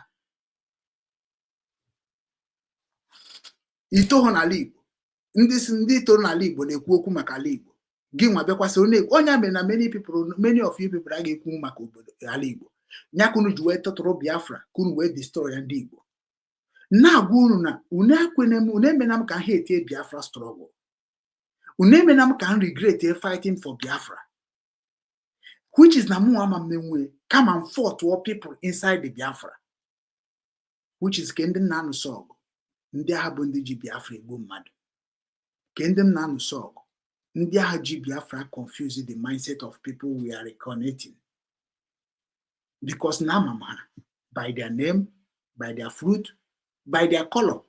I know them. I ga amasị na mama ha ama ha ọ ha ka mkpọchara afọ nu ji wee hate m mana hatred m na-enwebe m n'ọnọdụ ka mmadụ ịgba mmiri ka na-etokwa maka more you hate me is more my power rise. More you ignore my word is more you are going to go into problem. Maka na ihe na-eme n'ala Igbo be mere that no ụmụ Igbo niile gbasa n'ụwa niile. Ihe na-eme n'ụwa niile because na ụmụ Igbo na-atazi afọ n'aka ndị ha ka mma. Na aja na ebe, eke na ebe, orie na ebe, afọ na ebe, nkwọ na ebe, nya bụ ikuku. O nwere ebe eji ikuku emebi obodo. Nna gị Igbo na-eme ya. Enwe ebe eji mmiri emebi obodo. Nna gị Igbo na-eme ya. Enwe ebe eji ọkụ emebi obodo. Nna gị Igbo na-eme ya. Enwe ebe ji ala ọma jijiji ya bụ nke aja ana agasasi obodo dịka Japan na dịka Nigeria si na ọchọ ka baa dịka otu a baa madarata otu ha. That's why I conquer with nne ya anya. Nne ya anya nwere okwu o kwuru na mmụọ njiwe nabata nwaanyị ahụ. Anọdụ ka onye ka o ji ekwu too much because if onye ma ihe you no go dey talk like Chike Dozie m ndị abụ ndị mara ha ma ihe mana ọ mislead ebubara ha ebe ha na-afụzi onwe ha ka ha na-efecha n'isi amacha m ndị na-efe n'isi ama m ndị na-efe n'isi ama m ndị na-eti mkpu chai isi ha kwuo okwu na ha were iwe kwube mother nurse kọba ọnụ sef ịfụba ha sị ndị na-enwere ihe ama mana ha nwere ihe ama maka na ihe ha maka ha ji join ya mana ha bịazie n'ụzọ ọtọnụzie ike gwụ ha ka a ga-esi tọnụ garịa detin tụrụ ha n'ala ka ha na-atọ ụjọ mana ndị dịka ya da-atụ ụjọ we mention and you no go do and onye ọbụla bụ onye megharịrị arụ nke ga-agago nke ga-agaga bụrụ na m na-abịagbugo ime afụdo m na be gị agwa gị na omenala Igbo ka na-egbu mmadụ na-abịa ha bịa na be gị agwa gị na nna gị na-anọrọ otu a jee Amerịka nata mana onweghị onye na-ama na jere agwa gị na gị nwa na-eje vileji gị na-anata everyday but ịmara ka isi eji ya mana mgbe ị matara ka ya ma okwu ọnụ m ka o si aga nwanne m nwoke akịta na-ama ọdụ m Dominic ọ na Japan ka ọ nọ ana ọ matara m online before anyị ekwube na phone from there ngwa ebe m si na Nnobi ama m na ọ bụ onye Nnobi wee na-ekwu niile na-ekwu mgbe ahụ and nna-ekwu ana m reserve some because na ndị a ezinụlọ ahụ mere m ihe nji wee mara ihe mma mmụọ because ọ ebe a ka nọ wee ma na Christian afọ 19 because mgbe m natara oriri na Madonna Catholic Church awụda Nnobi mgbe m natara oriri na Madonna sọsọ m bụ onye yi green and white among of white and white. I was expecting Bishop to talk about that, which he talked. But my mother, onye njimene, there's a gwa okwu, ọgwachizi okwu, eyiwe nye m oriri nke Krisi, n'ebe ha ma na ihe dị njọ. I cannot forget it. Eji m the picture parị ebe niile, m nenekwa nchi ya. Bishop kwesịrị isi, kpọrọ onye a yibi akwa, ọ bụgoro na inwe ha ego ka ndị ụka gonye, si chọrọ ya akwa ka o yie ka ọ dị ka onye nsọ. Mana among of them ọmụnwa bụzi onye nsọ maka na ụmụ onye niile n'ebe ahụ mere baptizim na-eje cheke baptizim ka dị ndụ ga na-ekwu okwu ka nsị ekwu okwu ka onye etu Kraịst original one no copywriting nya ka nne m ji akpọ m oke nwa mmeri if you try me you understand that even Pope nke abara ọfụrụ bụ nkakwu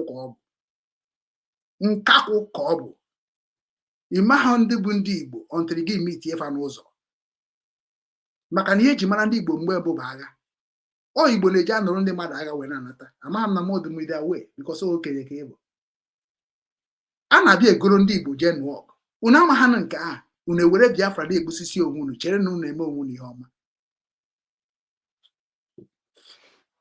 otu anyị bịara na Germany ma ihe anyị menwuru Israel na-abụ onye Igbo chibata anabata ya ndị isi a na-achịbata achụpụ ya ndị nke ọzọ achụpụ ya ị na-aza Christian name ama na onye Igbo ịma maka history ahụ ị were paspọtụ na-achọ ka iji steeti ụwa ya mere ndị Christian nwere agreement with immigration of Israel ihe niile bụ Christian na-esi through ka eje missionary na-awa Israel ya mere Israel ji wee kuchie their border wee sị na ọ bụ na isi ha na be ha pụọ ị gaghị abatakwa ọzọ n'ụwa gụ n'ụwa ọzọ Ima, many of you people are here with history, but you people talk about history. One na Google history, go chacha history, where fuzzy na history nwere isi, na ọ bụ nna anyị ka ha ji ekwu okwu ebe ọ bụ na ije. Nyaka ya bụ mpụta na agwa gị ka ije dozie ebe anyị were Biafra na threat our people. Governor the bad, yes. What are we going to do them? Are we going to kill them? Edere me na business platform. Ịgba down from 2019. Ị ga-afọ ebe m sịrị, kedu ihe anyị ga-eme ndị gọvanọ asị a n'oge ruo? A ga-egbu ha egbu. A ga-atụfu ha atụfu, a ga-achụpụ ha n'obodo, a ga-ewere ha wee feed our animal anyị ga-eyuzu na ọ bụ na anyị nwere onwe anyị, a ga-hang ha na village. Many people say anyị ga-achụpụ ha n'obodo na Igbo adịghị egbu mmadụ. Mgbe unu ka sense ka dị, mgbe ha ka na-believe my word. Maka ma m na ogwe Igbo ga-abụrụ achọba ka egbusisi governors because na mgbe m bịa afụba ndị ụka reject bara IPOB ndị gọvanọ reject by IPOB then on do cabido reject by IPOB because governor was working in the contract with Nigeria. You better go governor na work according to Nigeria system whereby na gị nwana going to use the passport na work like governor. Onwe ihe dị iche. You better go so mana ndị kwesịrị ịbịa nye the message of IPOB ka ọ bazie ndị ụwa ime bụ ndị ụka Catholic because Catholic make us to pray for the security and the life of Russia. The same Catholic nọ na be nna anyị wee ekpere maka Russia nọ na nsogbu. The same Catholic ka anyị butere ihe na-eme na be anyị through ourselves, through us. Catholic discharge everything about us. What are you going to say about it? Ịma nọ mma the history ka ọ gịnị? Oke iche na mamari. Now, before now go back okwu, now go Ebuka Obi okwu, they know that Nanka ha ma ihe. They know. Yeah, can be go rubbish Bible. Bible read the makamunwa. So why am I going to read it? Even in the Bible, what I love so much now when you go Bible, if you go so much it was Psalm. Only Psalm. Because I like how Psalm sound. He sound by authority. So I don't read all those rubbish about Jacob or Moses. I come there, if it happen, why can't they survive from the temptation that happened to them? Whereby you're hearing our father saying something about the purity. Nyabu eziafa ka ego. Giche that no bo ebia na-azụ Okechukwu mano eziafa ka ego. Ihe mere mmadụ ji bụrụ ezigbo mmadụ eziafa bụ omume gị. Ịgafe ikene.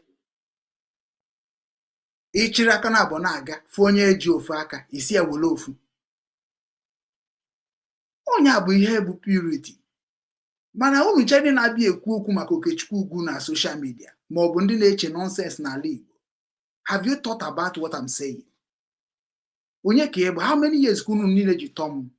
Ọ bụ na m bidoro wee chụba ego mgbe m na-achụ ego. Unu echere ya ka m wee chụọ ego. Unu echere ma mara ihe bụ ịchụ ego. Wee bido na nwata wee gbaba Lagos. Sobe nnukwu lorry. Sobe container, sobe lozri. Ima how many years m bido sobe lozri? Ima mgbe nọ ka monkey. Icho can we tell you information about how I am before when I control about 40 feet, 4-5, now bata from China, na Lab International, na block line. Many of you people think now when I come abroad, I begin to know what I know today. I just laugh you people every day. Every day. Na from now they cannot die where my name Igbo. I swear by your hands, suka. Hakarom, all information I need kahaji kwoku na Radio Biafra. Because now through what you say, I know where your knowledge reach.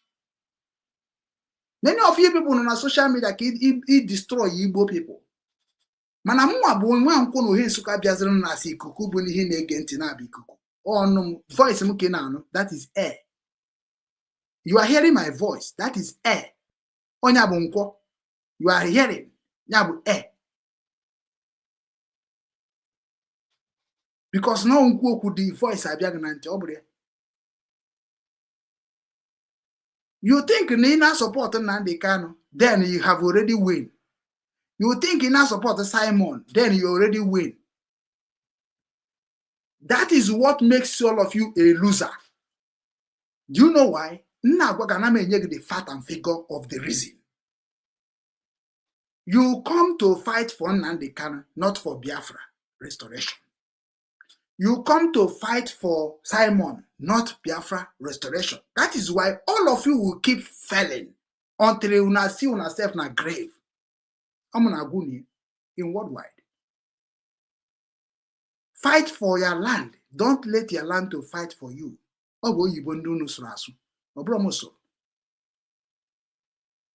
So automatically, we now understand the reason of Biafra explanation through Nnamdi Kanu. Nakuru na ghọtara ya bụ Biafra na fight for Biafra. Mana Nnamdi Kanu ghọtara ya use you by message. That is why you say na amara m character Nnamdi Kanu. His voice nature voice ye ka nna anụ. Voice ye ka nna anụ. Nwere ya ọzọ. Amara m onye ọba afụrụbe m anya emetụbe m aka. Amara m ka o si eku ume, amara m ka o si eme omume. I don't know. How can you try everything? Come on and meet here one place and one other. Can we marry for name?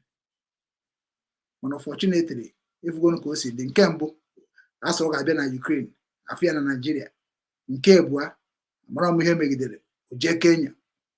And I know bonus Nande tapo na monetary. See, I know where I get making no not be here, could be in. You know, go fit do anything. No onu kuchanku na gwany abrezbo mad na social media. Dika ndị pastor na bagwa China n'ụka. Hana misa agwusigo no na ba no n'udo.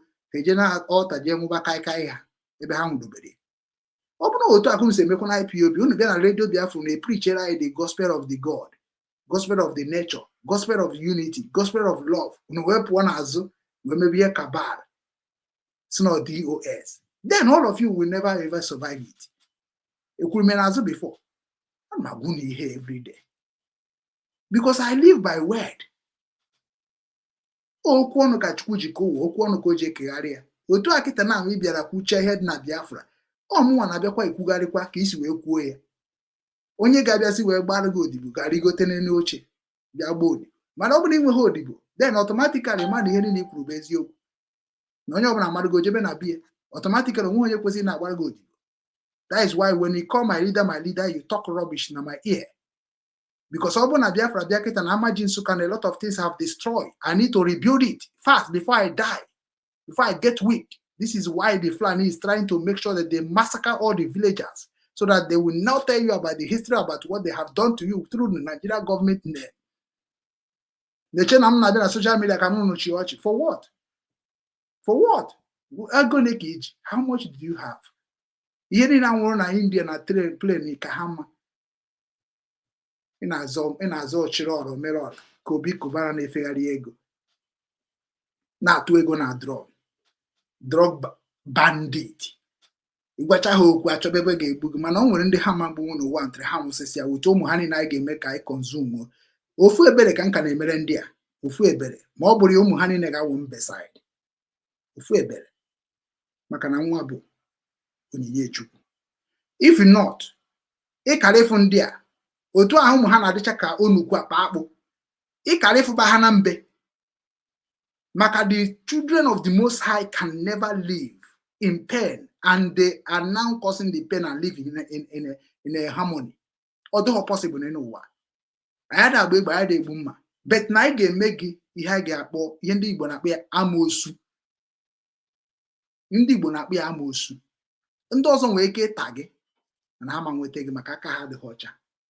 Ị nweghị ike imerinwu onye aka ya dị ọcha n'ụwa ma ọ bụ na aka gị dị ọcha.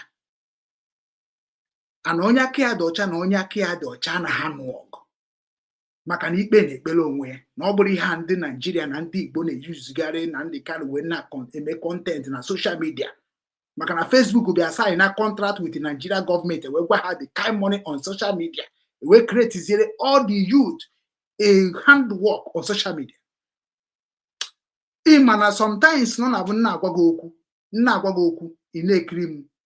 The only thing ị ga-eme n'ụwa gị to go and repent. Onwere okwu ya ọzọ anakọ m asụrụ gị oyibo nke na-asụ asụ boro m ga-enyechi ya nwunye na asị m kwụba ụgwọ mana gị nwa gụchara bụ professor can never pay all. That is why you reason like a monkey. Maka na ihe ndị ọcha na-akpọ gị monkey mgbe ọbụla ị nọ n'elu na-efiri na-ema ihe na-eme mana eji ụdọ wee kechie gị chen ka a tụrụ gị n'olu. Kedu ndị na-eyuzu monkey na ọ bụ na ha na-eje njem? Ndị Hausa. Jee jụọ the history why ha ji eji monkey when na-eje njem n'abalị. Then you will know why they call you monkey.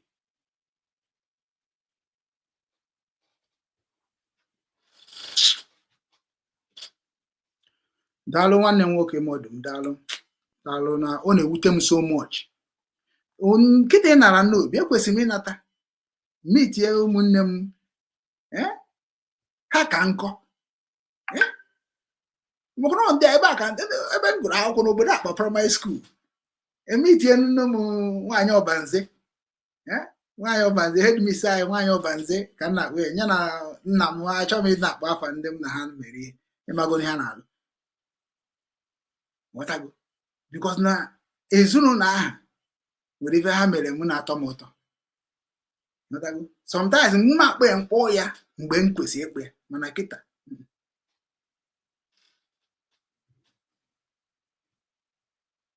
ndị bụ Orike Eze a na-eji ata bọns ọ n'obi ka m tochara wee dị happy. Ana mmiri n'obi Dominic mmiri n'obi erichakwa na m mmiri awụda onye mere nna atụ ụjọ mmiri today. Mmiri n'obi erichakwa na m mgbe ahụ. I don't know why. Mana nyanwa maka o si wee metụpụ m. I don't know. Ndị mmadụ they are witness there. Amaghị m egwu mmiri makpuo mmiri You go because I got around here maybe that time. I go, yeah, my mother had my call where, but I'm not really no be rich and that shock up be narrative today. That no, let's your gonna bag. Really no. O rich and hi. Man off no onye mbiambia. Kwa no ebe nsi bia. Na ga agbakwa ya ụgwọ.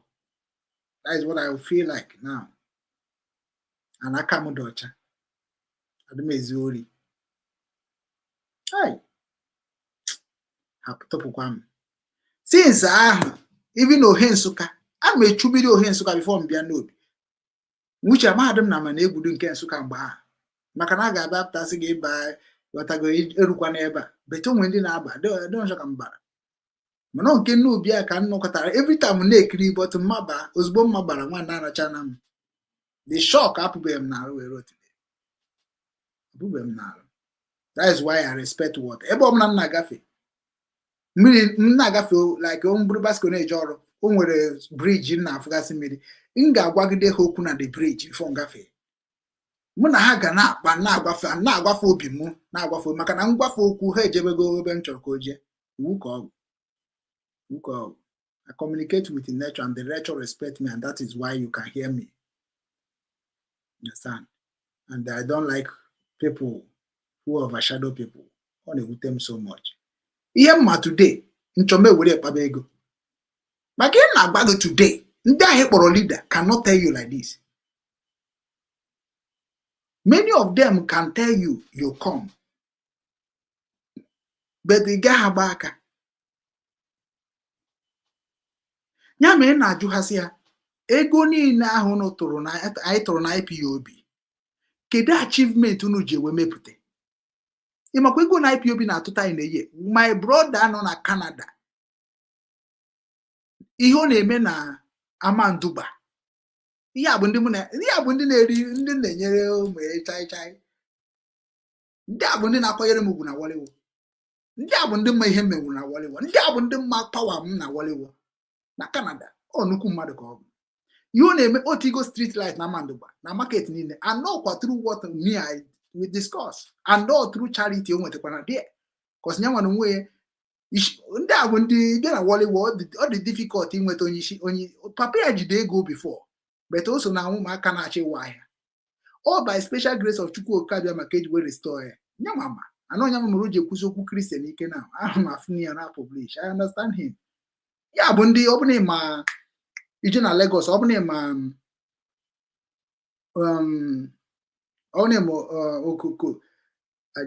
okoko mba ịbịa na Alaba ị na-eme ka na-eje ebe a ndị Awụsa na-efi ndị Awụsa.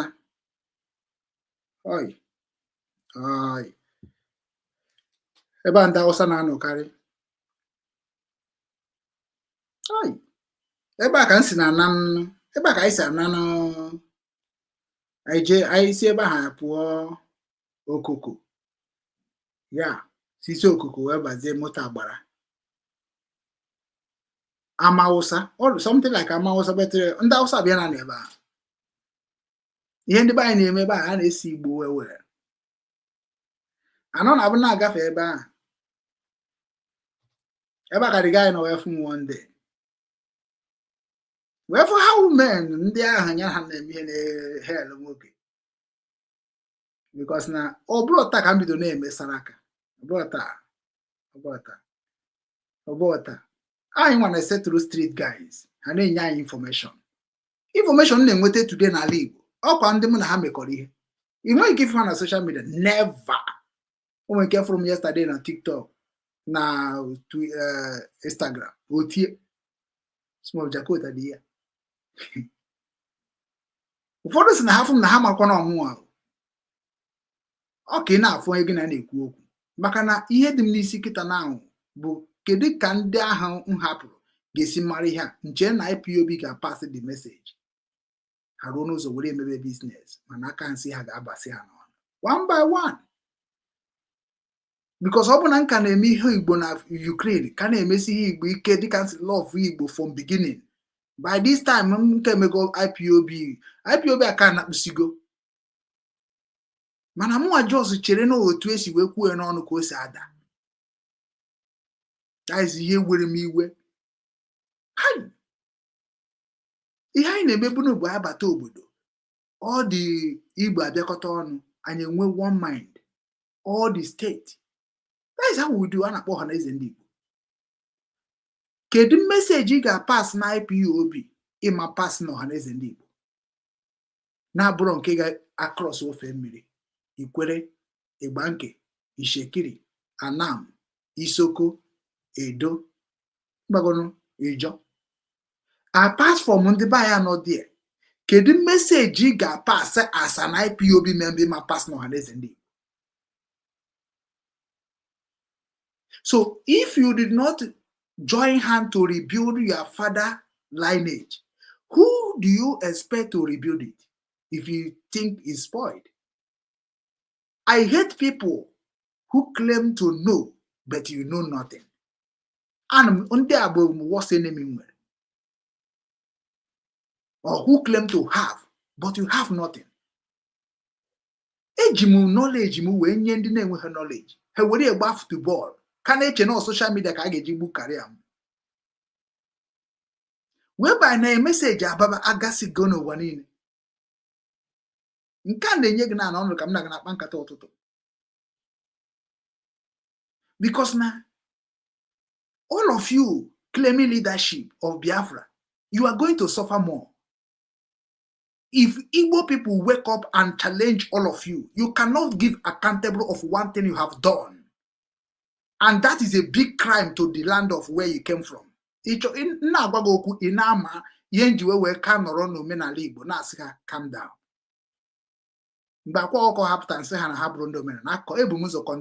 Straightforward. Because I don't want anybody to tarnish image of my ancestor. You can do rubbish you want to do. Do it in your father's name. Don't do it general. That is why I am all of you enemy. Also, ndị nwere wiseness and nwere love. Bịa ka wata okwu nnekwu. Maka na gọvanọ na-erughị mu ha bịabakwa travel ha na-abịa. I wonder ana m expect ka mfu Peter Obi na Germany. Ana m expect ka mfu any governor na Germany. Ada amazi mgbe ha na-abịa mgbe ha na-ana. African destiny a na-eme today. Ekwesịrị na ede na-eme coverage. Mana nkọbachazi ebe a tinye ka o wee bụ content ka ogene nke a na-akpa wit unu akakwara m mma o. Agwago m ha nke m gbara agba yesterday self na afọ m ofu n'ọkpa. Ewerego m tinye as a media. Ị ga-akwụ m ụgwọ mbupụtechi unu kịta publish unu mụ unu dị popular ka si wee my POB ha dị popular. Then eru echi abụrụ m saboteur. People are begin to look me like a sabotage.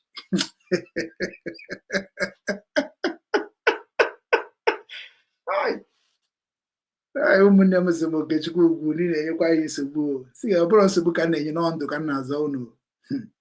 Ndụ ka na-azọ unu. Na mgbe ị ga-eji mana ya leader is your enemy, it is when they enter seat. Inye ha na that right. A na-enye ndị agha na-mislead. Inye ha na onye Igbo a right to control all the resources around him. To God, obu na onye ado spiritual control. Onye ga-emis. Iche na mmadụ iche na mmadụ niile na-ama mgbe ha mere ihe ọjọọ. Iche na everybody na-ama mgbe o mere ihe ọjọọ. Ọ bụrụ onye ọbụla na-ama. O nwere ndị na-eme na-amaghị ama. Ọ ndị ha na-eme na-amaghị ama bụ ihe na-emecha ya apology very fast. Ọ ndị na-asị na ọ bụkwa ekwensu. Mana ama na ọ bụrụ ekwensu maka na anyị nwebe ekwensu anaghị achọ okwu. So automatically, bịa to me, m ga-ajụ what do you want? The same thing ka ekwensu nna anyị na-eme. Our father, ekwensu cannot punish you without you offend him. Ọ bụrụ asị na-ede ya here. Maka na when I'm talking to you, ejezina school, ejezina church, ejezina because ana masị gị ejezina abụrụkwa that na ije enwe mba. I want to help your children. Maka na ndị ọzọ na-help onwe ha slowly. Maka na ndị ahụ na-ejekwu na church bụ onye sị gị na ekwensu bụ ajọ mmadụ. Mana let us now liberate it or gịnị nwan. Let us analyze it in a little bit. Ekwensu ka ha sị na ọ bụ shrine. according to. Then ihe mee gị ịgbakwuru ekwensu ahụ. Mmadụ chọọ gị okwu ịgbakwuru ekwensu ahụ. Ịchọ ime mmadụ ihe ịgbakwuru ekwensu ahụ. We are still analyzing it. Only your people rush the JD na-anara ike ha ji akpa ike mana ụlọ ụka nke ndị dibịa bịara ka ha ghasa ha je nwụkọrọsịa ha one by one.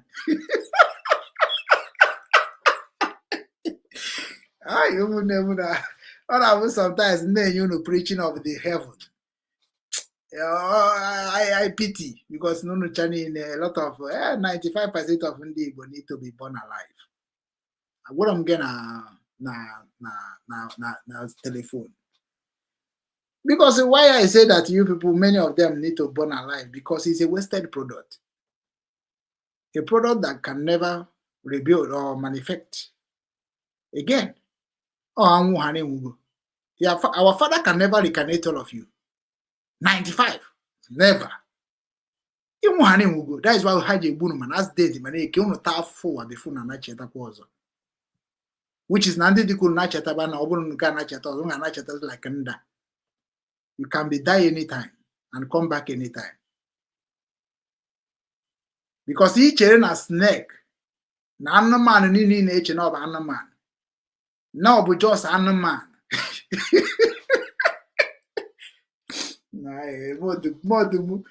Modum Gengen men say.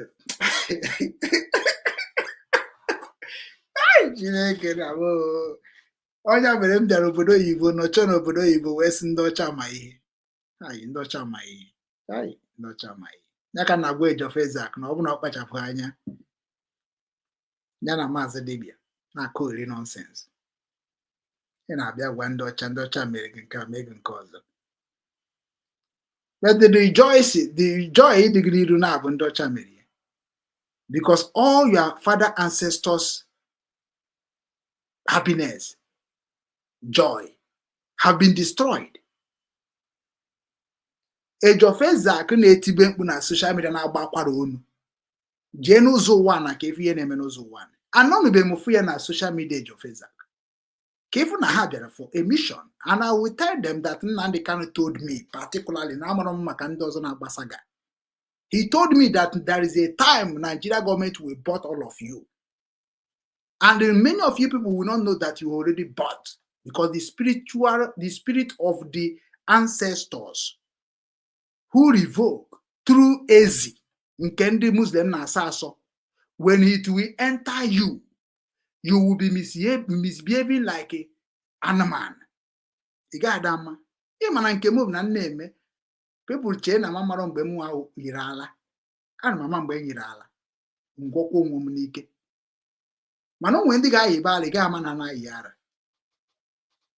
Mma ya sịrị Ejiofor Ezak bụ nwanyị. Yo juwe kwu okwu a because na ịtụkwuru na ga Ejiofor Ezak ntị n'onu. O nwere ihe ọzọ ị ga-eji wee na-ege Ejiofor ntị na-abụrụ na ọ na-agba gị na ndị ọcha mere gịnị? Tirai chain.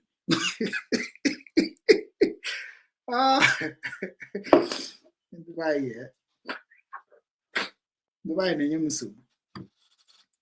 Sọsọ ihe Ejiofor na-akọ bụ na ndị be etiri ha chain n'onu.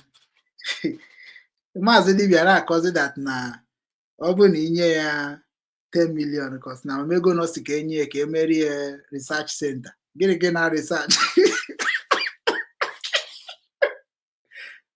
Chineke nna be ndụ mebere na Dubai na-apụ nko. Ya bụ emepere gị research center na gịnị na research? Ya ka ị bịa gwa ndị ụwa niile what is in your land, or the truth about what happened to your fathers. Did you know any truth? Maazị Dibia, do you know any truth about your father? Even Nando, have you told tell our people about Nando? You never talk about Nando, but you still talk about what you read on the book. I told you Nandi can the mistake made, the biggest mistake made is not Google with you on a banded guy. Aguahamia. A traditional market na pass through message. As in Onya Nambra. Una bazi enkete. Chere na mu na omo bo onye Enugu. A man anto na Nambra, no Onya Nambra kamuni ya na-ekwu okwu ebe onye Enugu. Mo ebe m toro. So now before mbido na-ekwu okwu Christian against Christian, before all of you arrive, mama gị bụ Maazị Dibia ka na-eje ụka. Ebidoro m na-agwa mama m kwụsị ije ụka, kwụsị ije tukwu na simenti birese sakrament, na ọ gaghị enyere gị aka na ndụ. Now this thing was deceived. My senior brother ka na-anya mkpokpo cross. But onwe ife nwere ike ime, and if life ọ dịka onye richara gbọ, because there is no life where he choose life.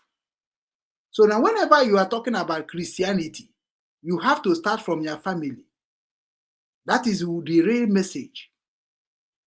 Imegoro mama gị ma papa gị kedu ya na-akpọ ya kedu ya na-akpọ mmadụ ichenji ndụ mmadụ. Ana m echefu English. Imegoro ha ka ha ghọta ihe na-akọwa, ha ghọta nwuo ihe ahụ na-akọwa. Nne gị na nna gị ahụ n'ọnụ n'ụka kịta ghọta nwuo, ịma na millions of people na-agwa okwu na media ga-aghọta ya. Ibido na village gị ahụ na ndo wee bido wee na-change the mindset of people na Christianity to turn back to the Nando history. Then ịma na ndị ụwa ga-aghọta gị before Nigeria self, before ndị Igbo be nna gị. Because what you teach about people, the life of Nando is not the life of Nsukka. Ịma na many of you people is a deceiver. But I just need to know, ike gwụ na ike apụtakwa ọzọ. I know we call the worst thing ị ga-eme ụlọ ọbụla na ndị Kanu nwa apụta. Onye mere unu jidesie ike na. Onye mere unu jidesie ike gị na Ejo Fezak na ndị otu unu. Unu jisi Nnamdi Kanu ike. Because na chọrọ ka release here. Because ọ bụrụ unu chọrọ ka release Nnamdi Kanu, and what Nnamdi Kanu said is truth, and what all of you are doing in Igbo land is truth. To God, unu carried na-eje court to see what is called content. But you are afraid. Because Ijeba, that means you have jeopardized what you have sold in the name of your brothers. Maka na unu dị eche na otu a na-ekwu ekita na ije nara ego. Ọ bụrụ ego ka na-anara ele mmadụ. Ịma na otu a na-ekwu enwe ike na-asị na ọ na-akụghịrị anara m ego eme nke. Ọkụ ịma na ọ ga na-eche gị. Mba na ya gafego level ahụ. From your speech, we will know where you are going. Agwa nga agwa, you mention gị nwa bụ Maazị Dibia, Imam, abegom program gị. Ani na-ege m. Ka m gwana gị, is that now you wish that you was online when Nnamdi Kanu is broadcasting on Radio Biafra. It's a challenge. But mwa na agwa gị na gị nwa bụ Maazị Dibia, dobe Bible nana. Dobe ihe gbasara Gogoro nana. Let us start from the Nando history. And let me see what you know about Nando before you can now understand what I am. I don't talk by education. I talk by knowledge. That is why he went to Pete Edochie, a local man that is went in London and forget about his history. Read the one that London told him. That is why he on Ofuochi. Pete Edochie so near the destruction about the history of Igbo people. Go and tell him. We tell you and mention by the names so that they will now know before they will die what they have done the ancestors. Who trained Pete Edochie? BBC. Who are the BBC? British Broadcasting Service, if I'm not mistaken. Or British Broadcasting Channel, or what?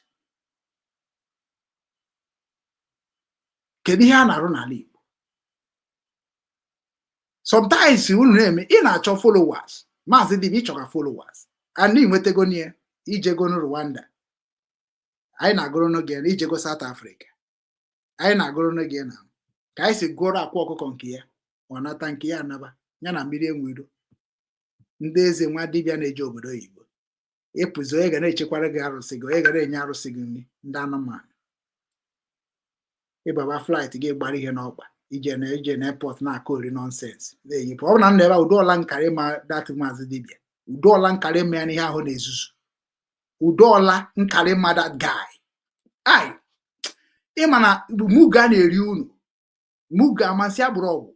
Muga na-eri unu. Onye ka m gwakwara unu na Jos mind their business, whereby my business is to destroy those people and mention their name. It's my mission. Because they already destroyed me by lying against of my ancestors, using my ancestors to preach nonsense instead of the unity. How many of them know how to cultivate? Mmadụ one n'ime ahụ maka ịsa akpa nkata. Mmadụ one n'ime Jọfọ na Maazị Dibia ha ma akpa nkata, ha ma akpụ azịza, ha ma egbu akwụ, ha ma akọ ọrụ ugbo, ha na-achọ ebe ọ ga-abụ ha nọrọ na-erikwa ego ka ndị politicians. And you know they see it. You don't see it. Iman Nnamdi Kanu knows when he listened to me.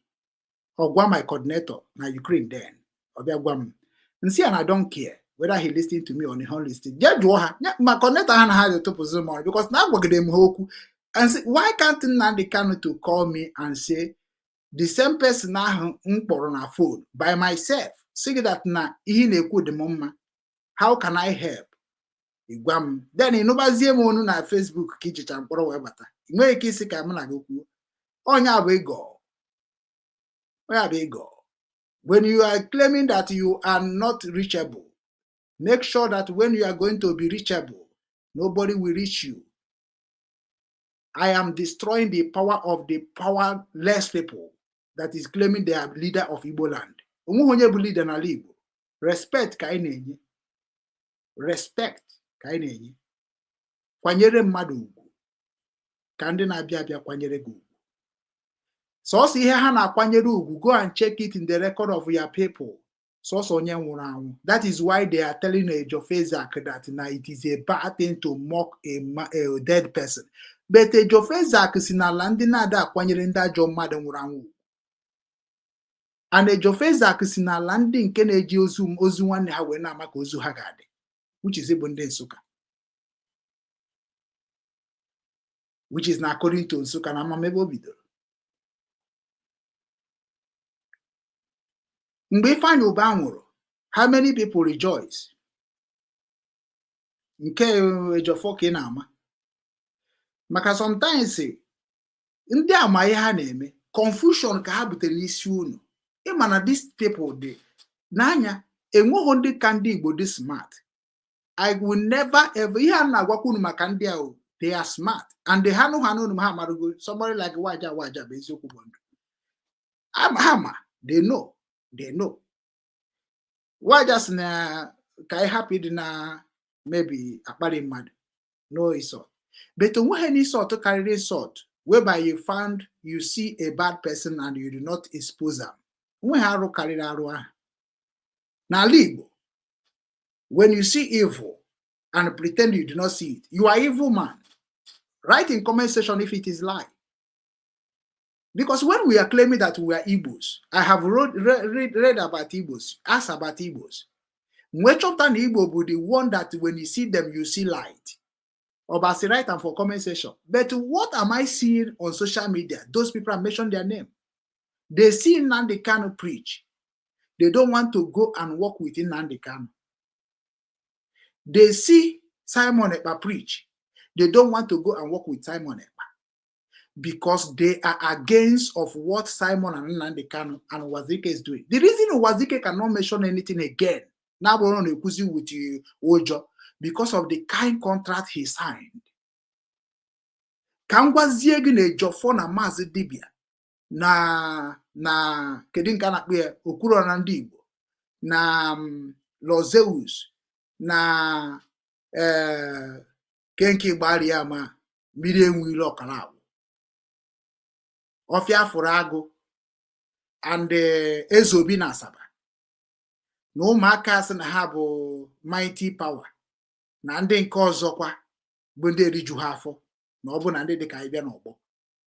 Ka m gwazie gị eziokwu na ndị a niile ji ndị nọ n'obodo oyibo wee na-emeke their daily bread.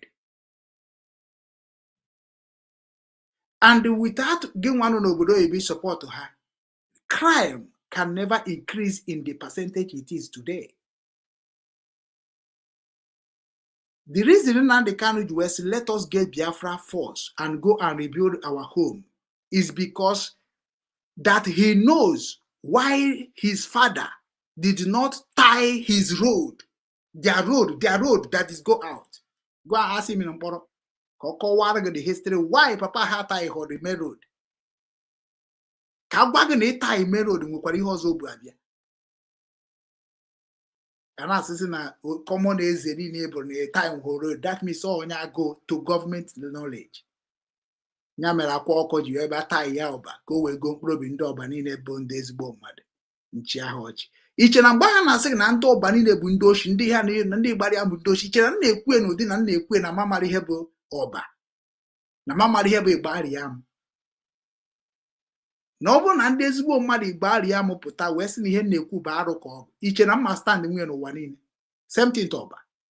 Mana mgbe onye ịgbari ya m bụ mmadụ pụtara na wee fụ m, onye ma ihe ọ ga-eme bụ ịrọshi ya gwa nwanne anyị nwoke a sị ya gịrị na-eme erikwana ihe. That is what I'm expecting.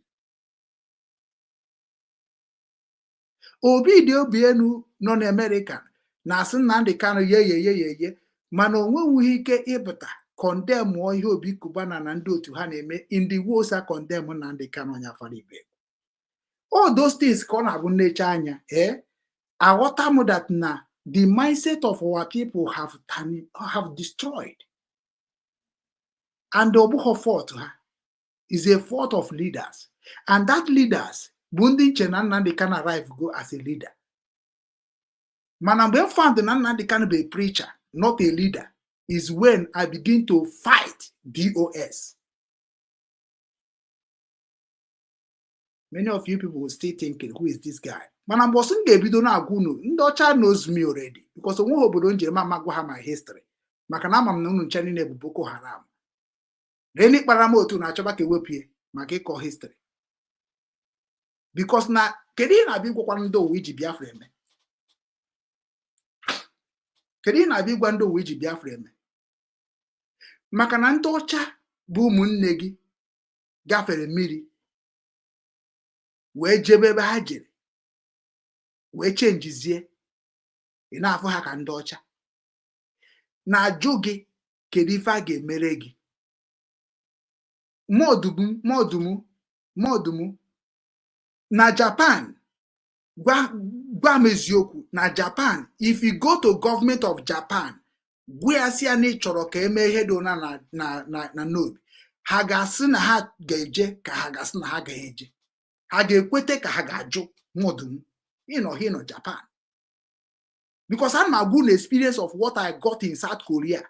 And I'm bịa na Germany ọbụna ọwụsara ka mmiri to God etu a nnọkịta m kpọpụta akwụkwọ bank na yọm ka m bịa were 20,000 euro ji na-eme gịnị kwana 15 10 come and take load, come and take.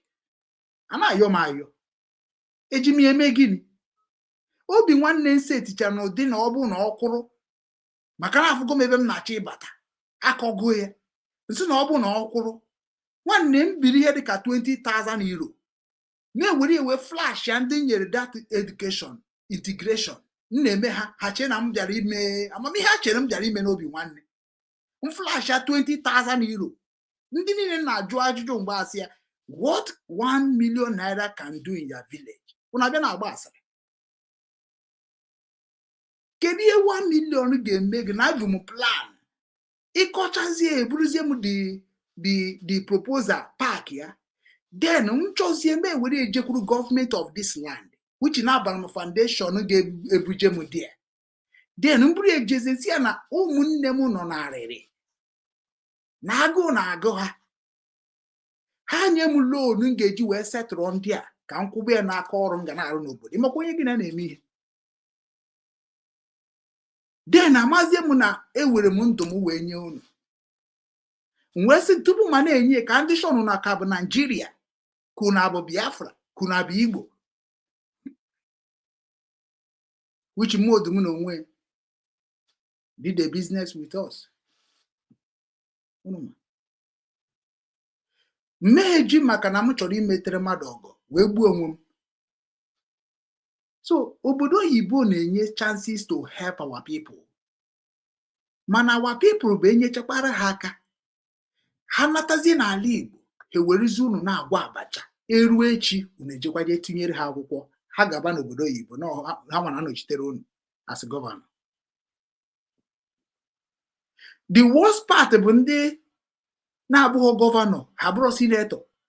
O nwere ihe ndị ọcha na-akpụ ya gịnị nwa aktọ na-abụghị ha sị na ha bụ mmadụ nọkọta sị na ha bụ prime minista na ya bụ deputy prime minister na ya bụ director na ya bụ this just o nwere ha na-akpụ ya ndị ọcha na-akpụ ndị gọọmenti na-akpụ ya something actor.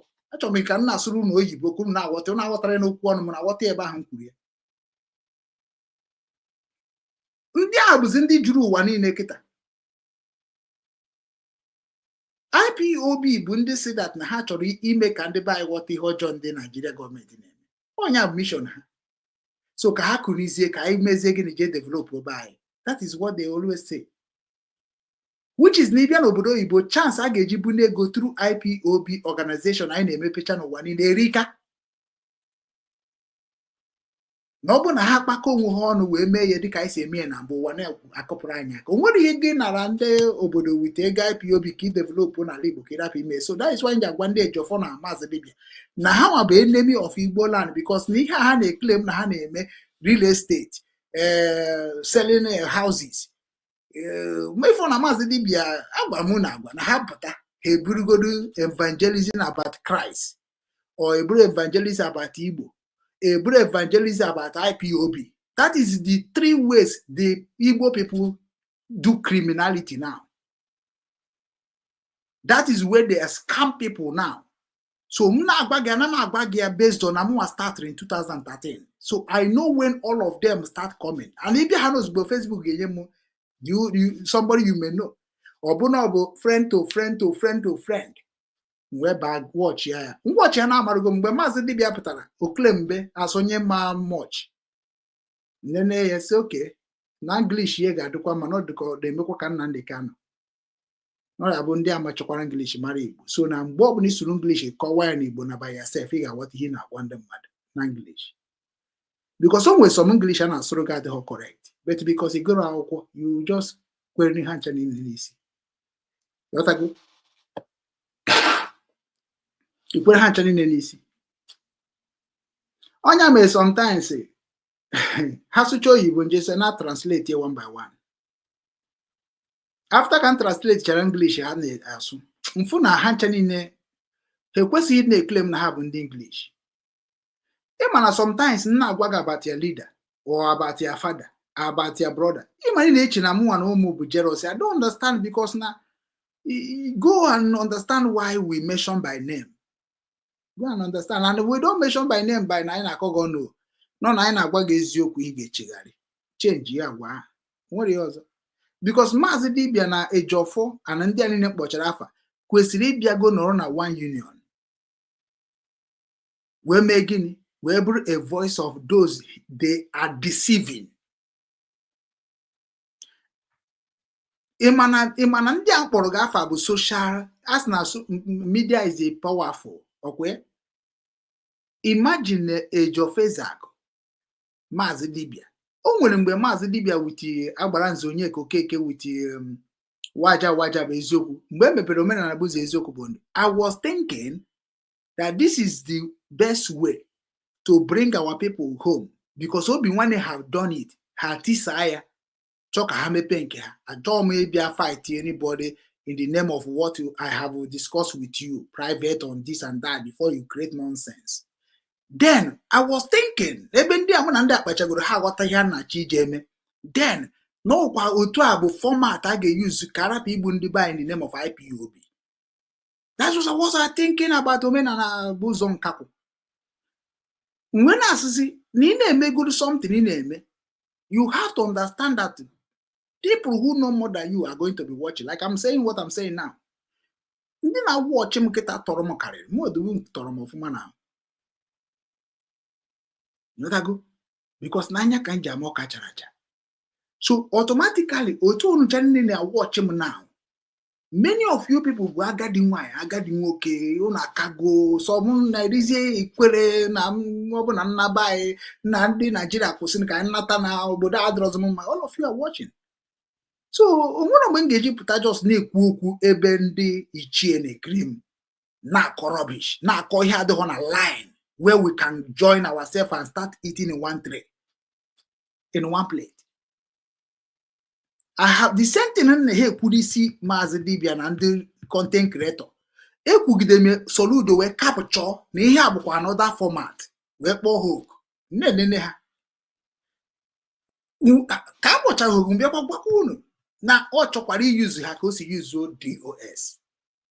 Oruho 2 days or 3 days onye obodo bịa emeghe expose the same onye obodo m gwara nọọsụ ọsị ya bụ onye m ga-agụpụta nwa ebe ahụ nwere knowledge of corrective. Ịmana sometimes what I understand ebe no because na you are a thief. You want to steal what not belong to you. Ịmana anyukwu ka ede ị chọrọ ịkpata ego but iji ha ego ijiro connection. Ego ka eji achụ ego. Obi ka eji akpata akụ na-enweghị ego. Because ihe ji asị gị na obi ka eji akpa akụ ọ nke ahụ ị nwere ka m ga-anapụ gị.